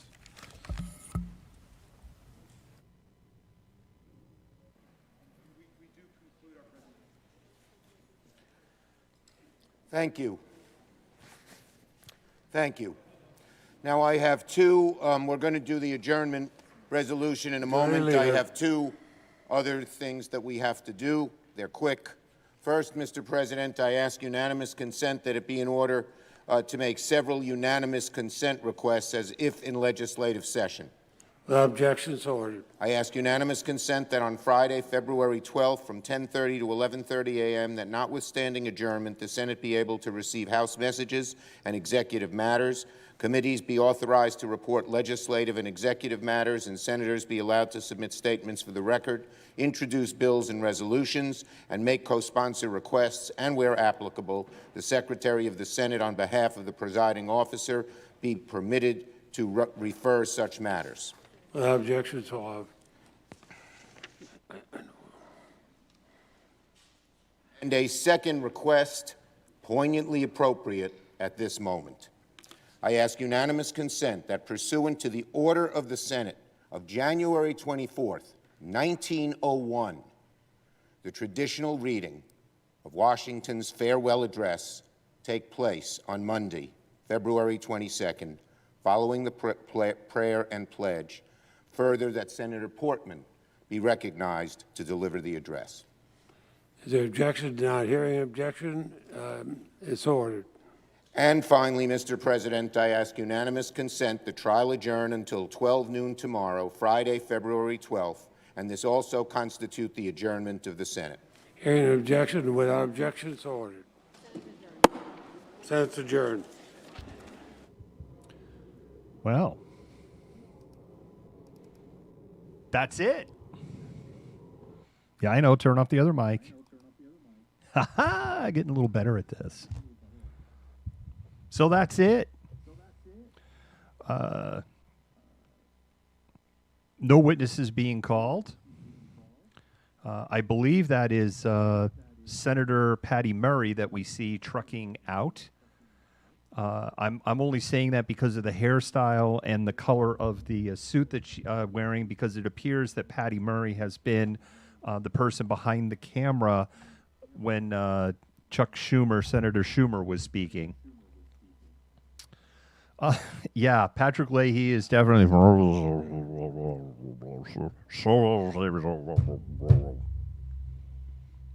He does look like he's a little more.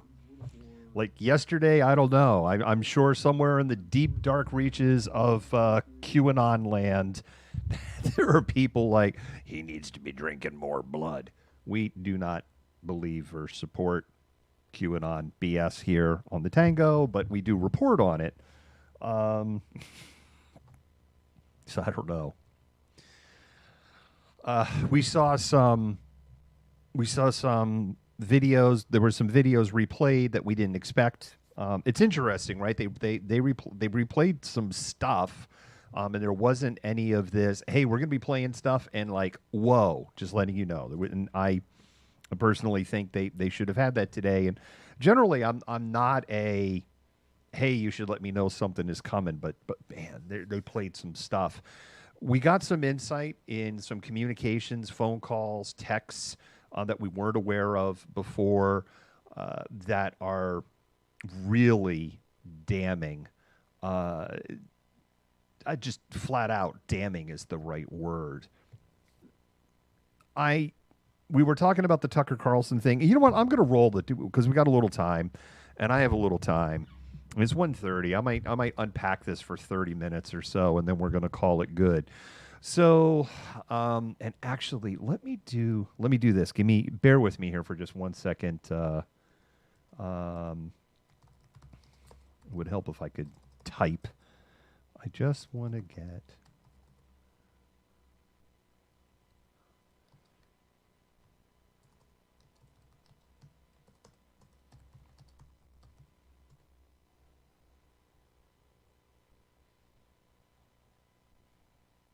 There we go. That's the one I want. Yes. And start. There we go. This will help me not get rambly. I have a big-ass stopwatch running. I should have actually had... I had a lot of tabs open. I should have... It's a learning curve. It's all still a learning curve. Oh, I'll be so glad when COVID is over and could actually maybe have an engineer in here helping me with a lot of this stuff instead of being chief cook and bottle washer. Or potentially being more of the engineer and having maybe another face to look at beyond mine. Let me roll this Tucker Carlson thing again from yesterday, and then we're going to spend a little time for that unpacking things.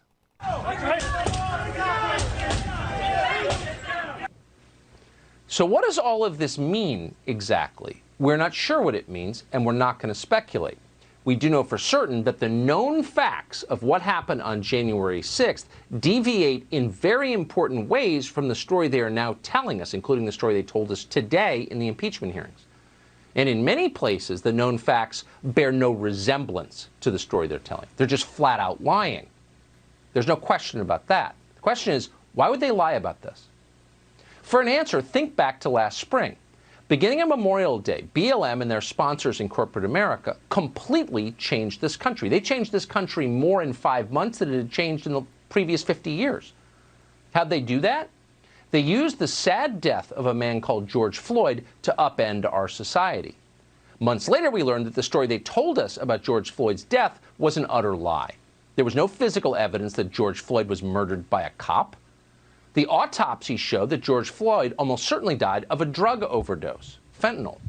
But by that point, facts didn't matter. It was too late. Cities had been destroyed, along with the fabric of this country itself. Scores of people had been killed.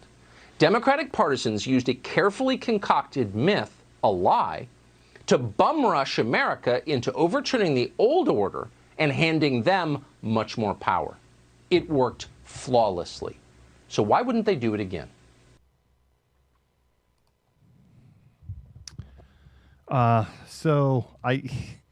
It's really stunning, right? What we just saw there. Give me 1 second also, because I'm seeing some stuff here. And I just want to always like to make sure that we acknowledge our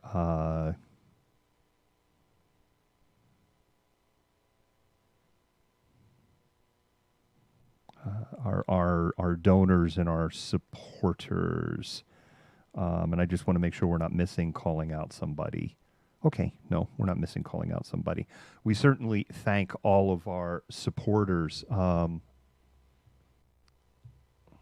Thanks, Drew.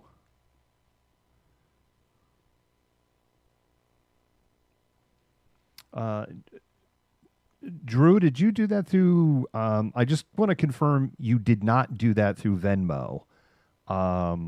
First of all, thank you so much for the donation. I just want to confirm you didn't do it with Venmo, because I'm not seeing anything on Venmo showing your,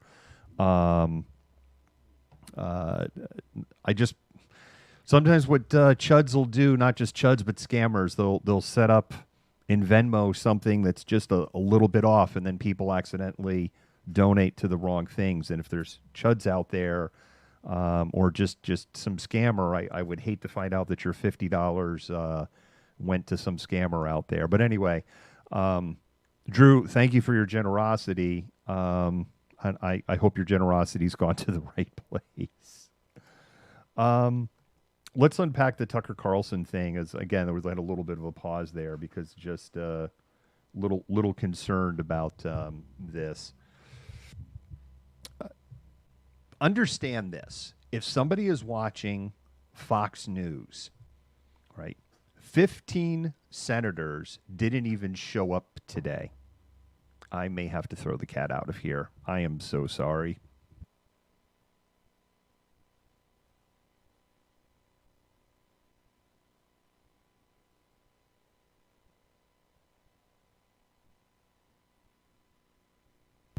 The cat threw himself out of here. Let me start again. And I know, I've been starting, so let me start again. If you have loved ones or understand people that are diehard supporters, they are getting their information from Fox News. Fox News yesterday cut away from the testimony. So if somebody was consuming what was happening, they never saw most of the videos that were played yesterday. Never even saw it. And then you have Tucker Carlson essentially saying it's a hoax. I mean, he doesn't come out and say the word hoax, because if he said the word hoax, Tucker Carlson probably wouldn't have a job anymore. So, bye, Kellen. But if somebody is, that's where don't forget, Tucker Carlson is the most watched show on Fox News. So, and then you have just this other just batshit crazy about Black Lives Matter, like corporate sponsors. What? There were corporate sponsors? You know, like is corporate sponsors code for Jews and George Soros? Because remember, he can't certainly come out and say that, because he would lose his job. And then he would cry cancel culture instead of, well, there are consequences for saying batshit crazy stuff. like corporate sponsors, cities destroyed. He used the word destroyed. Scores killed. Scores. 7, right? So 4 score, a score is 20. So score is 20. Scores plural. So he's saying at least 40 people killed because of Black Lives Matter protests. What? What? On what planet? Fabric of the country. And don't forget the other thing, the old order, which is is a page right out of Nazi propaganda. But for the 5 million-ish people who watch Tucker Carlson, that is the truth. And malcontents, you got to understand this. Exactly. Who are these people getting killed? Exactly, Rashi. Malcontents, you need to understand this. That this, let's say he's impeached. We had 15 senators who didn't even bother to show up today. So you can certainly go that you have 15 Republican senators who are going, I don't care. I don't care. I support the insurrection. You have 15 senators who have said this today by their actions.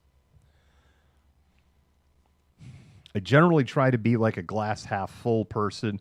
We certainly haven't heard anything like Senator so-and-so has tested positive for COVID or Senator so-and-so has had their wife or child die or something like, right?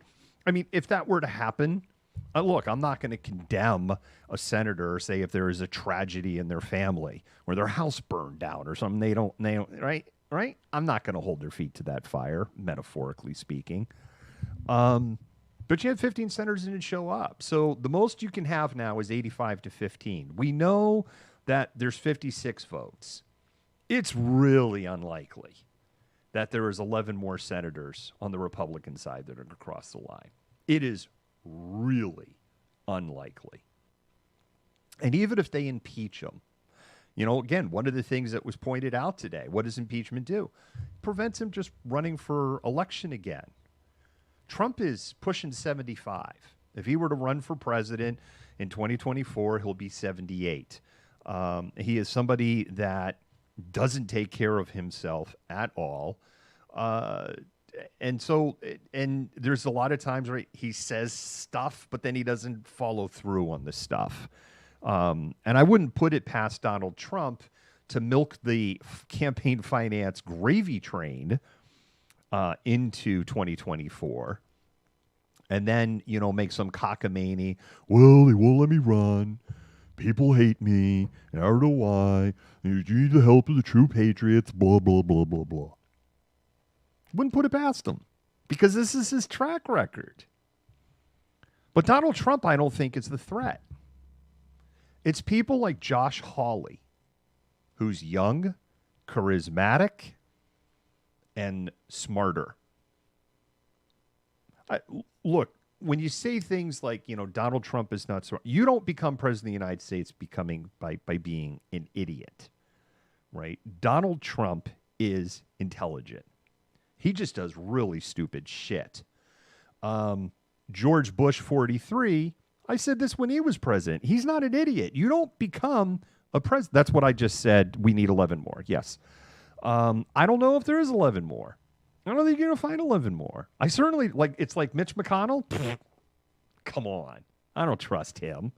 Did Lee even show up today? If Lee showed up today, maybe that's why there was no discussion. Maybe Lee is one of the 15 no-shows. Because remember, they basically said, we'll parking lot this, and we can hash it out tomorrow morning, because basically it's like, we're tired. We want to go home, right? Did Lee even show up? Now, if Lee showed up, he showed up. But he's a no. I mean, we could sit here and handicap the list, but we'd have to know the 15 that no-showed to try to read the tea leaves. So you now need to get 67 out of 85. But again, it's just he can't run office.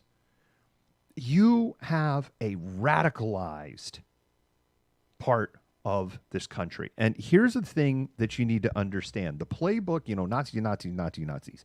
The playbook that the Germans used was modernized by the Taliban, and Daesh. Peace, Dora. We love you. Yeah, Tim Ivan. No more gravy trade for him. Woo woo, right off the cliff. I wish we could do a longer show. I'm not going to have it in the tank for a big show, but we are doing a show tonight, and we have a plan. We're going to make it fun. We have a plan. Actually, I do need to reach out. I either need to get one of our research team or mods to make the poll, or they don't want me to know the stories. Basically, what the plan is Jennifer's just going to do 5 for the Malcontented Minutes. We're going to do 5. I get a hall pass because I've been covering this. And they're going to do 5, but they don't want me knowing the 5, so it's going to force me to unpack them on the spot. But I've just realized we have to do the poll to vote on the story. Or maybe we just do the 5, we don't vote, we call it a night early. Actually, I might prefer that. I digressed. Daesh and the Taliban modernized the German propaganda playbook. And how they modernized it is they took the elements that required in using social media and the internet to radicalize people, to use the social media as an echo chamber. And this playbook was used. This isn't me talking. This is, go do a search. These are counterterrorism experts from our own government from before Trump was elected saying this stuff as far back as 2015, that there was a radicalization going on in the political right. And it was in these echo chambers. And we say echo chambers, people, you're an echo chamber. We have people in the right come in. We've had some good conversations and I always like to remind people, our coverage of the Back the Blue rally in October was praised from both the left and the right, just as our coverage for Tacoma was praised by both sides and also criticized from both sides. I love it when we're criticized from both sides. Love it. Because then I know we're doing our job. And I love when we get praise from both sides, because then I know we're doing our job. And we have an editorial board meeting, and sometimes we sit down and we go, you know what, we're getting a little echo chamber. Let's we're certainly left. I'm not going to deny that. But we're not an echo chamber. When I say echo chamber, people on the right, what I'm talking about is things like Gab and 4chan and the dark web, and that's the echo chambery stuff. And they've radicalized. And we have a significant number of people in this country who are radicalized in the same way that a person being fed a steady diet of perverted Muslim dogma, because it's just like the Bible. You could read the Bible, and we see this in the messages in our chats. Two different people can read the same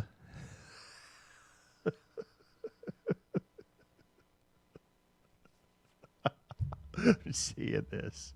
I am a Pats fan. I'm seeing the comments. That's why I laughed. You're here talking about the comments, but we've seen in the comments, people will quote the Bible, whether that be in the feeds or whether it be in stories we post.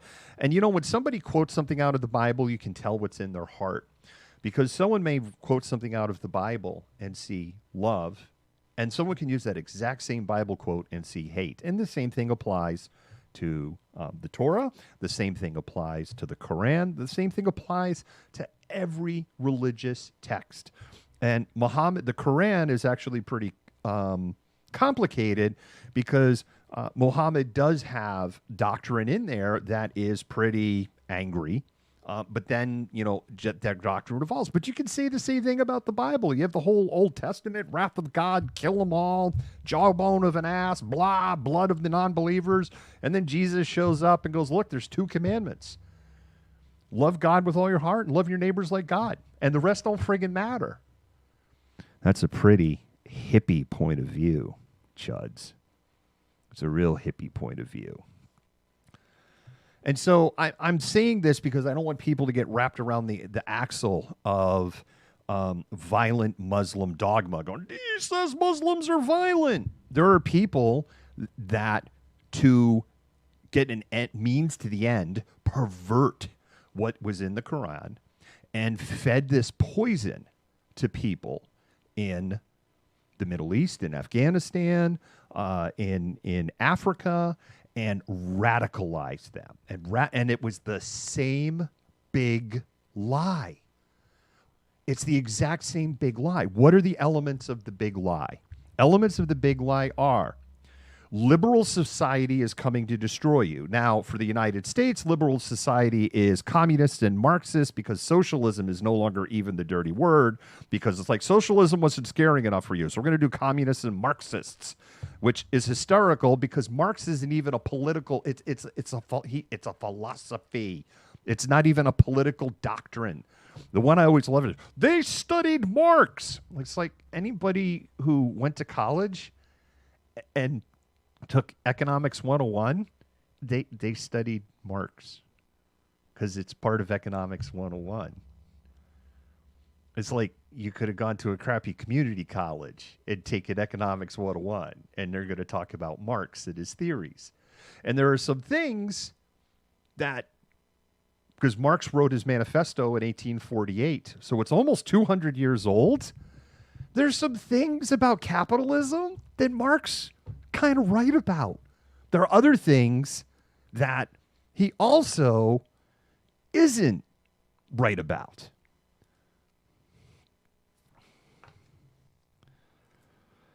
So they pervert what they hear. And again, that first element is liberals are coming to destroy you and change your way of life. That's number one. That's number one in the big lie.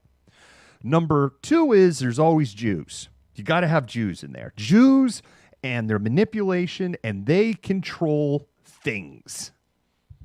And the things may be different. So in the case of, say, somebody in the Middle East that is being radicalized, in that case, the Jews are coming to destroy you and take away all of your land. Here in the United States, it is the Jews run the media, the Jews run the banks, the Jews run everything, they bankroll everything, and they're the ones holding you down. That's the second piece of the big lie. The third piece of the big lie is the liberals and the Jews are going to work together to invade you. And you are going to be overwhelmed with these invaders that are going to come in and ruin your way of life. And again, if we use this example where in the Middle East they use social media to weaponize the school of thought, what this was the infidels are going to come and they're going to bring alcohol and they're going to bring stockings and they're going to bring casual burqa Friday where you might see a woman's ankle and they're going to have it so you can only have one wife. And again, because this is this radicalized form of Islam that they are teaching, I am not saying everyone in the Middle East thinks this way. I'm talking about the radicalized story because they're bought into this radicalization. And then what is the story here? They're going to open up the borders. All of these invaders are going to flood in. They're going to take away your jobs. They're going to bankrupt the government because the government just gives them whatever they want, which is complete bullshit in itself. You're not going to have work. You're going to live in a country that's going to look like you're in Nicaragua or some other shithole country, to quote what the president referred to countries that are in these places that people think are shitholes.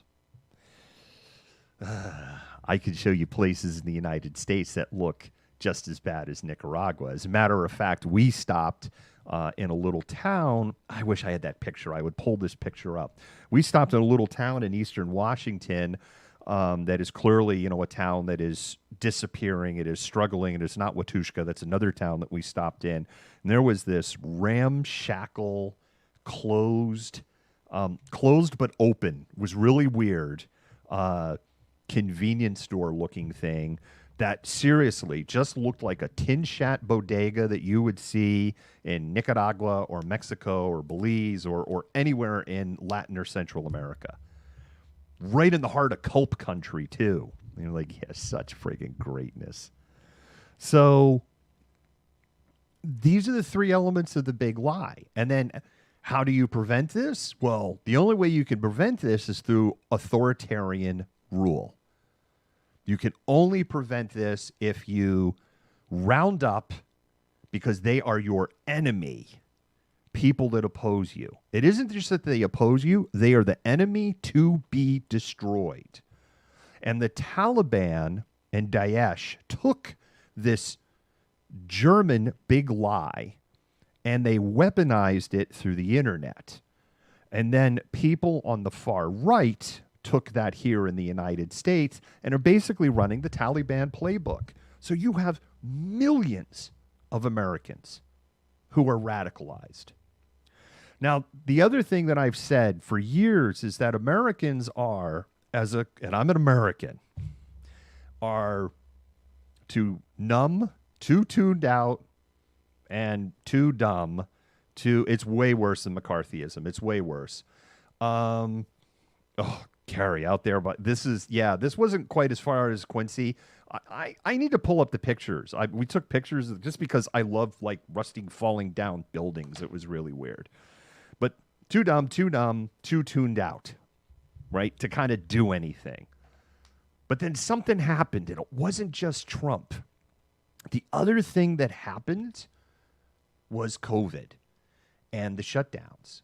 And I know people are like, oh, unemployment's only 6.3%. It's like, yeah, but U3 unemployment doesn't count people that are on extended benefits, doesn't count people who are on PUA, doesn't count on people who have run out of benefits, doesn't count people who are underemployed, people that are working for Uber Eats or Amazon delivery because that's the only option that they have left because they can't work in their chosen vocation and they're not making anywhere near the money that they were making in their chosen vocation. When you look at the U6 unemployment number, unemployment in this country is around 12%. And that is probably even conservative because one of the things we learned in the second half of 2020 that we reported here is that the tentacles of the Trump administration even reached into the Bureau of Labor Statistics, and there was month after month, well, we undercounted this, and we didn't count this right. And the things that the Bureau of Labor Statistics have historically never gotten wrong. And the Bureau of Labor Statistics has been considered one of the most nonpartisan government puzzle pieces in governmental history. And the tentacles even got there. So we don't even know what the friggin' numbers are. Handed a mess. So you just took away the tuned out part because you have people sitting around at home. They're trapped in their homes. So what do they do? Oh, we get on the internet. I'm going to watch cat videos. Cat videos. Communist cat videos. There's communist cats. Why communist cats are scary?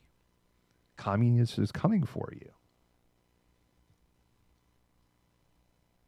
Communist revolution. AOC is a communist. AOC wants you to destroy the nuclear family. All of a sudden, they're down the friggin' rabbit hole. And then you have a president that was just Chairman Meow. I love it. You just won the internet. Chairman Meow wins the internet. And then you have a president that is just feeding them this hate on the plate. And this is where we're at. The danger does not end whether Trump is impeached or not. The danger is only beginning. And if you really claim that you love this country, this is going to be a very scary 10 to 20 years that we are in. Because how do you end this radicalization? Well, you can end it like in Germany, have the radicals essentially completely take over, plunge the world into war, and crush them militarily at the butcher's bill of a death of over 50 million people, including 6 million Jews exterminated in concentration camps, including 500,000 Jews, basically the entire Jewish population of Hungary, where I trace my roots, completely eliminated. So you can have that. Or you can have, as we have in the Taliban in the Middle East, essentially they plunged into civil war. As we saw, you had outside intervention. They started their tentacles of terrorism around the world. But essentially, once their money part was cut off, the part collapsed. And you see, that's the thing. One of the things, Dr. Mrs. Malcontent lived in a country that went through collapse. And I've had conversations with her about this. And I asked her, because she lived through a country that had the government completely collapse. And I was like, what were the signs? What'd you see? Right? Because I want to know. It's like, what should we be looking for? She says, there were no signs. I'm like, there had to be signs. There were no signs. You went to bed. There was a government. You woke up in the morning. There was no government. That's it. And had the I was thinking about this last night. If had the insurrectionists gotten and were able to hold a few hostages, think about the leverage they would have had.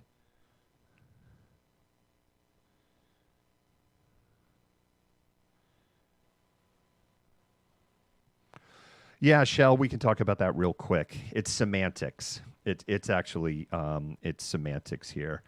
Yeah, it's semantics. Anyway, where was I? I totally forgot where I was going this when I read with this comment here, and I've totally lost my train of thought. It's semantics. The thing that they're kind of saying is that the Capitol is technically multiple buildings that are connected around the rotunda. So to go, she wasn't in the building is like, what they're focusing in on is like, well, she was in this building, right? And the buildings, but it's the Capitol. That's basically what it comes down to.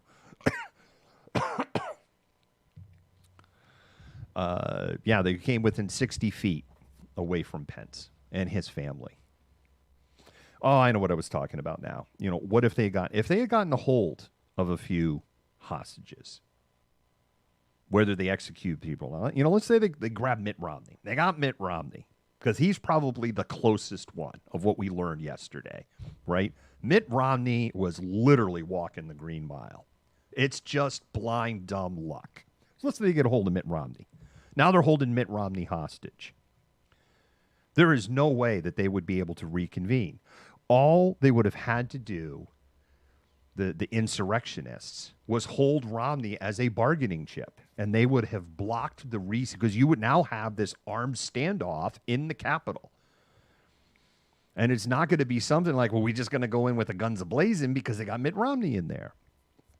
The other thing that people have to remember in that this was a real attempt to decapitate the government, you had the next three people in the line of succession for the presidency in the Capitol when this was going on. You had Chuck Grassley, Mike Pence, and Nancy Pelosi.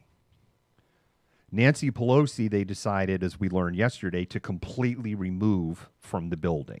At that moment, the coup attempt has already kind of fallen apart because she is now out. Mike Pence, we learned, refused to leave the building after being told he had to leave twice. What we don't know, thank you, Lindsay, we don't know why he refused to leave the building. Did he refuse to leave the building because his family was there and he felt safer and where he was contained? Did he refuse to leave the building because of his sense of constitutional duty? Don't forget, he did write that letter on the late on the 5th, released on the 6th in the early morning going, I'm not going to be your monkey boy, Donald. I am not going to break constitutional law. I am not going to throw this election out. I am going to do my duly appointed job for country because that's what I took an oath to do. So I will not be your monkey boy. Of course, Trump didn't like that. But if he took out Pence and if he took out Grassley and he took out Pelosi, then the next person in line of secession was Mike Pompeo. And Mike Pompeo was a complete lapdog for Trump. And then basically who you had to stop him from making himself emperor, dictator, was his own cabinet. That's it. Because don't forget, they wouldn't have Senate control because they wouldn't confirm an in. So then the only thing left would be the military stepping in, and then we would have a reverse coup followed by a military coup. But this threat isn't over. This isn't going to negate the threat. I got my first death threat yesterday.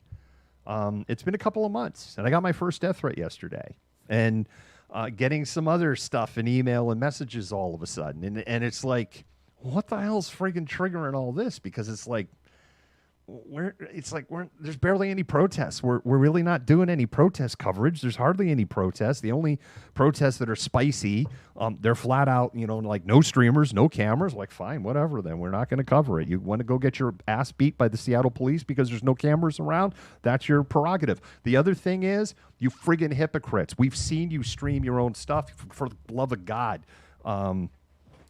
I'm going to call it out for what it is. Youth Liberation Front has their own friggin' Instagram channel that they stream on now. Just like, oh, for the love of God. There's no reason to be sorry. This just goes with the friggin' territory. But I'm like, what the hell's triggered this all? You know what it is? They're just triggered. They're mad, right? Because what are the stages of grief? Well, the stages of grief are denial, anger, bargaining, depression, acceptance. Now, you definitely have people that have moved way past denial. There's a number of people in the Trump camp that are like, it's certified, Biden's president, fuck. But they have moved on.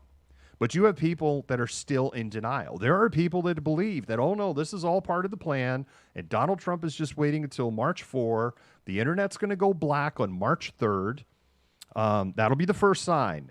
Internet, phones, everything, all going to get shut down March 3rd. It's going to be the Great Awakening. There's 195,000 people are going to get arrested.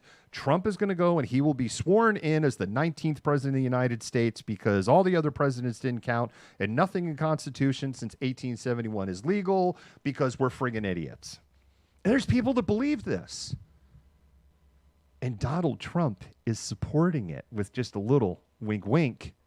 Because they've raised the rates at Trump hotels in Washington, D.C. for March 4th. Because you want to be there for the inauguration and the executions, which all sounds really Orwellian in itself. And I see that I'm kind of hitting up on my time marker that I've got here. So you got a bunch of people that are still in denial. And these are the dangerous people. Well, March 4th, Lindsay, is the inauguration, but March 3rd is the day when the internet and all the phones, well, that's the first sign, right? Because that's part of the Great Awakening is internet goes bye-bye. Jesus Christ, these people. And of course they explain it away. Oh, no. March 4. March 4. I don't mean it. I'm serious. It's March 4. That's the day. But March 3rd is when the light switches go out. March 4 is when President, or the other one is he will form a new capital in Florida. That's the other thing. So it won't be Washington, D.C., because Washington, D.C. is just going to be like blood running in the streets. It's going to be down in Florida. So Mar-a-Lago becomes like the next White House. Don't worry, it's a plan. You just got to trust the plan. And you have people within the QAnon camp that are just like, we were lied to, right? And I'm like, this is just getting too batshit crazy for me to believe. And those are the people that are moving either to anger or bargaining or depression. But you still have a very large group of people that are still in denial. Eventually, they can't keep the big lie going. And the only way they can perpetuate the big lie is a call for violence, right? To convince through fear that invaders are going to come and destroy your life. They're going to come and destroy the country. The old order. Scary words from Tucker Carlson. The old order. That is a total Nazi-grade dog whistle. The Jews run everything. And you need to fight against all of that stuff. So, and that's all will be left on the table. Absolutely. They said it multiple times. They have no interest in nonviolence. The other thing, and I'll close on this, that I found so, just flat out comical was yesterday they were reading things that were written, and one of the things, well, there's only 2,000 people in the D.C. police force. They knew that there wasn't going to be any other resources. Big questions on how did they know that? And, and they're just a bunch of fat asses and girls. and a bunch of fat asses and girls, the Blue Lives Matter Chud's words to describe the police. I'm sure there's some police officers who are just so thrilled to know what they thought were their supporters think about them, actually, that they're just a means to the end and the tools. You know, basically they got their asses kicked by a bunch of fat asses and girls. As somebody who has covered protests on the front lines, who has seen what has gone on the front lines, they were treated with kid friggin' gloves. They is like, we're going to bring the pain. We're going to destroy them. Bringing the pain, yeah.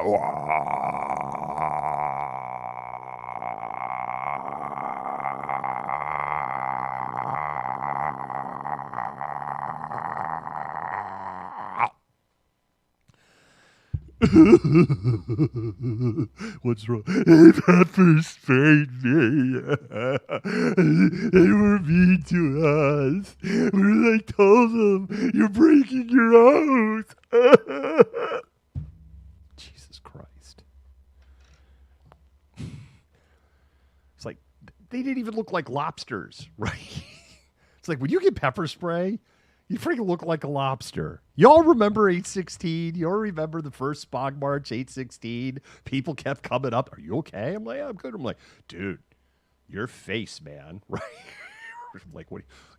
You are red, right? Yeah, I you know, everyone saw it on camera, right? I friggin' got rocked on 8/16. It's the most rocked I ever got. It's not the only time I've been rocked. It's the most time I was rocked. Didn't get hit with any. Well, probably what happened was there was a ton of pepper spray that had gone on to my right. And then all hell broke loose when that happened. So it was probably in that initial burst.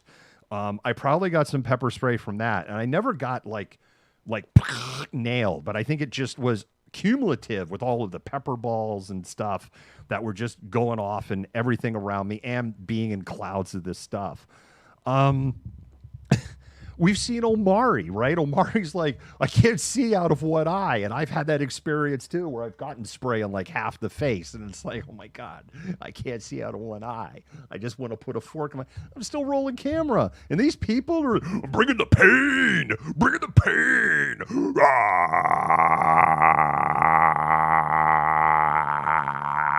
The pain. We kicked ass, but they pepper sprayed me. We're going to come back again. And then I'm pissing off Chuds. That's what it look like. Only Antifa wears masks. Uh-huh. Your little revolution isn't going to go really far if you don't adopt wearing masks and having the right filters and learn how to use them. And I know they have this thing about masks. I can't breathe wearing a mask. I'm like, yeah. Try running with a full respirator on and like running and trotting with 50 odd pounds of equipment for 1.5 or 1.8 miles, and then get back to me about I can't breathe. I will admit there's been a couple of times, particularly in the full respirator, the full mask, there's like this psychological, I want to, yeah, because like, oh my God. And I do have to calm myself down. It's like, I can breathe fine. It's in my friggin' head. So think about how much harder the case from the Department of Justice would be if all these assholes had just worn a mask. It would have made identifying people so much harder. But they are so committed to, you can't make me wear a mask. There we go. We'll do booby masks again. People seem like they were so committed. Lindsay, I've recently saw that on a TikTok video. No face, no case.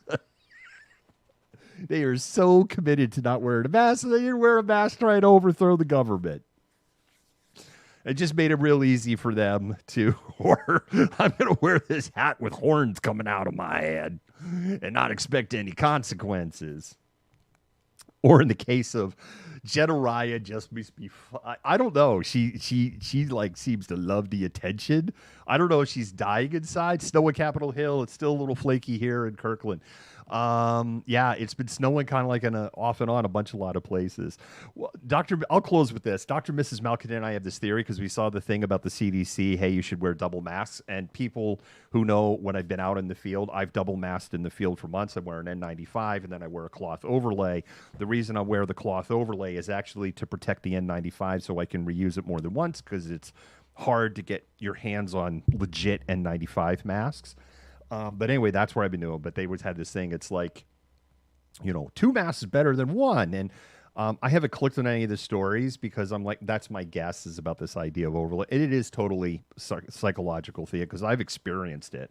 And what cracks me up about this whole thing is I told Dr. Mrs. Malcontent, I says, maybe they're just saying you should wear 2 masks so that the people that are going, you can't tell me what to do. It's government control to make me wear a mask. So maybe this crazy idea is you can't control what to do. You can't make me wear 2 masks. I'm just going to wear 1 to show the libs.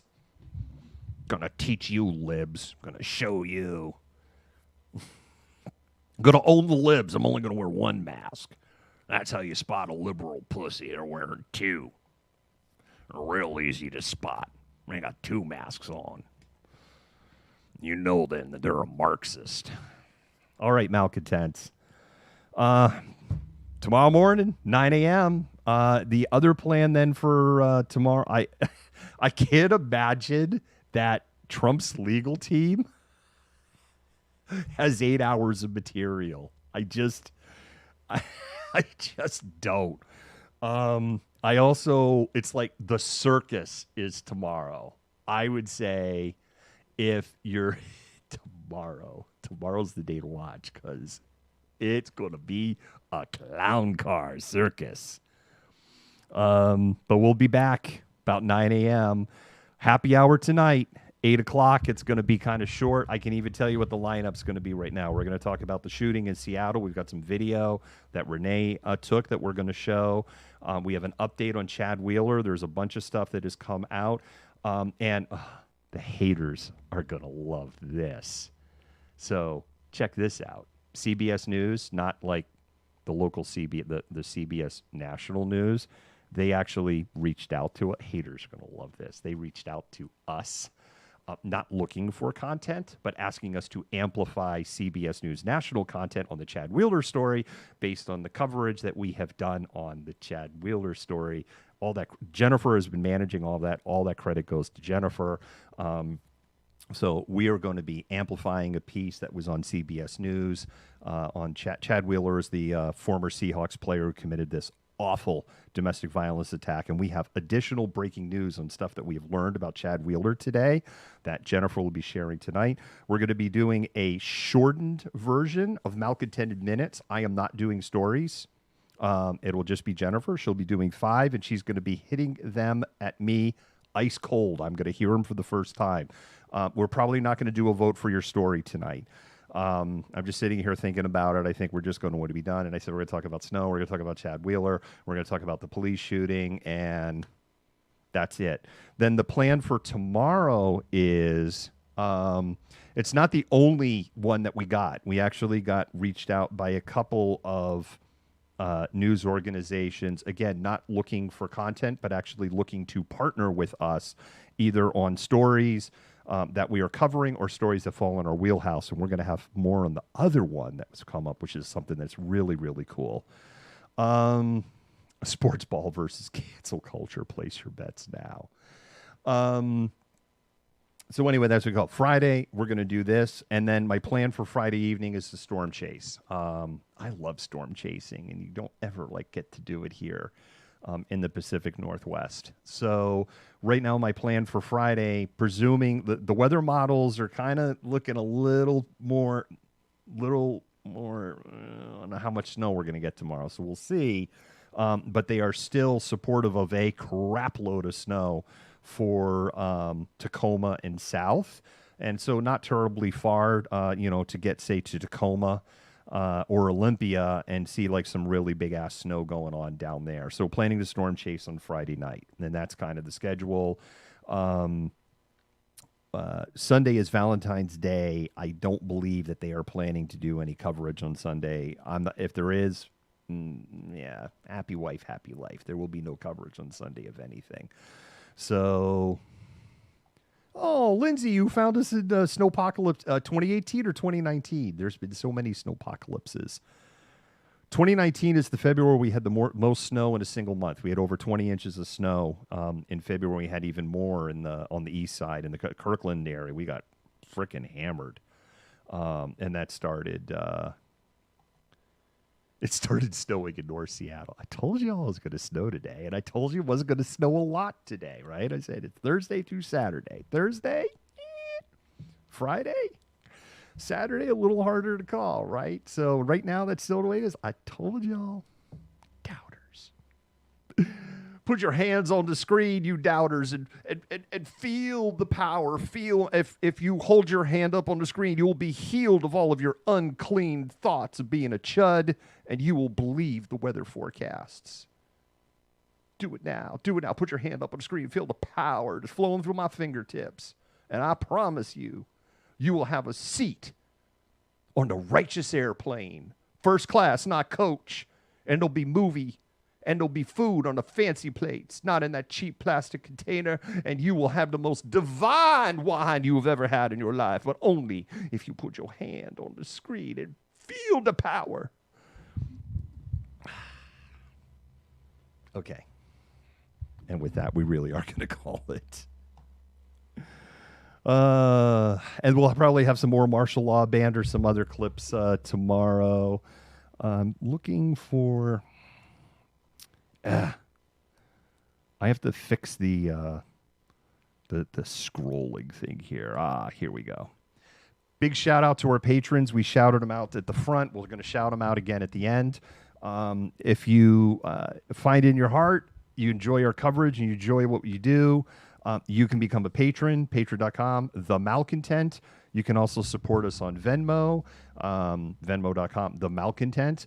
The other way that you can support us is on Twitch. And actually, here's a way that you can support us on Twitch for free. If you have Amazon Prime and you're not on Twitch yet, what you do is you go to Twitch and you set up a Twitch account. It takes like a minute. It's real easy.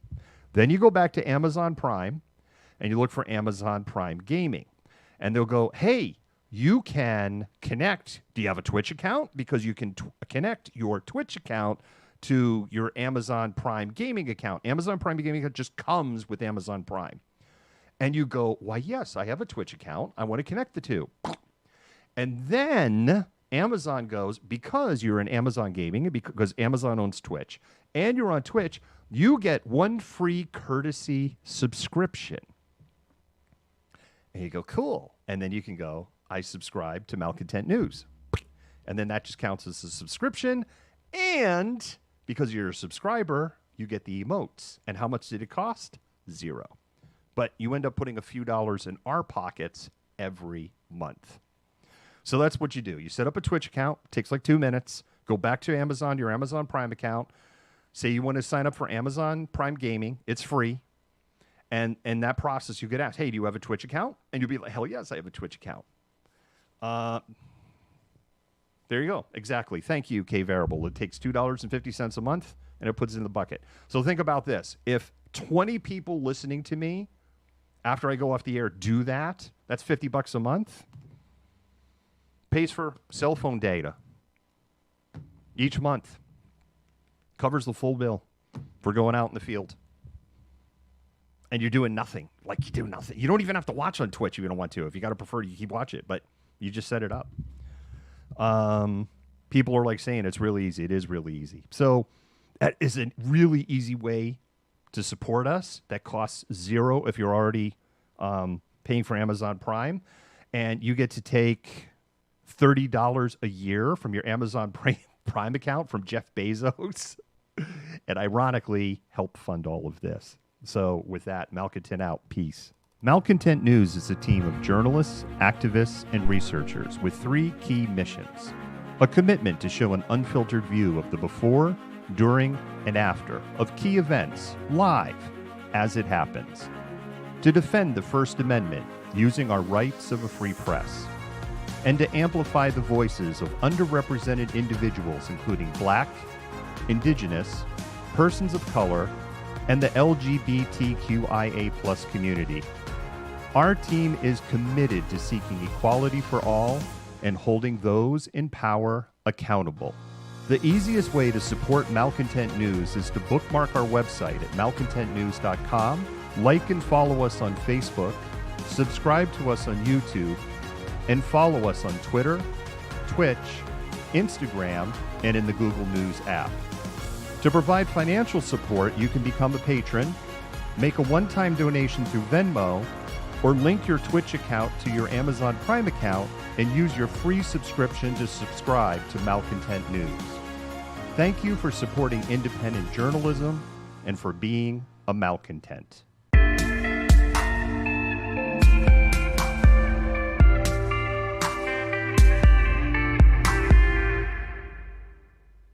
You fit the profile. You're the malcontent. Nobody wants to hear the nonsensical ravings of a loudmouth malcontent. He said malcontent Antifa. Fuck you. You are the biggest hypocrite on the face of the planet.